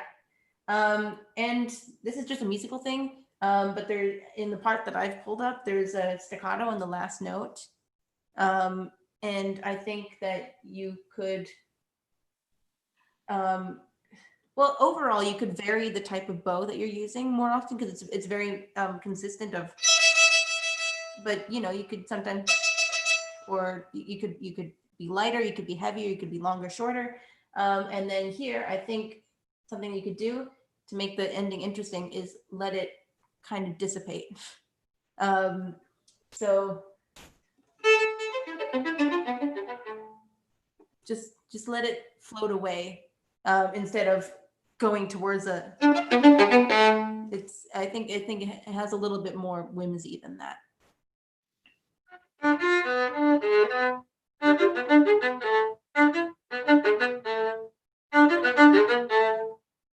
Yeah, somewhat what I'm thinking about.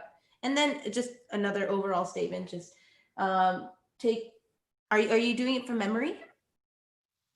Yeah. So yeah, you know all the notes. I would go back into the part now that you know all the notes and you know how they go, and look again at the accents and the dynamics, because the fun thing about this piece, from what little I know about it, is that the accents don't always fall where you expect them to, and that showing those unexpected accents and unexpected places where it suddenly goes into a different dynamic, is something that makes it more interesting for the listener and probably more interesting for you. And it would also make it easier to phrase it in a more interesting way. It's basically all written out for you. You just need to bring it out a bit more, and also make sure that you don't do accents where they're not written, because that takes away from the impact of the accents being where they are written. Well said. Well said. Never anything wrong about, once you've memorized something, still practice with the music in front of you. You're putting in all this work to try to remember everything, but you're not going to remember everything, and I don't think anybody ever will. So just always have it there for you. Jasmine, want to add something before we conclude? Go ahead. Yeah, I mean, I feel like most points have been touched on already. Like the technique wise, I think the second time around, it sounded, I think now you're warmed up and everything, it sounded more consistent and everything. Yeah, like the next step is probably just making this study more like a piece, and finding different parts that you want to bring out more, and show off a little bit more with the study. I want to ask something before we finish, and I want to start asking a few people. But since you're the last player and you're eloquent in expressing your thoughts, here's the question. Emma, don't go away yet. Here's the question, Sora. What did you learn, during those 2 weeks, those sessions, Monday, Tuesday, Wednesday? What did you learn that, if you could round up and generalize, not in detail, so and so told me about this shift or this way, but in a much more kind of general way, can you express and think to how to? What did you learn out of this little course? I learned a lot about musicality. I think that was the main thing that most people talked about. There were certain parts with shifting and technical things, bow distribution, but a lot of that ties into the musicality. And I think I learned a lot about how to make different textures with just two hands. Mm-hmm. Good. Anybody?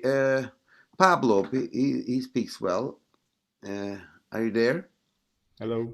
Hi. Did you understand my question? What, if you could make a general observation, what did you learn, and from observing and from your own lessons, instructions, but even more so, I would say you spent more time to observe others, and this is a great way to learn. You learn more observing others, what to do or what not to do. Go ahead, please. Well, firstly, for me, it's very grateful to see how everyone improved a lot in a year that I didn't saw them. We were playing You came great. last summer, so that people know you were in Niagara last summer. Yes. So congratulations to everybody. Uh, and from me, always I learned that obviously I need to work on some technical things to achieve uh, goals of making music. Also, from this last piece that I played, I was pretty amazed when I saw that I needed to do a lot of characters in the piece and that I didn't even notice. Like, for example, what Emma was telling me about the trumpet in the Beethoven's Romance.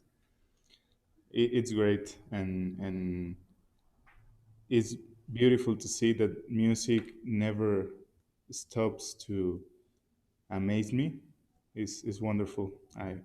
I simply love it. Good. Thank you, Pablo. It's great to have you, and all of you people that speak less English. It was great. I hope they understood a lot, if not all, of the instructions and ideas. Anybody else would like to share their thoughts on my question? What did they learn during those? Thank you, Pablo. Anybody, please? Gloria. Yeah, I think I agree with Sora on what he said about the musicality.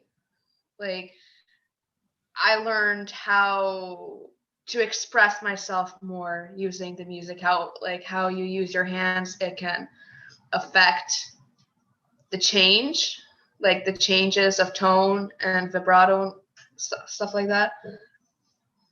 So yeah, I just learned, Mm-hmm.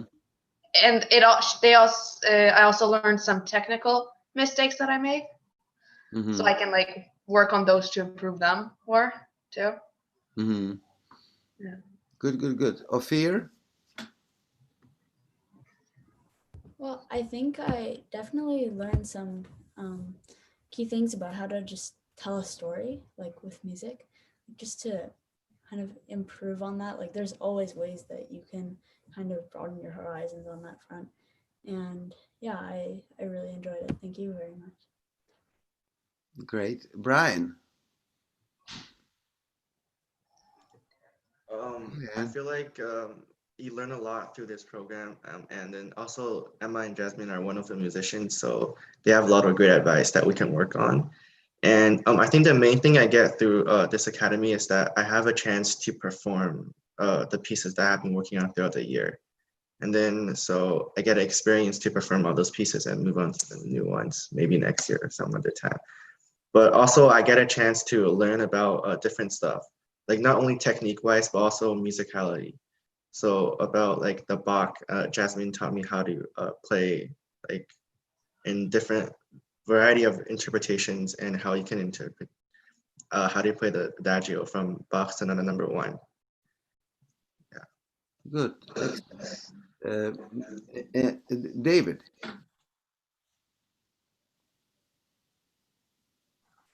I think it's mostly what Sora said. I learned this, like how to interpret the piece I'm playing, like the style of the piece, and how I should use the techniques and to play it as like my piece, like especially for my second piece, the solo sonata. It's without orchestra. It's very different, and yeah, something unique.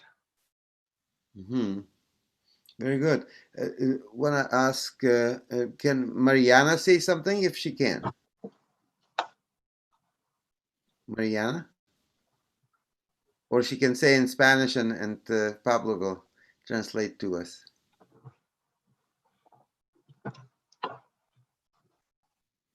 There are so many things that one can still work on, even when you already have like intonation and rhythm and everything. like there's so many details and nuances that sometimes you cannot hear them until like your teacher or someone like Emma or Jasmine who already have worked on those things like they point at that. And yeah, it's like very mm, refreshing to see how everybody studies and develops their their music and their pieces. Interesting. Is Eric would be capable? You think if Pablo say something?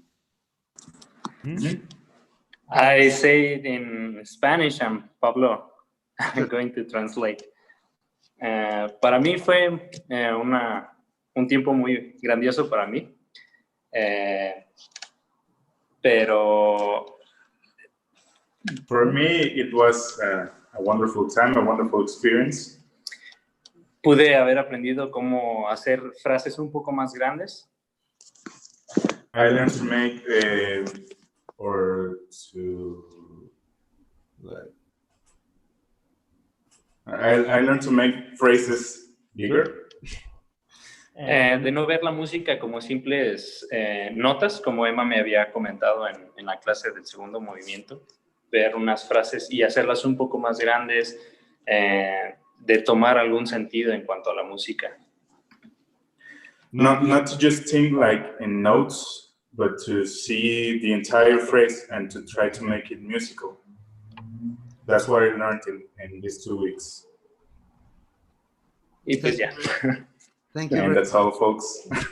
Very, very kind, very kind words and very, very good observations. And I want to add something with great gratitude to Emma, Jasmine, and Bora for their teaching. And what really impressed me the most, if I had to say, the one thing that more than any other, there are many things that impress me, but one thing more than all the other ones, their attention to details, and that goes for all three of them. When you teach, you don't kind of think that the student will go into those details and dissect actually almost more than you already asked them to do. And then when I hear this teaching approach with those details, that really makes me happy. Is not even the word to express my warm feelings that I as a teacher succeeded to pass on the information, the teaching bug, if you in a good way, the interest to help other violinists, other people, which goes with it. I believe that if you are capable of helping your student, you are probably a giving person in general.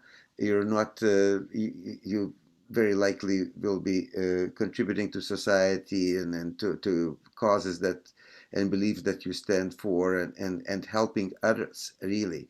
It's not just the beliefs itself, but what are you doing to help others to be better in number of ways, in this case in music. So it's all ties in together, and for me to see that, it's really it's first experience really that we had this opportunity that the pandemic presented to have the three young violinists to teach, and its teaching is art and skill together, definitely, plus psychology, plus many other things. It's very complicated, and to see that the young players got so much out of it, it's really a great, I consider it a great success, and I thank you everybody, the junior faculty, what I call, and all the students, and from here, Toronto, and from Mexico. And I would like to say that in conclusion, I'd like to do this not only in the summertime, but as some kind of courses throughout a year, maybe every couple of months or every 3 months, whatever. And what this virtual way allows us to do, that you don't have to come, let's say, from Los Angeles or from somewhere else or from Mexico, but we could stay there and we could still learn a lot from each other, and make things better musically and technically. Yes, it has its limitations. However, there are more pluses than minuses, I would say, in general. So, and thank you our technicians behind the scenes that helping us on our side anyway, to get everything together online and to have a good quality and really very acceptable quality most of the time. I would say 95% of the time. So it's a great success. Thank you so much, and I'll see you all soon somehow. And if somebody from Mexican students that wanted to play didn't have a chance because of internet or something, do let me know, and I'll connect, and I'll be happy to hear them and have some lessons. Okay? Pablo, may I just interrupt here? Pablo, please don't go. We don't have David yet. And I wonder if we could ask you to join the cello class and just translate it for Louis until David joins us. Would you mind? Okay. And bring Yes. Matthew in and Louis now. I'd like to thank you very much for having them. And thank you, as echo ditto what Atis said. It's a fantastic afternoon. Thank you, everybody. Thank you. Bye for now.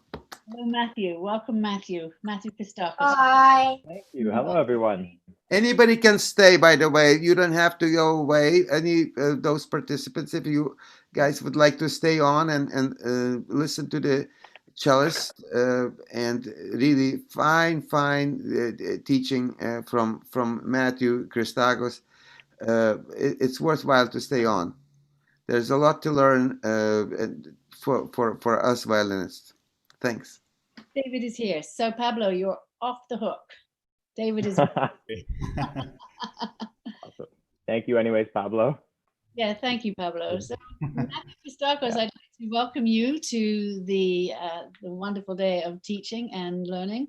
As Mr. Bankers has just been saying, it's been quite illuminating. Matthew Christakos is he's another one at the Curtis Institute and plays with the Curie Quartet, which we will be seeing actually on Labor Day weekend on musicniagara.org.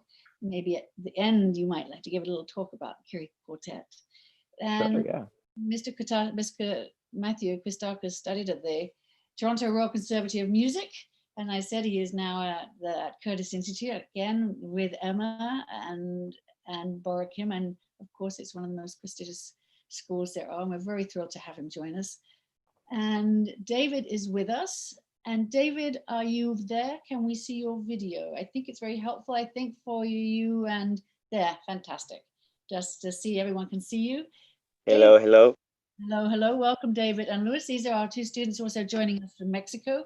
If you are just joining us now, this has been a multinational experience and adventure over the last 2 weeks. And we have joined forces with the Soleil Institute. And our students that have come up here for the last 2-3 years now are joining us online, because obviously with COVID, they haven't been able to come in person. But that has provided us with so many, this is an adventure unto itself, and we're all learning. So we're very thrilled to have the Soleil Institute with us. And thank you to your organizing coordinator there, Aurora Cadena Sevilla. So very happy to have you. I'll hand over to Matthew. And welcome everybody, and musicniagara.org. Everybody can go in and check out any of the upcoming events. Maybe I'll just say a little promo, because on this coming weekend, there is a concert, musicniagara.org. You can turn to this, and it is called Music and Laughter. It's the Quartetto Gelato, very popular here in town, in Niagara-on-the-Lake, whenever they come. They've been playing with the festival for 20 odd years. So Quartetto Gelato and Joe Pilateri, who is a local, he's a stand-up comedian and profoundly funny and important gentleman in our community for the arts. He's a major philanthropist. And so this is Music and Laughter, which I can assure everybody with Joe Pilateri, it is laughter. He makes me cry. So join us at 4 p.m. this coming Sunday. Go to musicniagara.org and you can check on the top right-hand corner for the YouTube live and see it all live. Thank you, everybody. Over to you, Matthew. Awesome. Thank you, Barbara. Hi, everyone. Nice to be here once again. And David and Luis, how are you guys doing? How's the practicing? Yeah, very, very good. Very interesting. So Nice. thank you. Thank you, Good. Matthew. Oh, great. And Luis, how are you doing today? Luis, Are you vamos por there? ahí. Oh no, did he get kicked out somehow? I don't see him. Maybe he's don't having some sort know. of technical difficulty. Yeah. But we'll start with you then, David. Yeah, sure. Cool. And today,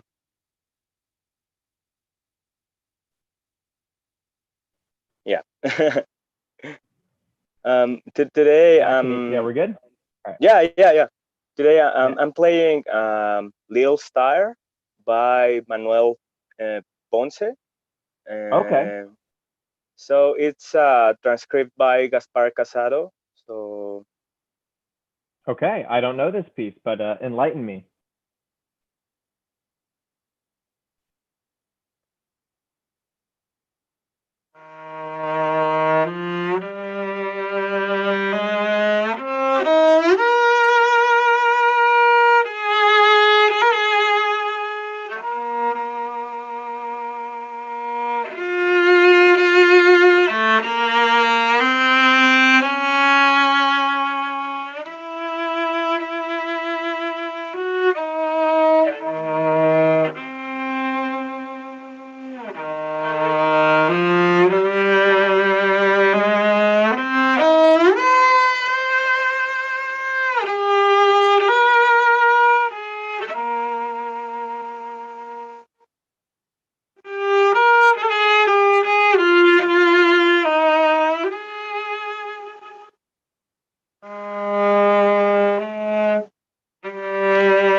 Beautiful. Very nice. Wow.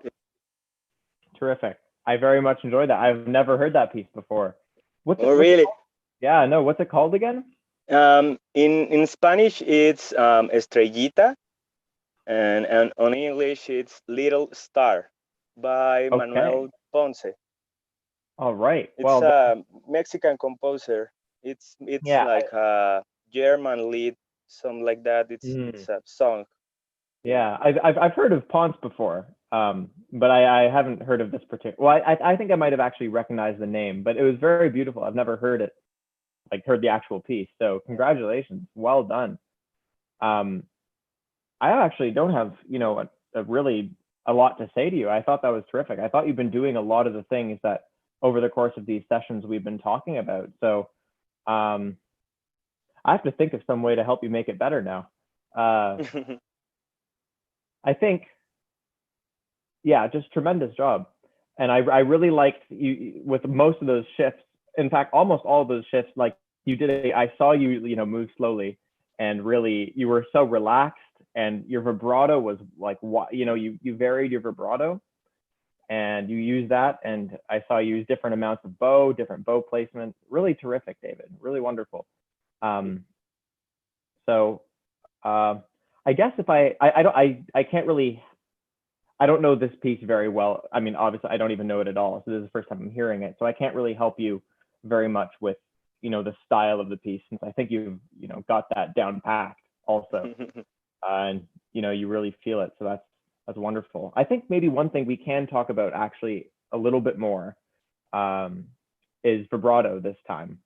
Okay. I thought you had a very beautiful, relaxed vibrato for the most part, actually throughout the whole thing. But I did notice that it only changed a little bit. You didn't use it as much as a tool for, you know, driving a phrase as much as I saw you doing the other things. And I loved how you use those other tools. And your vibrato was beautiful, don't get me wrong, but I think it could use maybe a little more variance. I'm gonna try and see if I can, I don't remember exactly what you played in this particular part, but there was one part where you decrescendoed, sort of like, let me show you.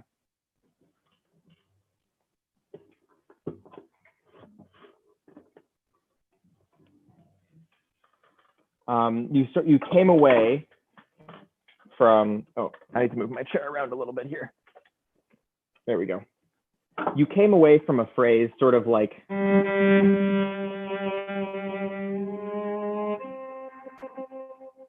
was something like that was like sort of a transition between two phrases that I heard you do.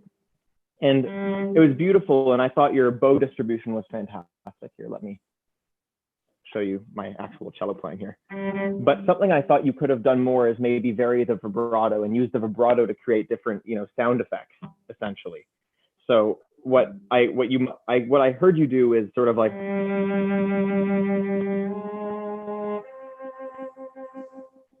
something like that, which was beautiful and it sounded great. But because of, well, at least I perceived it to be something that you wanted to make like a change in the sound quality. So, you know, if you're louder on this bottom note, wider, slower vibrato, and then maybe a narrower vibrato as you change colors into that second part.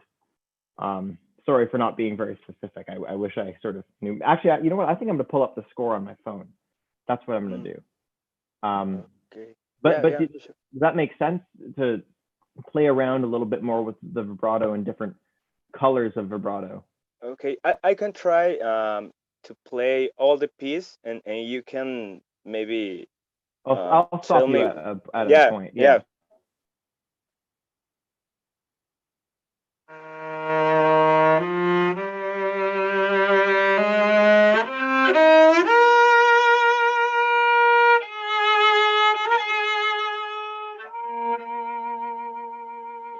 That's a perfect spot, David.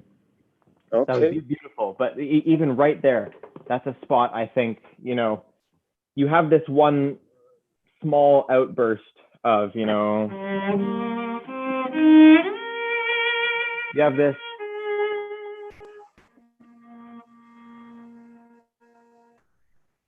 You could even just, instead of going where the vibrato is just very even the whole time, maybe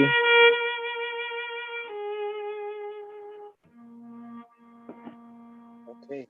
it could even come down to, not necessarily in terms of volume, but the vibrato, very, very subtle vibrato, Okay. could help you shape that da da da da da da da. If you were to sing that, for example, you might, if you're, why don't you try singing just that first line or whatever it is? Okay.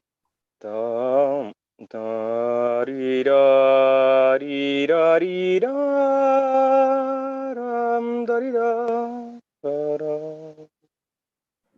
So did you notice that at the end of the phrase, you sort of, you fizzled out in terms of dynamic, but you also didn't go, da, da, da. like the vibrato became less and less and less in your voice when I heard it. So you can use that. You could, like I mentioned a couple classes ago, you can always use your voice as a very general guide for how you want to play the cello and how you want to cellistically, you know, execute these things. So try again just those first, I don't know, 2 bars or whatever it is. Okay. And think about how you would sing it and vibrate accordingly. Okay.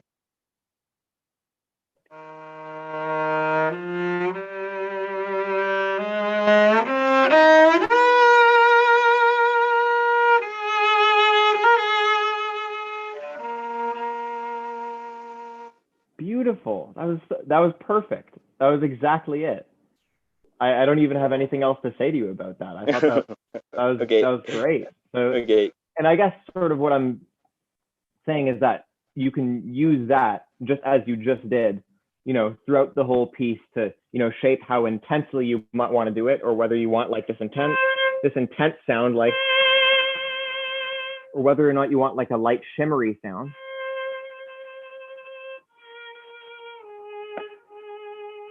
You know, or if you want more of like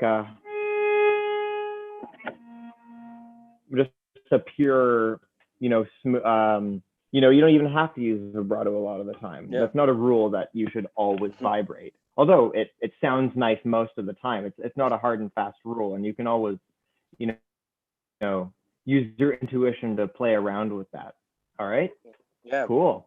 So I would say that's the biggest thing that I noticed, and I didn't, you know, I don't have too much more advice for you on this particular piece. That was the main thing. So I think if you could experiment more with doing that and vibrating and finding different feelings in your left hand that correspond with different feelings, you know, in the way you feel in your emotions. Okay. So does that make sense? Yeah, like, sure. Just you know, explore it's like feel more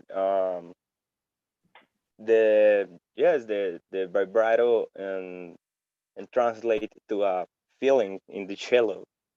That's exactly it. Great. Okay. Awesome. Okay. Well, I'll ask you to play it again in just in a few moments, and then I'll stop you if I you know, can find a place where I think you could use more of that. Cool. But before you do that, one other thing. This is this is more of like performance etiquette in general, and I know that, you know, this Zoom call is not like a formal performance. Obviously, it's a class.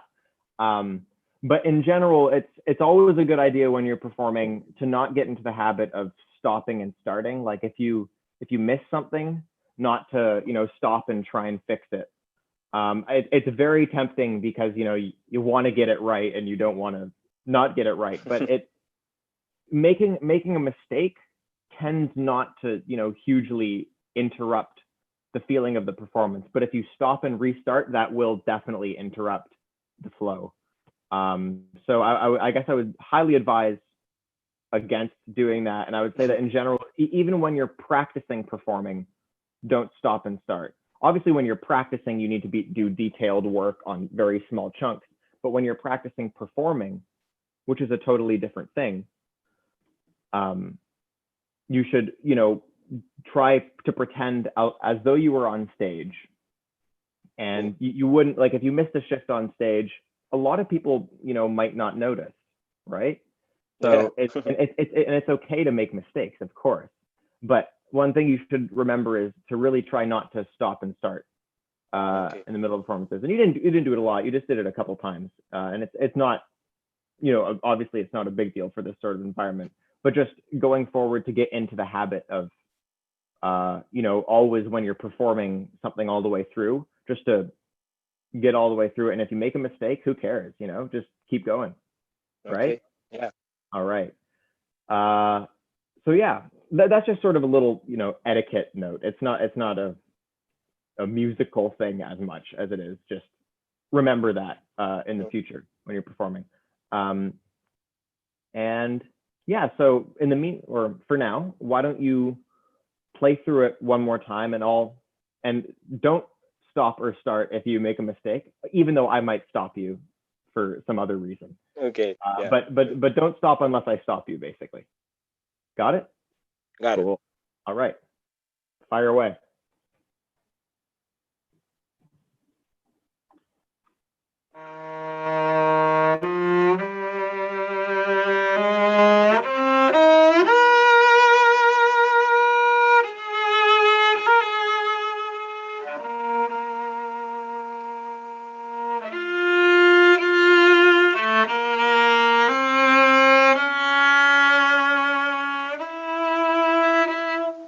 Stop. Great. No, that was beautiful. I loved what you did with your vibrato there. I'm going to start being really picky since I think it sounds fantastic. Now I'm just going to pick apart every tiny little thing you do. So don't take this as like some sort of bad criticism, because I think you sound terrific. Thank you. But since there's not much else for me to say, I might as well, get into these little things.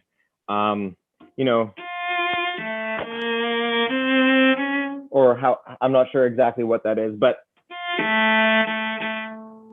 the open A doesn't sound really, Okay. it doesn't fit in there with the phrase, especially since you're trying to be singing and lyrical. I would not think it was a good idea to use, especially if you're trying to be quiet. It kind of sticks out like a sore thumb. And so, and you could maybe get away with it, but if you're gonna do that, you need to mask what you're doing. So, when you do use the open A, use a lot less bow and a lot lighter. And even that was too much, I think, but because if you use the same pressure on this note and that note, it's gonna sound weird and it's gonna stick out. But if you back away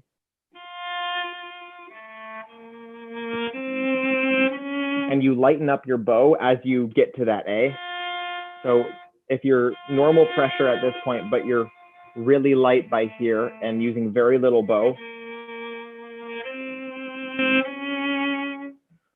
you can maybe get by without having it stick out. But of course, what do you think an easier solution would be than that?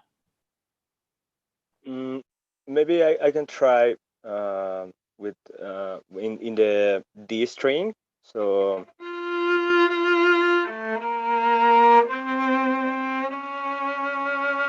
exactly.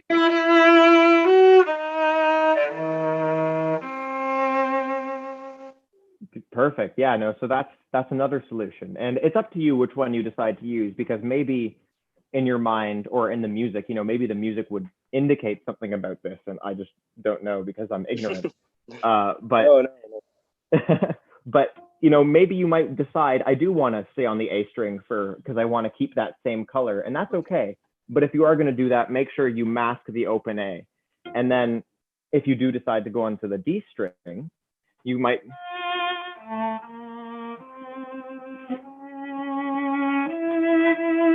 maybe stay there once you get there, Okay. to keep the color instead of changing strings. And I think I mentioned last time, and especially in very lyrical things, you don't really want to be changing strings a lot of the time if you can avoid it. So I might recommend picking either one or the other.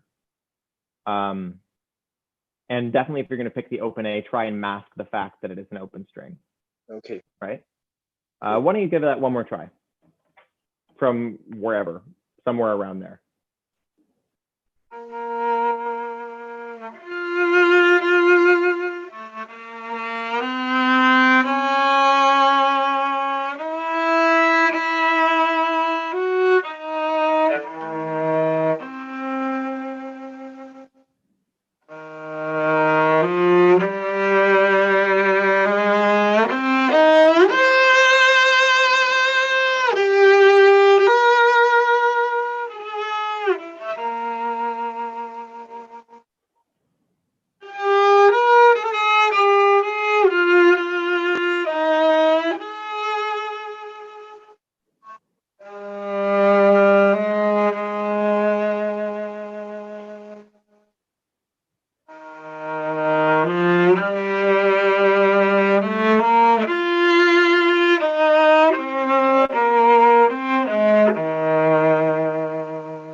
really good, David. There. So I'm about to contradict myself a little bit because I said before that there's no rule that you should always vibrate, which is true. There is no rule that says that.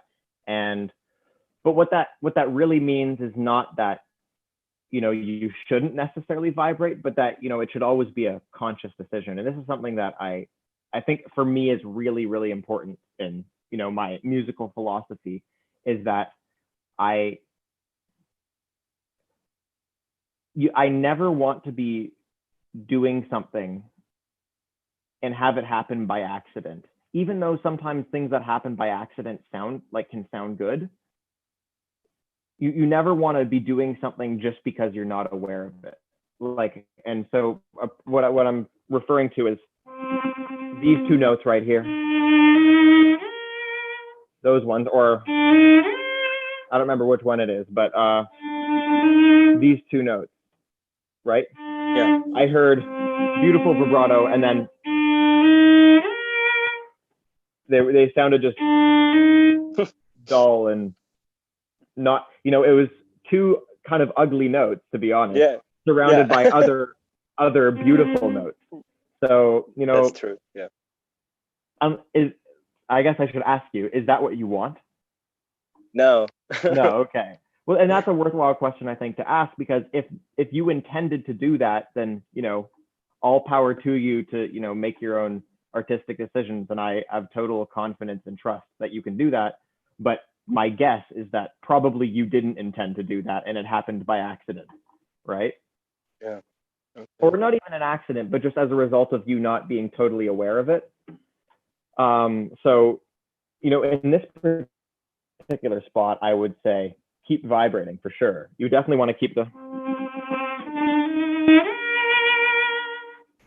right. You want to keep the vibrato going all the way, and it's very tricky to do that. So I think one thing I might recommend for you to, you know, be able to do that is feel like, say you're doing this fingering, feel like when you move back, you're moving back sort of at a time when your hand isn't. You use your vibrato to almost help you get to the other note, to the next note. So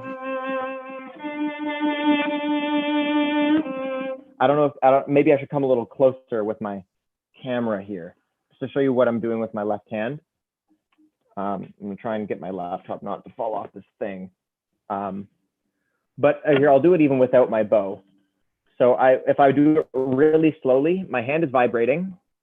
And then at some point when I'm on, you know, the backwards end of my vibrato, I'll use that to keep the balance of my hand rather than vibrating and then trying to shift two separate things. If you could try and make it one fluid motion by moving with your vibrato, you know, it'll be easier to keep your hand balanced while you play those notes. I'll vibrate really slowly. It's going to sound weird, but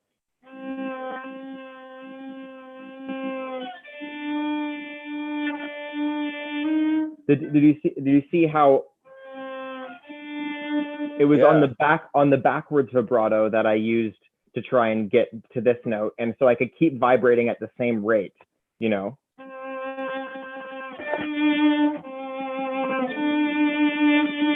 And then if I was going the other way, I would do the inverse. So when I'm moving forward is when I would shift or extend or whatever I'm going to do. Does that make sense? Yeah.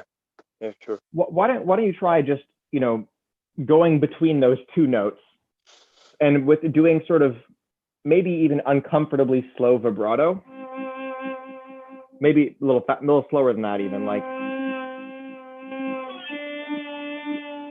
and practicing keeping the vibrato even as you go from one note to the next note and back. Try going back and forth. Only these three notes? No, just the first two. Okay, just, okay. Just those ones.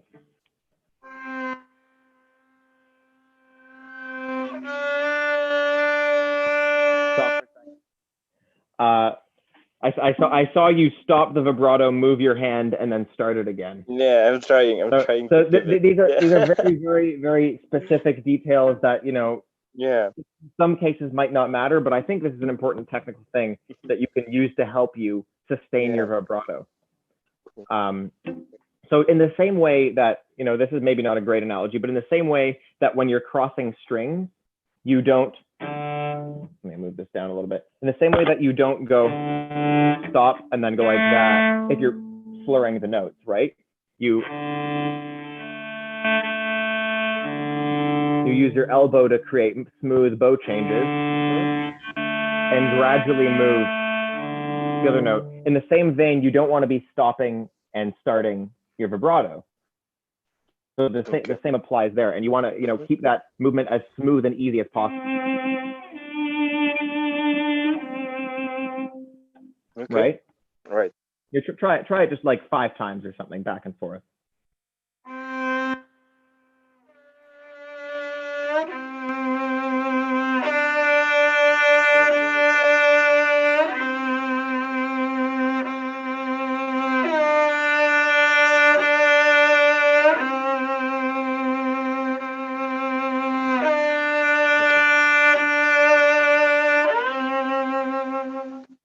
Okay. Yeah. Yeah, no, that's terrific, David. I think you got it. And one thing that you can do also to help you practice this is set your metronome to whatever. Let's say 60. So it's going bump, bump, and then think of your vibrato in triplets. So.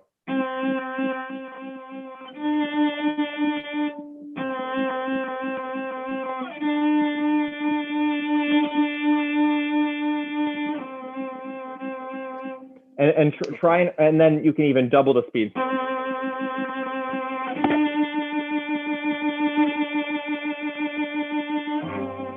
Pardon the G. Yeah. So by trying what I just showed you about, you know, the slow vibrato and trying to keep the motion fluid and, you know, move your hand in accordance with where your vibrato is at. And then you combine doing that with, you know, using a metronome so that your vibrato stays steady. You're going to really train your vibrato to be completely and utterly under. Are you still there? Yeah, I think I might be lagging a little bit. Sorry. But yeah, no, that way you can really train your vibrato to be totally under your control so that, you know, nothing happens not on purpose. And you can decide not to vibrate or to vibrate less or to vibrate more, and not have it happen sort of just because you didn't think about it. And this is something that I struggle with all the time. You know, I'm playing in lessons and my teacher's talking to me about beautiful notes, or that something is really beautiful and then all of a sudden it's really ugly, and then back to beautiful again just because I'm not thinking about it. So this this happens to me maybe like every lesson. I don't know. It's something that I still have to deal with, but you know, especially because of that, I feel like it's worth sharing with you, just at least so you can be aware of that. And yeah, so the vibrato technique is something I learned from my former teacher, Hans Jensen, who teaches in Toronto. And he taught me that, you know, practice technique. And I think it's really helped, you know, get my vibrato more under control. Yeah. Not that it actually is under control, but it's getting there. So that's also a work in progress for me. But yeah, terrific. David, you sound really, really good. So I think maybe just remember those things. Do you want to we can finish this piece, start maybe around where we just left off. Okay. And then we can get to the end. And then if we have some time, which I'm sure we will, actually, we've gone relatively quickly through this. Yeah. Then if you have something else, I'd be happy to hear that. But we'll get to that when we get to that. So why don't we just start by finishing this piece?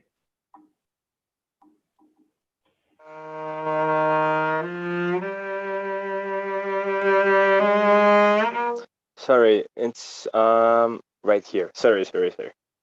All good.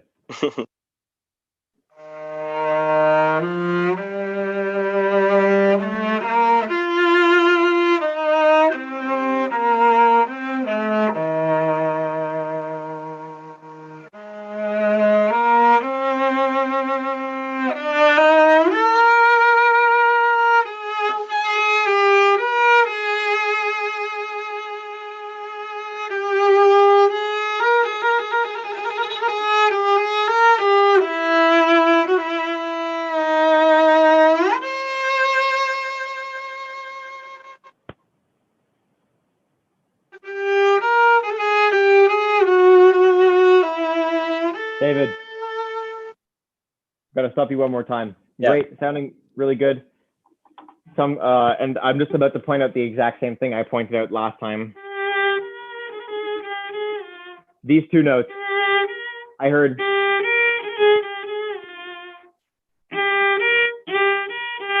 Yeah.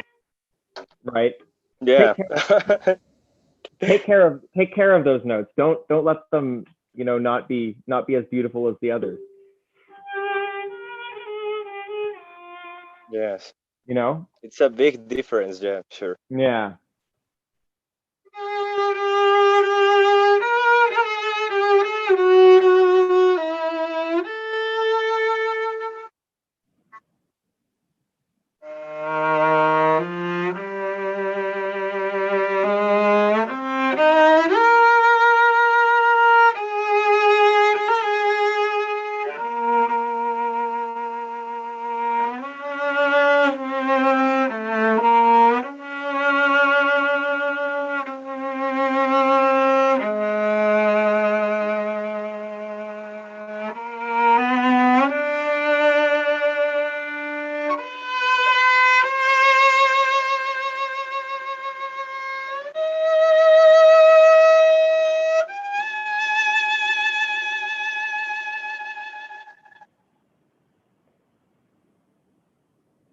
Beautiful, beautiful, David. Terrific. Thank you. One last thing. Actually, two things, but one of them I might just not know enough about this piece to even talk about. So I'll talk about the first thing, which is at the very end there. I don't actually know what is the dynamic situation. How do you feel about the end in terms of how you want it to, like, phrasing wise and dynamic wise? And the piece have a piano indication and then a diminuendo, but to me it really likes to be more like a goodbye. I don't know how I can explain it. So it's more like a nostalgic moment, maybe. So. Then in that case, I might not, as great as it sounded, I don't know if it fit to go.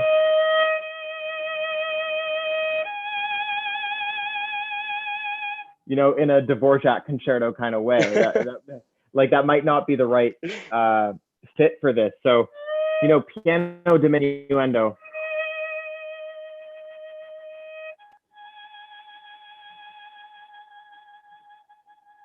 And then as your bow dies, sorry, as your volume diminishes and your bow becomes less and less involved towards the end of the note, so does your vibrato maybe. So you're not just going the end, right? Okay. So, allow that the end of the piece, especially if it's a piano diminuendo. Like I would not have known that from the way you played it. It sounded pretty like bravura and forte. So, and also that could just be Zoom, but in the same way that I'm asking you to take care of all these little notes, make sure like the ends of phrases are, just as beautiful and meaningful as the other components of the phrases. So, if you want to die away and have it be like a farewell, like, someone fading into the distance and waving, for example, that's sort of what I'm picturing when you said that. And the picture becomes fuzzier and fuzzier until it's gone, right? Okay. So why don't you try just the last few bars maybe, and think about the farewell that you want to, the nostalgic farewell that you want to, bring out.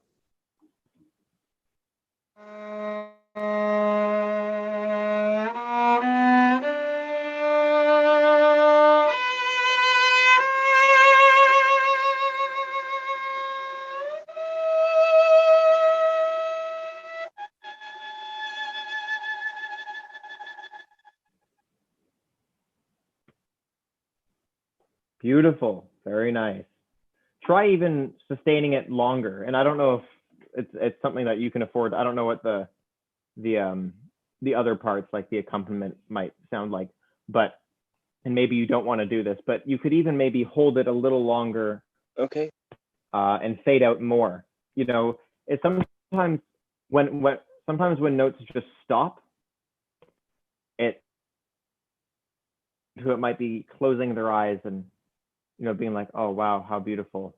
And if the note, like if there's an audible end to the note, then that they might be like, oh, okay, I guess it's over, right? As opposed to letting, you know, the silence at the end of the piece be part of the piece and part of the performance.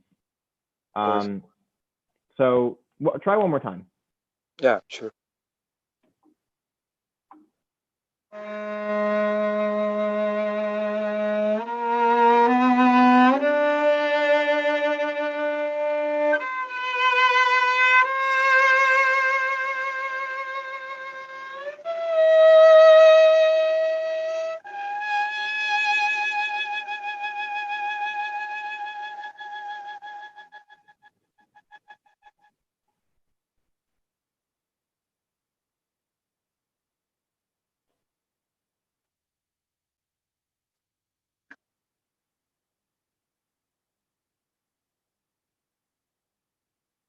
Yes. Oh.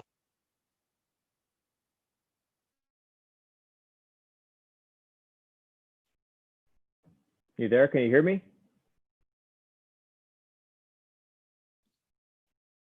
I can hear you. I think he's frozen, Matthew. I see. Okay. See what happens here. Hold on a second. Hold on. Oh, he's back. He's back. Yeah. Hello. Sorry. It's all good. Yeah, beautiful. Actually, it turns out I think we can actually keep talking about this just for a couple more minutes. I'm sorry. Can you play it one more time for me, actually, just so I can, you know, get a handle on how it goes, because I want to show you something. But can you play it one more time from where you just played?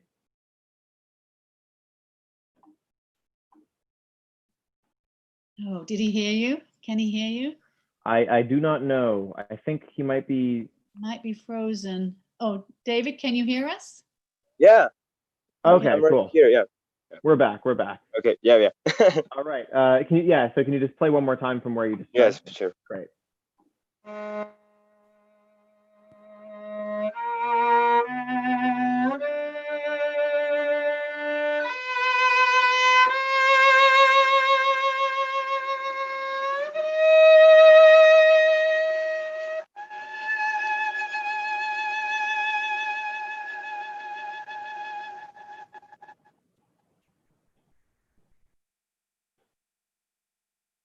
David, that was the last note was super exquisite, super beautiful, fantastic. Thank you. Leading up to the last note, I felt like, although it sounded great, I felt like maybe there was too much going on for something that feels like maybe it should just sort of be winding down. I heard sort of, pardon my rhythms and notes if they're not right.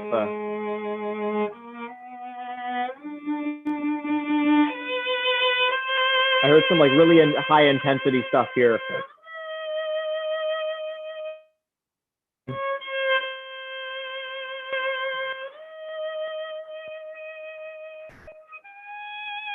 And then there was the last note, you know. Yeah. Like I heard a bunch of different things happening where I think you could maybe streamline's not the right word, but you know, make the shaping a little smoother.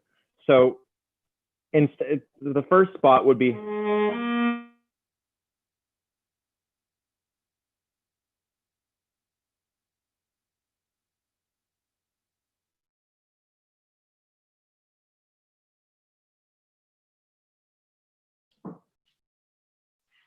And it looks like we might have frozen again. So I'm not sure if Matthew there. Okay. David, can you hear me? Yeah, Barbara. But I have problems with the Wi-Fi connection and Matthew. Matthew's over there now. Okay, Matthew, you're back. Hello again. Don't know what happened there. I guess it just sort of cut out or something. I think it's the time of day. We're just having a little conflict in the airwaves. So good luck. Yeah, maybe. Well, thank you. we'll see what we can make work over here. Here, let me try this again. So I would maybe recommend like smoothing it out and making sure that, you know, say this is the loudest point in the phrase, not necessarily loud, but maybe, you know, a mess.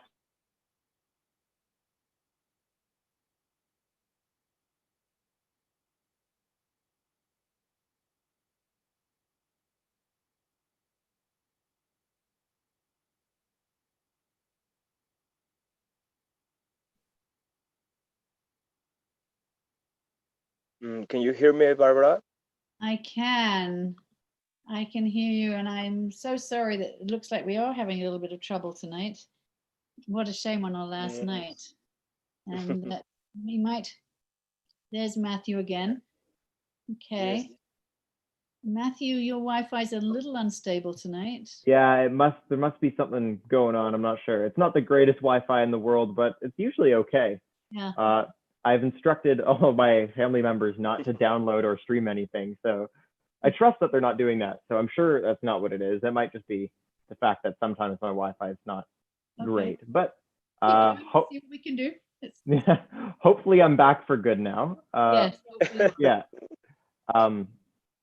So once again, let's try this again. So we're in A flat major. So it's important here we can start thinking about the harmony and think about, we expect something like that to happen, you know, but then all of a sudden A flat minor diminished. Whoa, crazy stuff. Yeah. And then it resolves here. So that's, you know, for me, most of the time when things resolve, it feels natural, at least for me, and I don't know if you agree with me or not, but it feels natural for me to come away from, you know, something that's tense that resolves. It feels natural to come away from the tension as it resolves. Yes. Especially in a phrase that, you know, like you said, you want to be sort of feeling like we're saying goodbye, and it's a farewell, and it's piano diminuendo. So these are all reasons why, you know,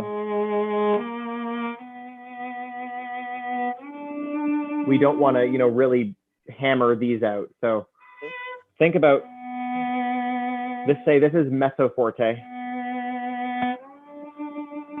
faster vibrato because tension, and then we come away from this.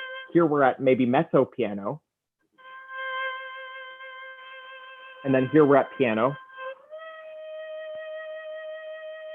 and here we're at pianissimo. Okay. And then we die to nothing, and maybe to pace it a little more. Okay. Those are very, you know, specific instructions, and you don't have to obviously do exactly that, but that's just an idea of how you might want to pace it so that you can get this, you know, feeling of saying goodbye and having something sort of dissipate a little better. So why don't you try that? Think about those things.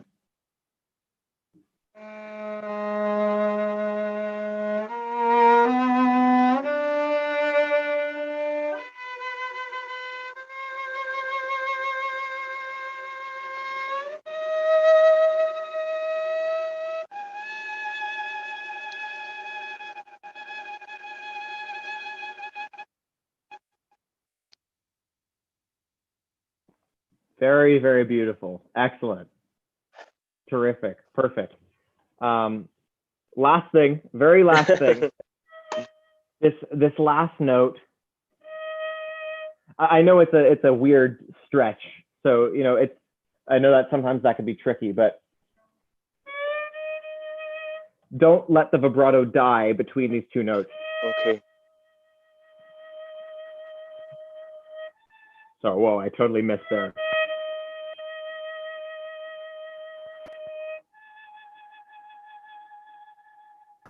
You know, continue the vibrato across those two notes, because otherwise you get this feeling, this note stops, and this note then is a new thing, and we don't want that. We want it to all feel like one thing, right? Yeah. Okay. So think about, you know, and don't be afraid. I mean, obviously it's a weird stretch, and I just missed it 3 times in a row. But like don't be afraid of, you know, trying to get it in tune. If you practice it enough in your own time, it will be in tune. So you don't really need to worry about that in performance. So in performance, really just, you know, of course, when you're practicing, you're going to want to go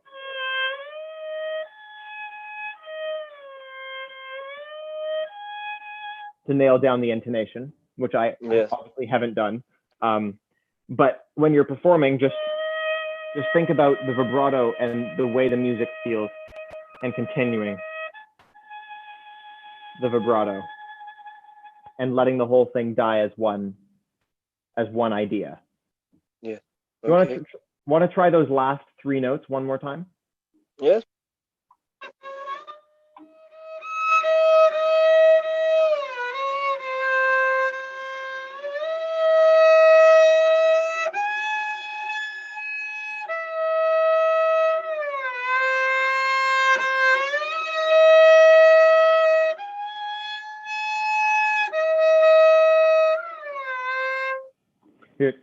Great. I think, yeah, that's exactly how I would recommend practicing the intonation. But don't worry about the intonation for now.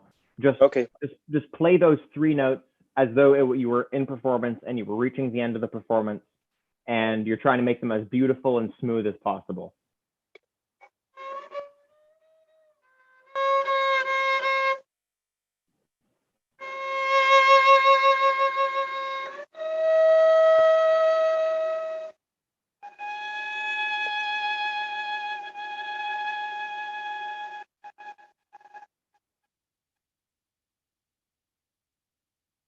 Can I try again?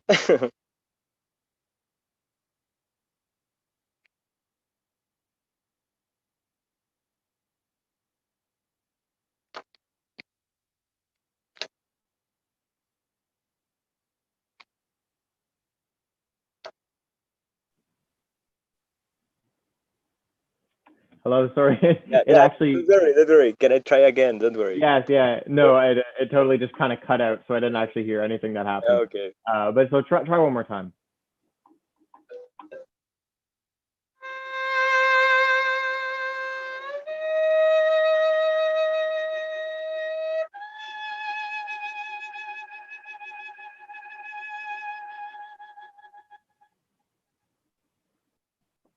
Beautiful, David. Terrific.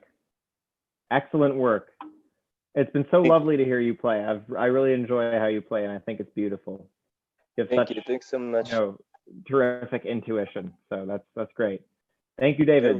I really appreciate it. Thank you. Thank you. It's a pleasure. It's an absolute pleasure. All right, we should probably move on now to Luis. Are you ready? I'm ready. You're ready. All right. What's up? How's it going? ¿Cómo estás? Fine. Very fine. Yeah. I'm good. Cool. What do you want to play today? I play to Kawalewski Cello Concerto, number 1. Hello? Yes. Kawalewski Cello Concerto. Are you listening to me? I can hear you now. Yes. Okay. One more time, Lewis. Okay. I play to Kawalewski Cello Concerto, number 1.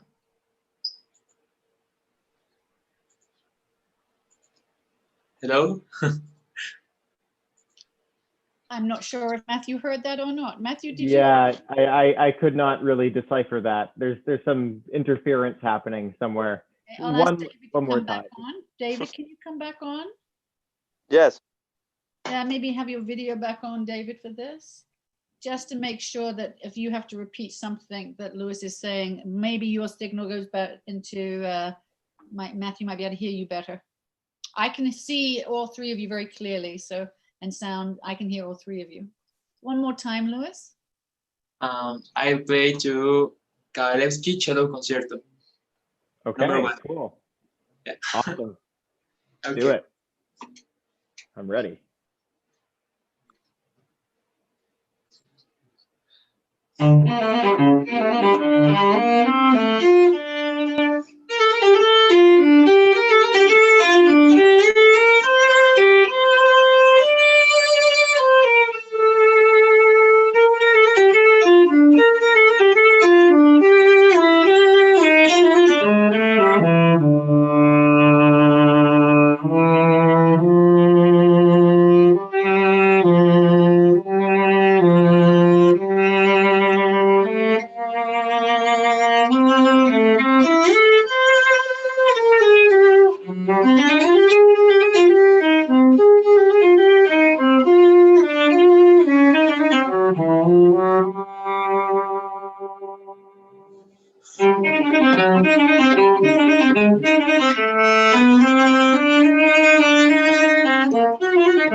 Hold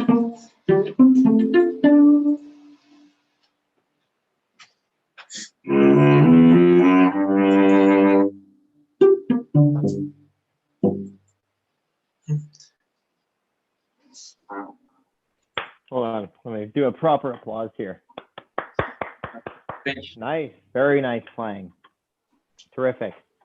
I really, your technique is excellent. I think it's really good. You have, you know, you're very agile. You seem to know your way around the cello quite well. So congratulations, and yeah, I thought you came with a beautiful, you know, a beautiful sound most of the time. Unfortunately, there was quite a bit of interference. Sorry, I should actually I forgot. David should probably translate some of that. Yeah, sure. Can you hear me? Yeah. Yeah. Dice que estuvo increíble, Luis, que es un muy buen concierto, que le gusta mucho tu técnica, que suena en general bastante bien. Pues el cello está muy bien.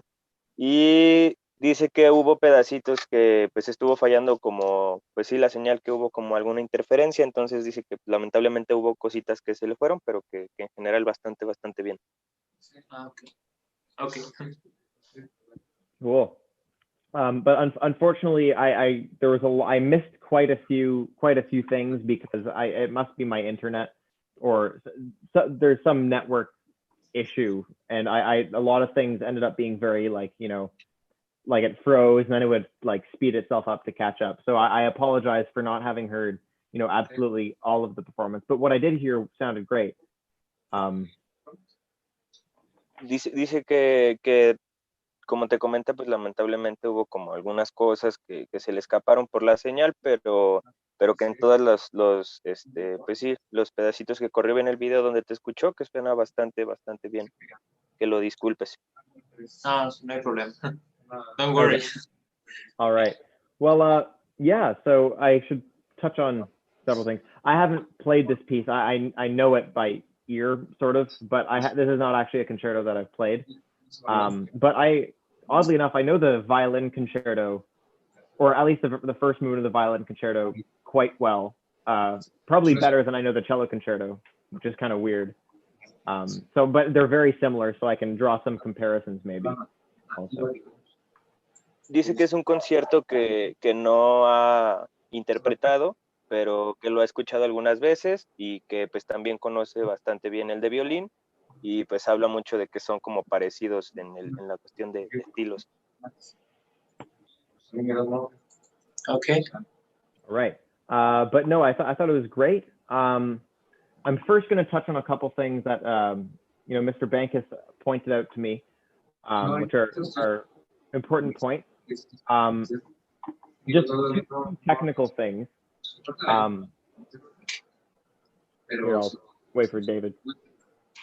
Dice que hay un par de cosas que te podría como comentar, que también a él se las hizo ver el maestro Atis, entonces pues que va a explicarte un poquito de eso.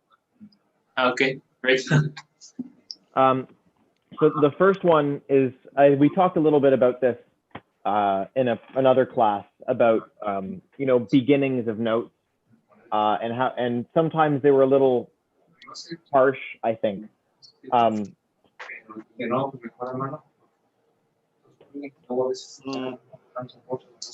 Dice que va a platicar un poco, pues sí, va a comenzar con este primer consejo, digamos. Okay. For example, like in some of these lyrical sections.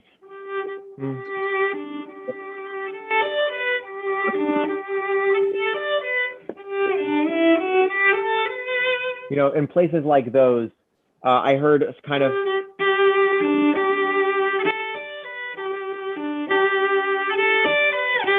you know, which, you know, I think in these sections we want to think about, you know, big Russian opera voice. You know, we want to think huge and, you know, rich and beautiful, right? So we don't want to be too, we don't have to have too much attack. Like, we don't want it to sound too aggressive, I think. Dice que en estas secciones tienes que pensar como en un cantante de ópera ruso, que no es como tan golpeado, que no tienen como tanto acento. Okay. So, and it sort of ties into what we did before, and I think you've made quite a bit of improvement since last time, but it's worth bringing it up just because I could still hear a little bit of it.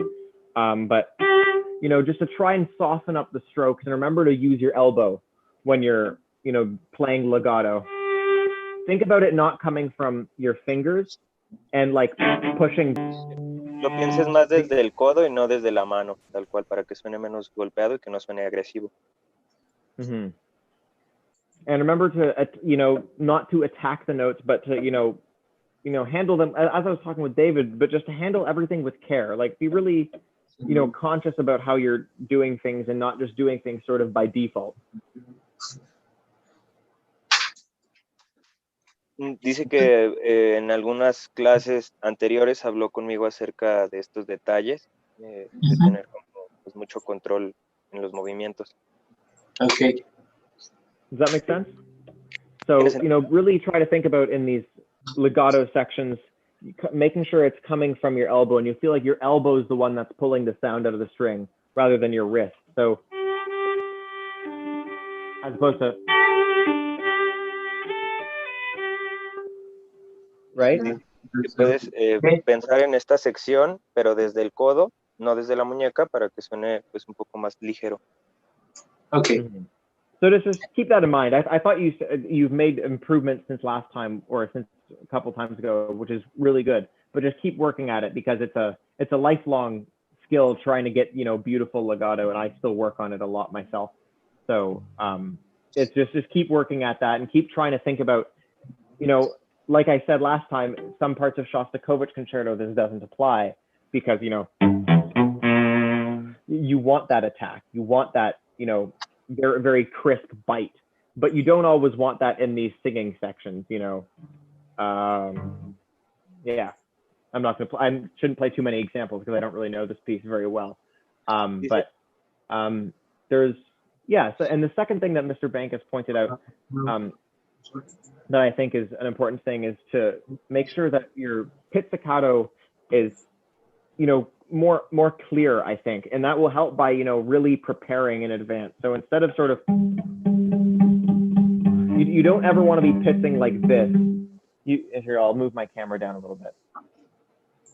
Or maybe David translate that a little bit. Dice que en esta sección le da, o más bien en general le da gusto que pues has estado como utilizando herramientas que han platicado en clases anteriores, pero que tienes que pensar mucho más en qué es lo que buscas en estas secciones distintas. Y tocó el otro concierto y dice que pues al menos en ese concierto el estilo ese es el que necesitas, es el que buscas. Entonces dice que también, por ejemplo, en las secciones de pizzicato tienes que tener como pues muy asegurado y un pizzicato como muy definido y pues es lo que va a buscar. So one way I can help you with this is to tell you about when you're pizzing, like for example, or this section, that one. Think like every yeah, here, David. En esta sección que tocas los pizzicatos, tienes que pensarlo como y en eso quedó. You should think about, you know, placing your in between every note. Your finger should be on the string, ready to pick. So, like, say, I'll play it very slowly for you. Dice que en estas secciones necesitas tener el pizzicato como muy definido y preparado antes de tocarlo. Mm-hmm. So, I mean, always, of course, have your thumb anchored here, and I think you did that. But think like, so if I play it slowly, so 1, 2, 3, 1, and. Sorry, I'm not good at counting and playing at the same time.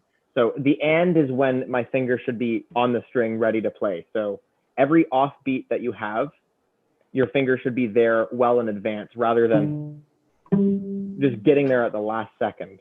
So 1, and.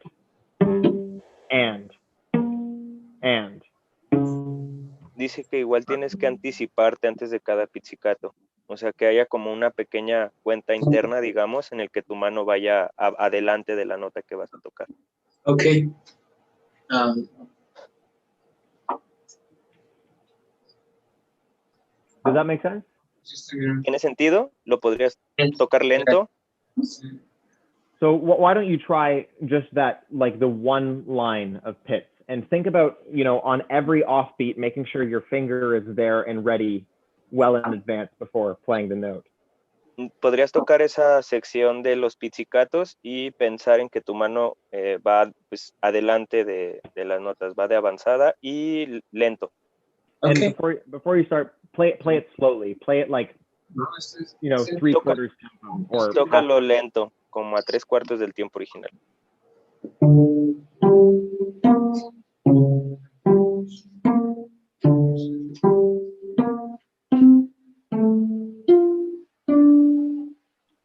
Better, much better. Mucho mejor.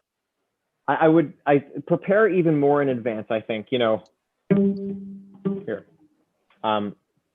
So prepare more in advance and making sure your fingers actually, you're not just close to the string, but you're on the string.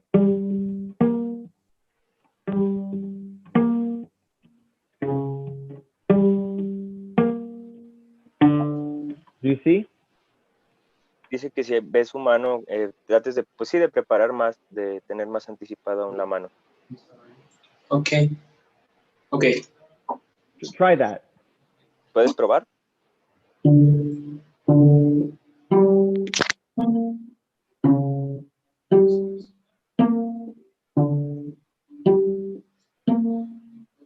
Luis, hold on one second. ¿Puedes esperar un segundo? You've got the right idea, and I was going to mention that it's not a bad thing to stop the sound, especially when you're playing slowly, because when you're playing that quickly, no one is going to notice that you're stopping the sound. But I saw you stop the sound on the string, like for example, here, David. Actually, sorry, I think I'm going too fast. Maybe just say some of that. Don't worry, it's okay. Dice que puedes también probar no parar el sonido, porque dice que él percibe que das el pizzicato y como que paras el sonido, y eso pasas pues sucesivamente. Quizá la velocidad no se den cuenta, pero es importante dejarla sonar. Okay. But that said, I saw you stopping the string and then switching over. You don't need to stop, like for example, when you pitch the G string and then you go over to the D string, you don't need to stop the sound on the G string and then go over the D string. What I want you mostly to do is to have your finger on the string before the note that you're about to play. So here.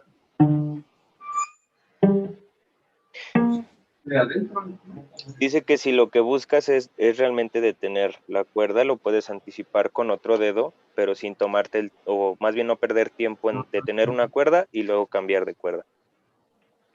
Okay. Is that clear? ¿Está claro? Sí. Yes. Yeah. Try one more time. Try one more ¿Lo time. puedes hacer una vez más? Lento igual.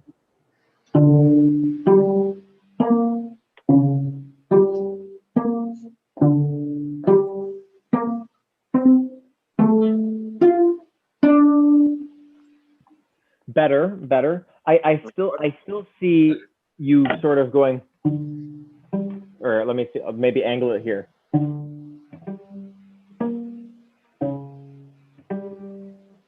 Rather than.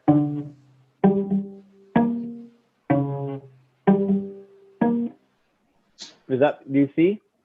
Dice que si puedes ver la diferencia entre cómo pellizca la cuerda y está listo y no como que la rodea, o sea, no levanta el dedo, no pierde como tiempo en hacer el cambio, digamos. Ok, anticipa con la mano derecha. Con la mano derecha. Sí. You really want your finger to be there in advance. Rather than. Okay. Dice que necesitas tenerlo listo otra vez. Try again.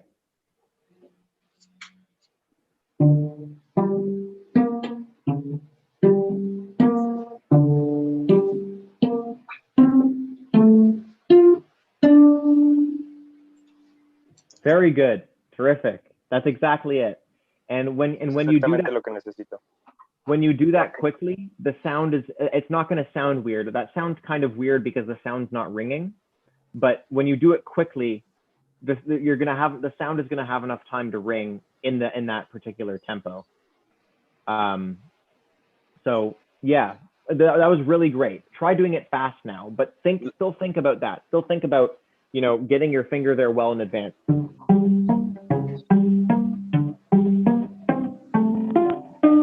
I kind of messed up, but yeah, that's the idea. Dice que si ahora lo puedes probar como a la velocidad, pensando en todo esto que te dijo y tomándolo en cuenta. Okay.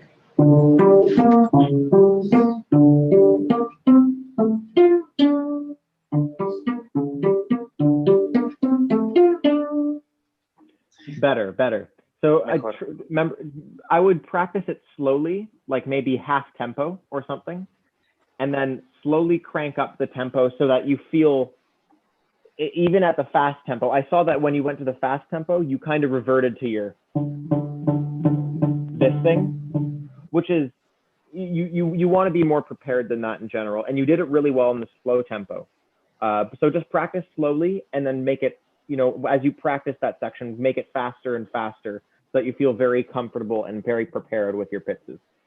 Dice que puedes tomar como esta sección estudiándolo a la mitad del tiempo y tomando en cuenta que no sigas como levantando mucho el dedo, que se haga como una cuestión más normal, y que después pues vayas como aumentando la velocidad hasta que quede muy bien. Is that clear? Does that make sense? ¿Tiene sentido? ¿Está claro? Yeah. Great. Okay. So I want to talk a little bit more about this singing quality. And we talked a lot in our past classes about contrast and, you know, contrasting sections. You know, we have this playful, you know, this thing. I'm not going to play it for you because I don't know this piece well enough to play it for you, but you know, it's a very playful kind of character. You know, it's scherzando. Do you know what that means, right? Scherzando? Yeah. Yeah.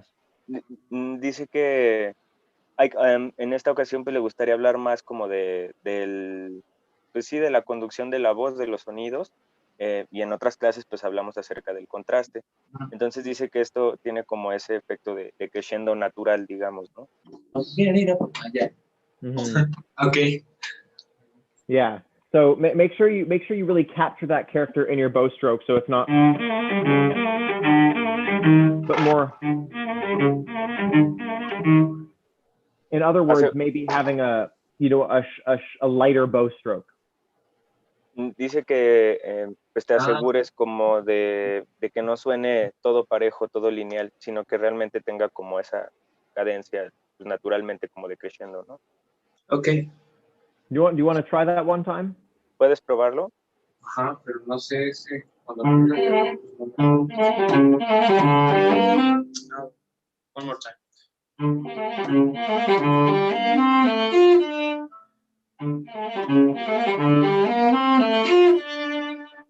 Great. No, that was good. Very good. I like that. I like that bow stroke. You did it well. And then, you know, the reason I bring this up is mostly because, you know, in contrast to these, you know,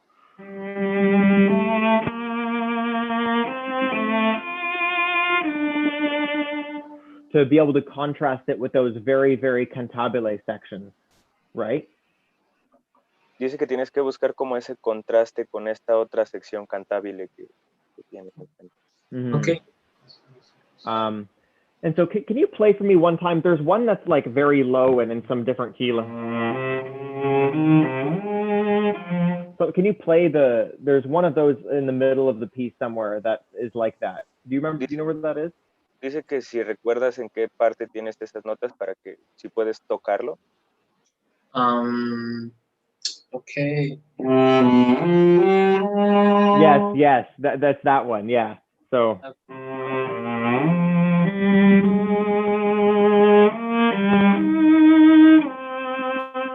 I think here, in contrast with that light scherzando character of the beginning,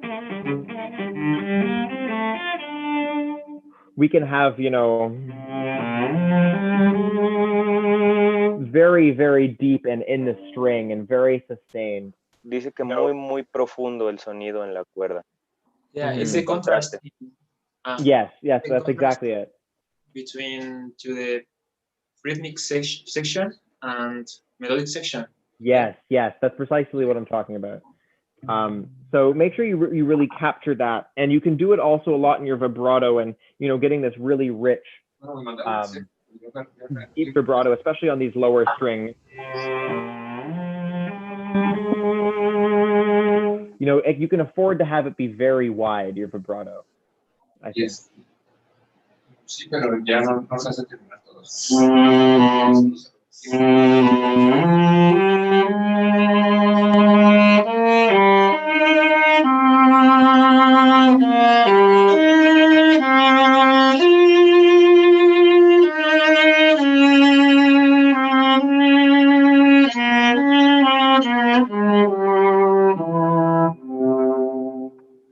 Beautiful. I thought that was great. I was talking to David about, you know, really sustaining your vibrato, and you know, remember when you were doing this exercise, this one. Dice que podría hablar un poquito de, como me dijo a mí, de sostener el vibrato, entonces que te podría recomendar como los mismos ejercicios. You know, I think in this section we can practice going really note by note, and being very conscious about the way we're vibrating. So we can even like pick an amount of times that we might want to vibrate in a particular note. So like 6 times in this note. You know, and then practice doing the vibrato slowly and making sure we get that width. Because I see you're sort of I feel like you're limited in terms of the way you don't want to vibrate that much because you're afraid it'll sound silly, but it really sounds good when you have a really, really wide vibrato. So try just on one note, maybe just this C.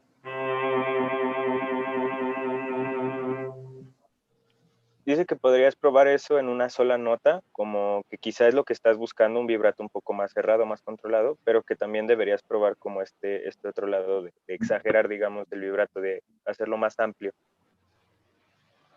So try that one time. Pruébalo, inténtalo. En una nota.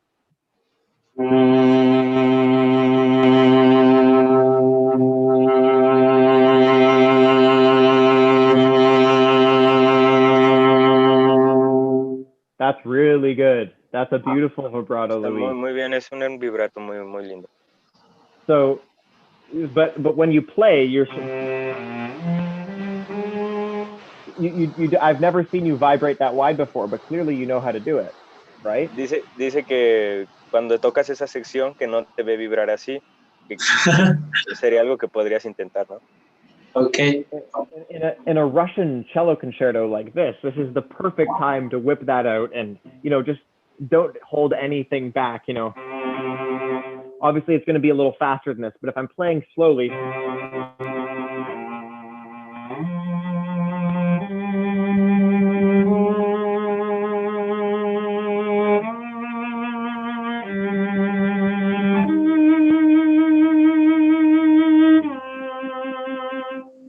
Dice que en un concierto ruso como este, es más bien es el momento perfecto para tocar con ese vibrato en ese estilo, ¿no? Entonces, ¿qué podrías probar? I have an old teacher, also Hans Jensen. I mentioned Hans before, but he would yell at me every lesson. He'd say, "Shake it, man, shake it," and he'd be yelling at me to shake my hands. He's like, "Do the shaky, man." And so, you know, he really wanted me to have this like super wide vibrato. At the time, I was working on Prokofiev's Symphonia Concertante, which the third movement opens.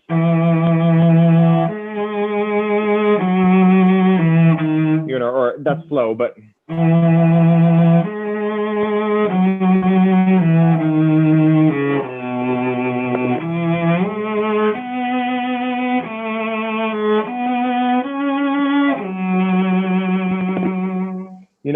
opens with this, you know, Russian baritone singer opera thing. And Dice so, que su maestro pues le gritaba que vibrara, ¿no? Vibra, vibra. Entonces, dice que pues cuando ha interpretado, por ejemplo, el concierto de Prokofiev, que tiene precisamente una sección en el que pues hay que imaginarse como a un barítono ruso pues entonando y vibrando, ¿no? Sí, no, ya me están tengo música. Okay. right. So in these pieces, it's like Kabalevsky and Shostakovich, some parts, and Prokofiev, we want to get this, or in my opinion, you want to have that, you know, really deep, oh, you know, it's almost like caricature, but I think it sounds amazing when someone gets it right. So. Dice que en este tipo de conciertos de distintos compositores pues puede variar, ¿no? Pero que casi siempre hay que tener como muy presente la imagen del cantante, pues como tal cual vibrando y exponiendo, ¿no? La voz. Okay. Right. So practice or try to just play for me a little bit under tempo this part.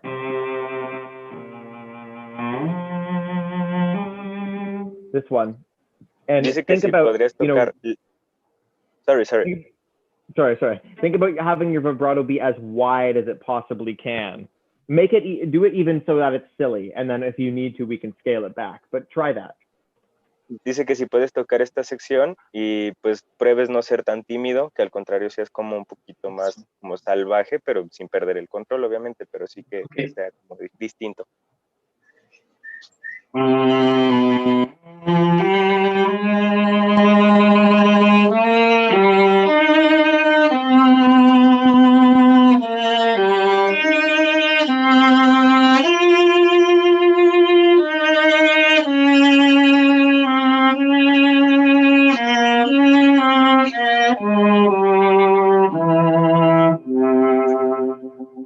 Beautiful, beautiful.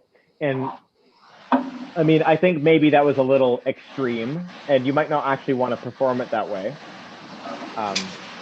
Dice que obviamente ahorita es un poco como exagerado, obviamente cuando lo interpretes no va a ser de esta forma, es como una práctica.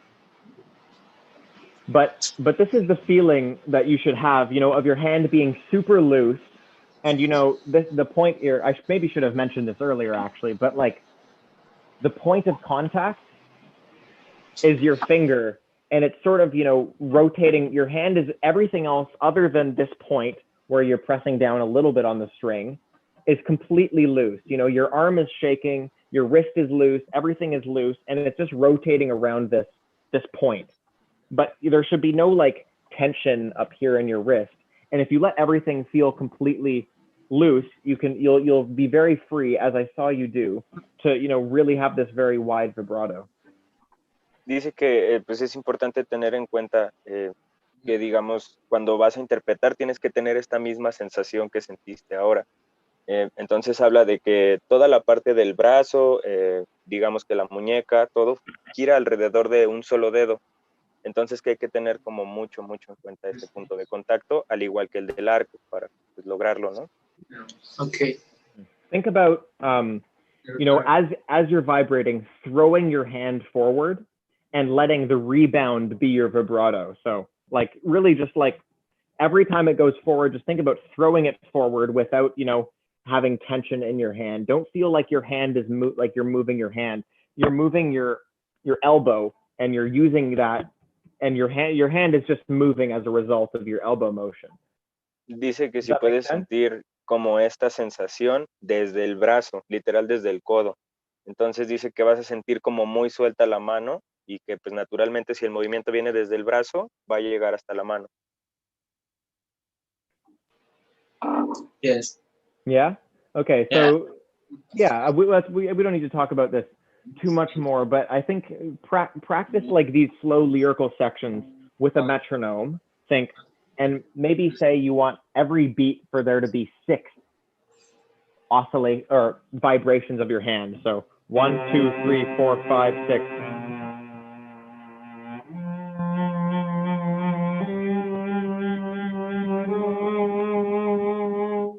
And have it, and make sure it's continuous. Like the your vibrato is steady, and that it's the same in your practice time throughout this phrase, right? Dice que puedes como, más bien, que debes estudiar estas cuestiones del vibrato como si estuvieras enfermo. Por eso se ve como un poco extraño el movimiento. Pero pues habla de que cuando logres como conectar cada uno de los dedos con cada movimiento en esta frase súper lento, vas a alcanzar como pues, la frase completa, ¿no?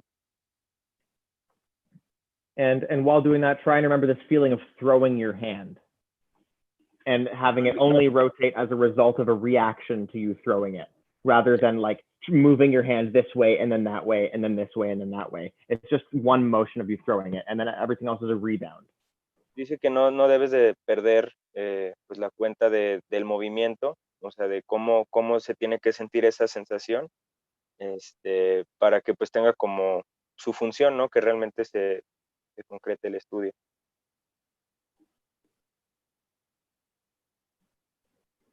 All right, cool. Do you want to just try it one more time, doing it slowly from that spot? Podrías probar desde ese mismo lugar lento, haciendo pues este movimiento tal cual. Yes, pero no sé.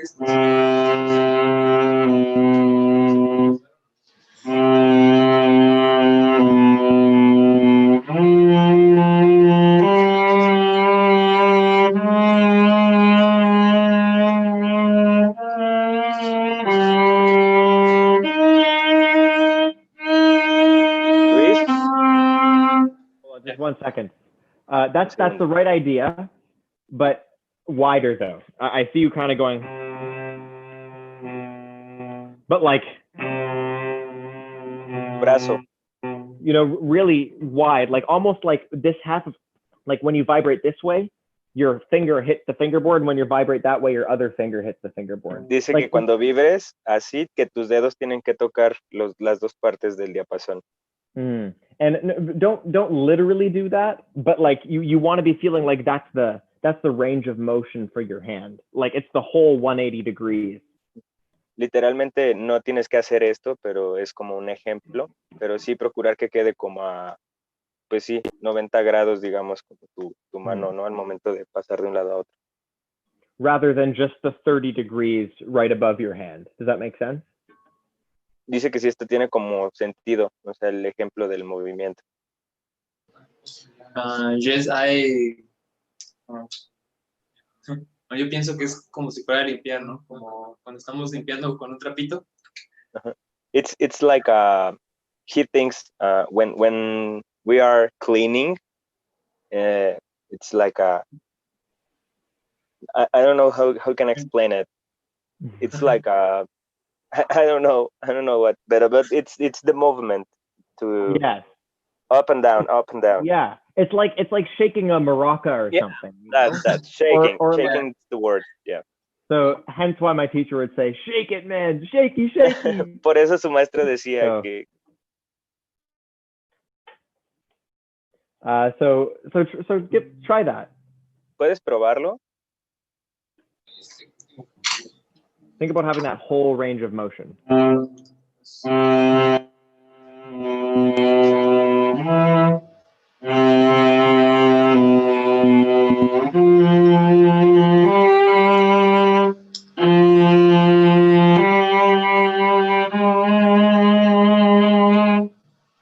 Stop just for a second. It was really good when you were down here. Eso estuvo muy bien. But then here, pero cuando cambiaste, it sort of went from like this to that. Era más y se hizo menos. ¿Puedes ver su brazo? So try just, you know, get that feeling. Oh, and also one more thing is you don't necessarily have to have your thumb back here. Your thumb doesn't need to be there. Your thumb can Dice be in que necesariamente no tienes que tener el pulgar atrás, puedes echarlo hacia adelante. My thumb is over here.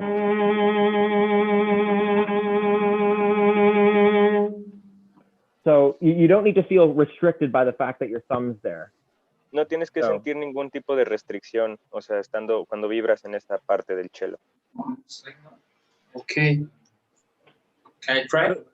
Yeah, of course.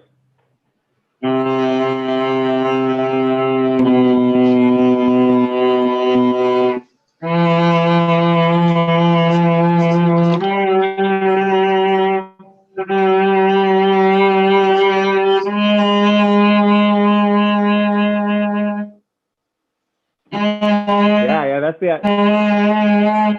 that's it. Yeah, that's the range of motion. You want like almost that full 180 degrees. Now, obviously, in performance, you're not going to go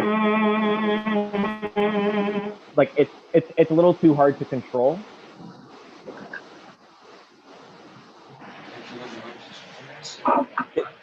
Sorry, Matthew, can you repeat, please? Sure, yeah.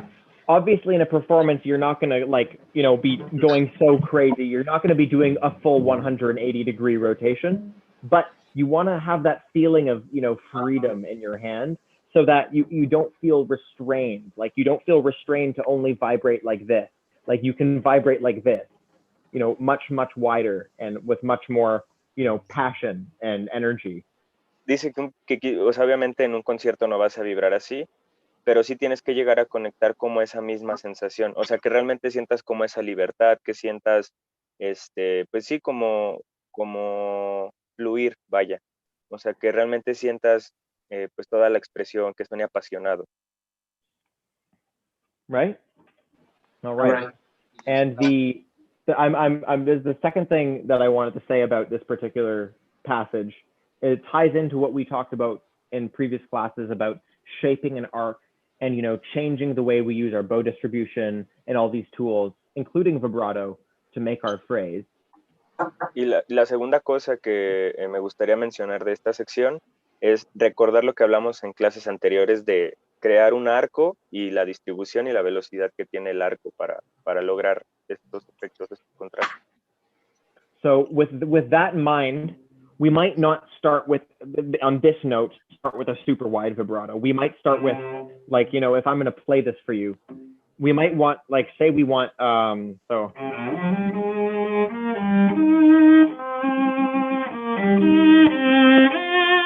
Say we want that to be the climax, that F there. We might, we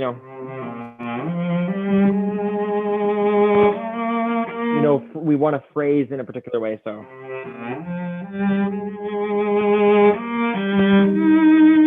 That's a little peak. So we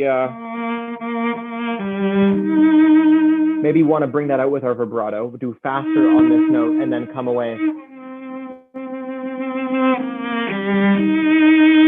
And then here, there's where it's really at its widest. So, yeah. Habla de que en esta sección, digamos que hay como dos puntos importantes. Cuando llega esa nota, que es un poco más, pues sí, delicado, y luego regresas creo que a un do, me parece, vibra un poco menos, y después llegas a la nota aguda, que es el clímax, y ahí sí truenas en la cuestión del vibrato y el sonido del cello, que es lo que quiere buscar, que haya como un solo gran arco, pero dividido en dos puntos. Right? And so even though I think in this whole passage we should have this really wide vibrato, even then we can vary it. We can choose to do a little less in the beginning and then a little more on this note. A little more on that note, come away a little bit. You see, my hand is I still have a very wide vibrato, but it's not like I'm coming away there.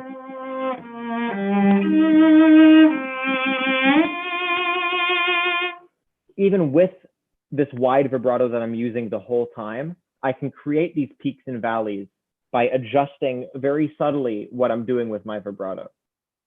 Dice que si te fijas no pierde como la intensidad en ningún momento su vibrato, todo el tiempo está igual, pero controla, digamos, como el sonido y pues incluso hasta lo vuelve más ligero, pero el vibrato sigue siendo exactamente el mismo movimiento.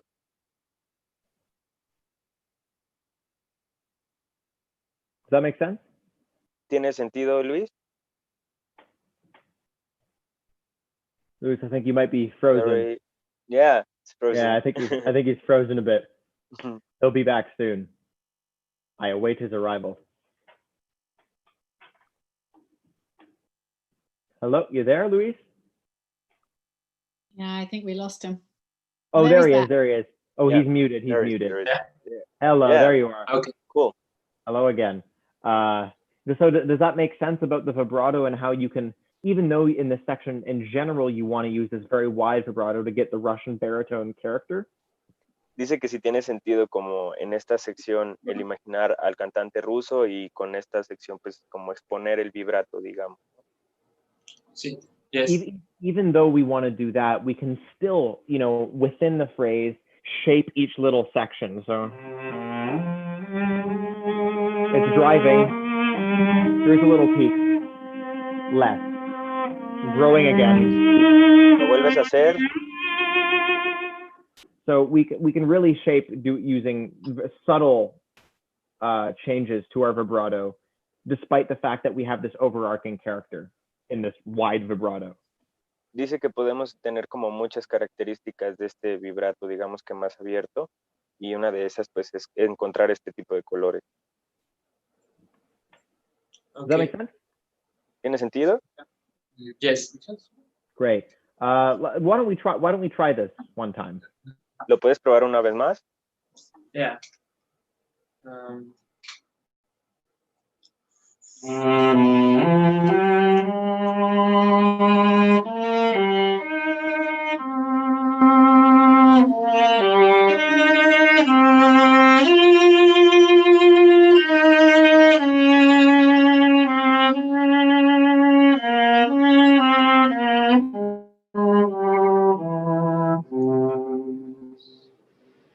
That was beautiful. That was really good. I noticed how at the end there,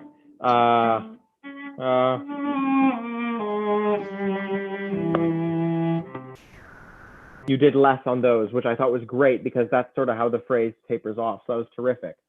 You know, as I mentioned before, you might want to experiment with, you know, or I don't know if there's is this?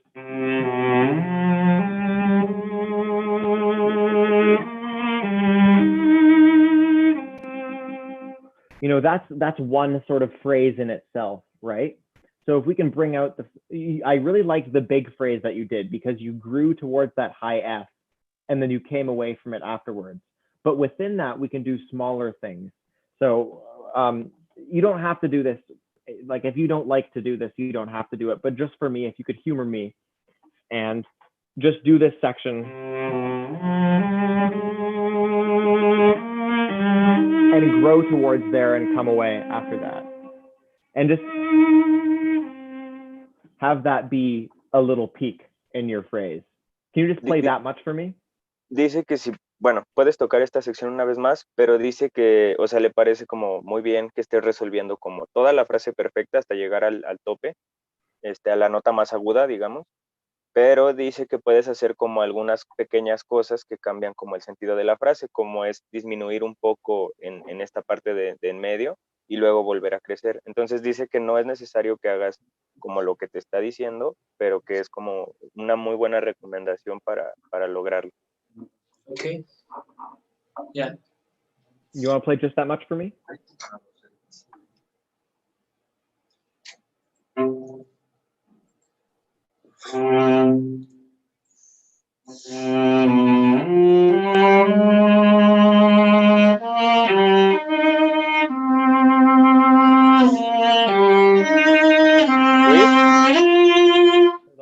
Just a second. Just up until just that much. Dice que solo esa sección hasta ahí y que hagas como el diminuendo que indicando. Yeah. Pruébalo. So and just try and make that a single phrase. So go to that peak and then come away from it. And at the peak, vibrate, you know, more intensely, and then away from the peak, vibrate less. Dice que si puedes probar como esta sección y hacer esa cuestión del vibrato de disminuir y luego volver a crecer.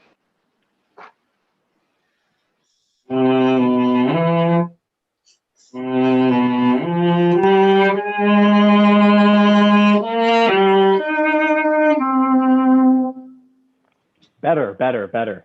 Mejor. Think since the width of the vibrato is very, like you're starting even here with very wide vibrato. So maybe when we do our peak, it's not wise to use that as our measure of intensity, but rather the speed of the vibrato. So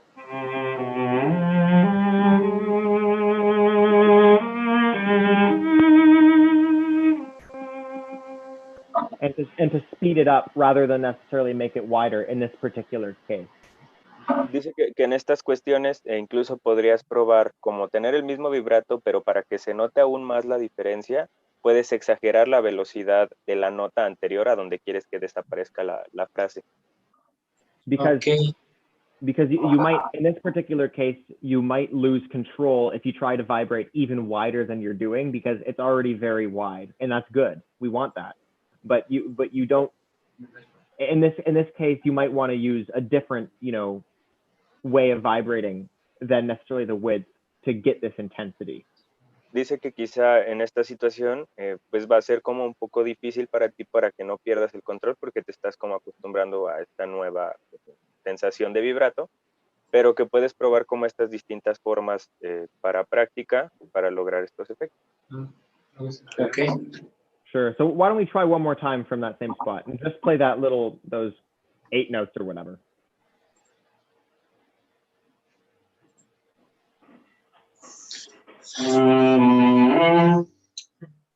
Yeah, I'm sorry. All good.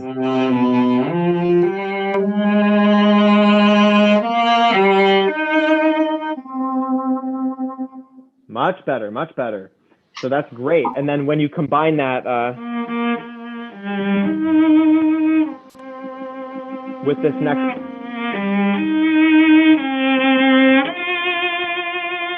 and then that's when you start making this big long phrase, because the first peak is not as big as the second peak.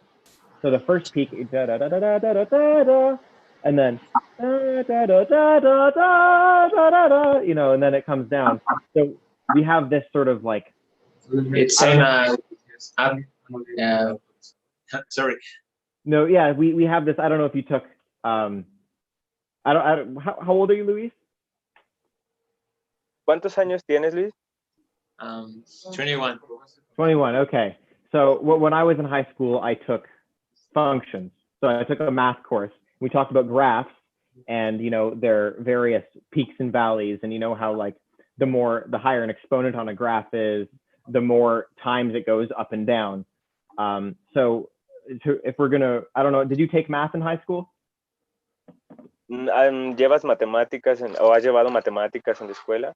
Yeah. Yeah. So when you had a function, like let's imagine it as like a function with like the exponents of 4, which is going to have one valley, but then it's also going to have another valley. It's going to have these two. It's going to go up and down twice, and they're not always going to be the same size.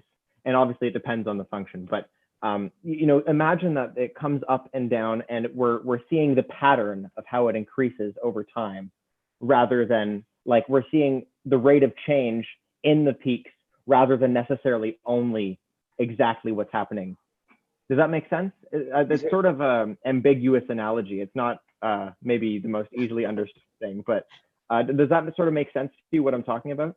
Habla acerca de las gráficas. Dice que, pues, como existen algunos, pues sí, diferentes tipos de gráficas, hay unas que pueden ser, como lo menciona, como 2 arcos, tal cual, pero no precisamente eso tiene que ser una más larga que la otra, o sea, pueden ser como muy variantes, eso es otra cosa, pero es el mismo efecto. Y dice que hay otro tipo de gráfica en el que pues, se convierte como en una sola, ¿no? De menos a más, pero dice que en este caso pues hay que buscar como esas 2 cuestiones, digamos. Okay. So yeah, does that sort of make sense to you, Luis? ¿Tienes sentido para ti de lo que está hablando? Yes. Yes? Okay. So we want to make these small things. We want to make the small peaks and valleys, but then we also want to make the big pictures, like the trends.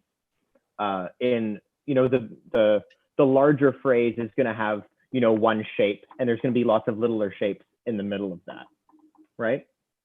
Dice que lo puedes ver como una sola curva, pero pues que tiene también una pequeña curva en medio, ¿no? Entonces que hay que lograr como, ajá, exacto. Right. So, and there could be infinitely, there could be an infinite number of, there could be 10 of these little things that every time they get bigger, or maybe there's 4 of them that get bigger, and then one that gets smaller, and then more of them that get bigger and bigger and bigger. You know, there's an infinite number of possibilities, and because there's so much music out there where there's so many different things happening. So we want to be able to, you know, translate this or relate this to the audience as clearly as we can. Dice que siempre tienes que buscar como qué es lo que buscas, o sea que puedes pensar en la cuestión del sonido, del volumen, del color, pero que siempre tienes que como atrapar, digamos, a la audiencia pensando en todo este tipo de cosas, o sea, con qué finalidad lo vas a utilizar. Okay. Right? Yes. And just before we finish up, you know, what technical tools, I know we just talked about vibrato, but do you remember some of the other ones that we talked about how we're going to achieve doing these things? Dice que qué herramientas técnicas podrías como utilizar, dice que en este caso estamos hablando del vibrato, pero qué otras herramientas puedes usar para lograr este tipo de cosas. Okay, the vibrato, the point of contact, this part, yeah. Yep. Velocidad. Speed? Yeah, both speed. Y el peso. And the weight on Yeah. the strings. You've got it. So, and there's lots of other little things, like, you know, we can talk about whether or not we're using all the hair or a little bit of the hair, or we can talk about what part of the bow we're in. Like there's lots of things, but if you can remember those fundamental components of, you know, the things that can change the way we sound, then I think you'll be golden and you'll be good to go, and just keep practicing and keep experimenting with those different elements of technique. All right? Dice que mientras tengas como todas estas herramientas muy claro en tu práctica, en lo que haces, pues prácticamente pues puedes llegar a todo, ¿no? Entonces hay que mantenerse practicando y teniendo como todas estas cosas en mente. Okay. All right. Cool. I'm sure we need to wrap up now, but you guys, I'm very impressed with you, Luis. I'm very impressed with David. You guys sound fantastic. I've really enjoyed working with you guys. So thank you for your beautiful playing. And we really appreciate it. And so that's great. It's very happy to be here and can play with you. So thank you. Yeah, Thanks so it's much, my Matthew. pleasure as well. We really, Well, really thank you guys. appreciate it. We've enjoyed it so much, and the translation, which has been absolutely exquisite to listen to, because you're so precise with what you say, and working with Matthew so closely, David, that's been a total gift. Thank you so much. And thank you. Thank you so much, David. Thank you. And the intensity from Lewis has been amazing. The watching you work, it's been a wonderful session to listen to watch. And so on behalf of Mr. Attis Bankus and of the entire crew, I'd like to say, and to Karen Lade, our general manager as well, thank you to everyone. Thank you to Matthew. Thank you, David. Thank you, Lewis. Thank you, Aurora. And this is the end. You are our last class, and this is the end of the Virtual Academy as it stands right now. We've liked this. We've enjoyed it. I don't think this is the end of it forever. I think this is going to be an ongoing development and an ongoing adventure with all of us, because there's so many good things have come from this, and we've all learned so much, and we'll make sure that we stay in touch over this, and we'll be talking to you to get feedback, David. We'd love some feedback, what worked, what didn't work, and the viewers that have been watching, want feedback from them too. And we hope we get viewers down in Mexico as well. So any feedback we get from everybody, thank you for hanging in there for us and being with us. And remember that this Sunday, for everybody who's a Music Niagara fan and Quartetto Gelato fans, you can see them this Sunday on musicniagara.org. Go to the live button on the top right-hand corner. Go to YouTube. Quartetto Gelato. Very huge favorites here from Music Niagara, and with our local amazing comedian, philanthropist, Joe Pilateri, who make you laugh with the music. There's music and laughter coming up this Sunday at 4 o'clock. So musicniagara.org for all the upcoming music at home concerts. Thank you so much, ladies and gentlemen. That's a wrap. Thank you. Thank you, everyone. Thank you. See you. Thank you. Thank you, Barbara. Thank you, Barbara, for everything.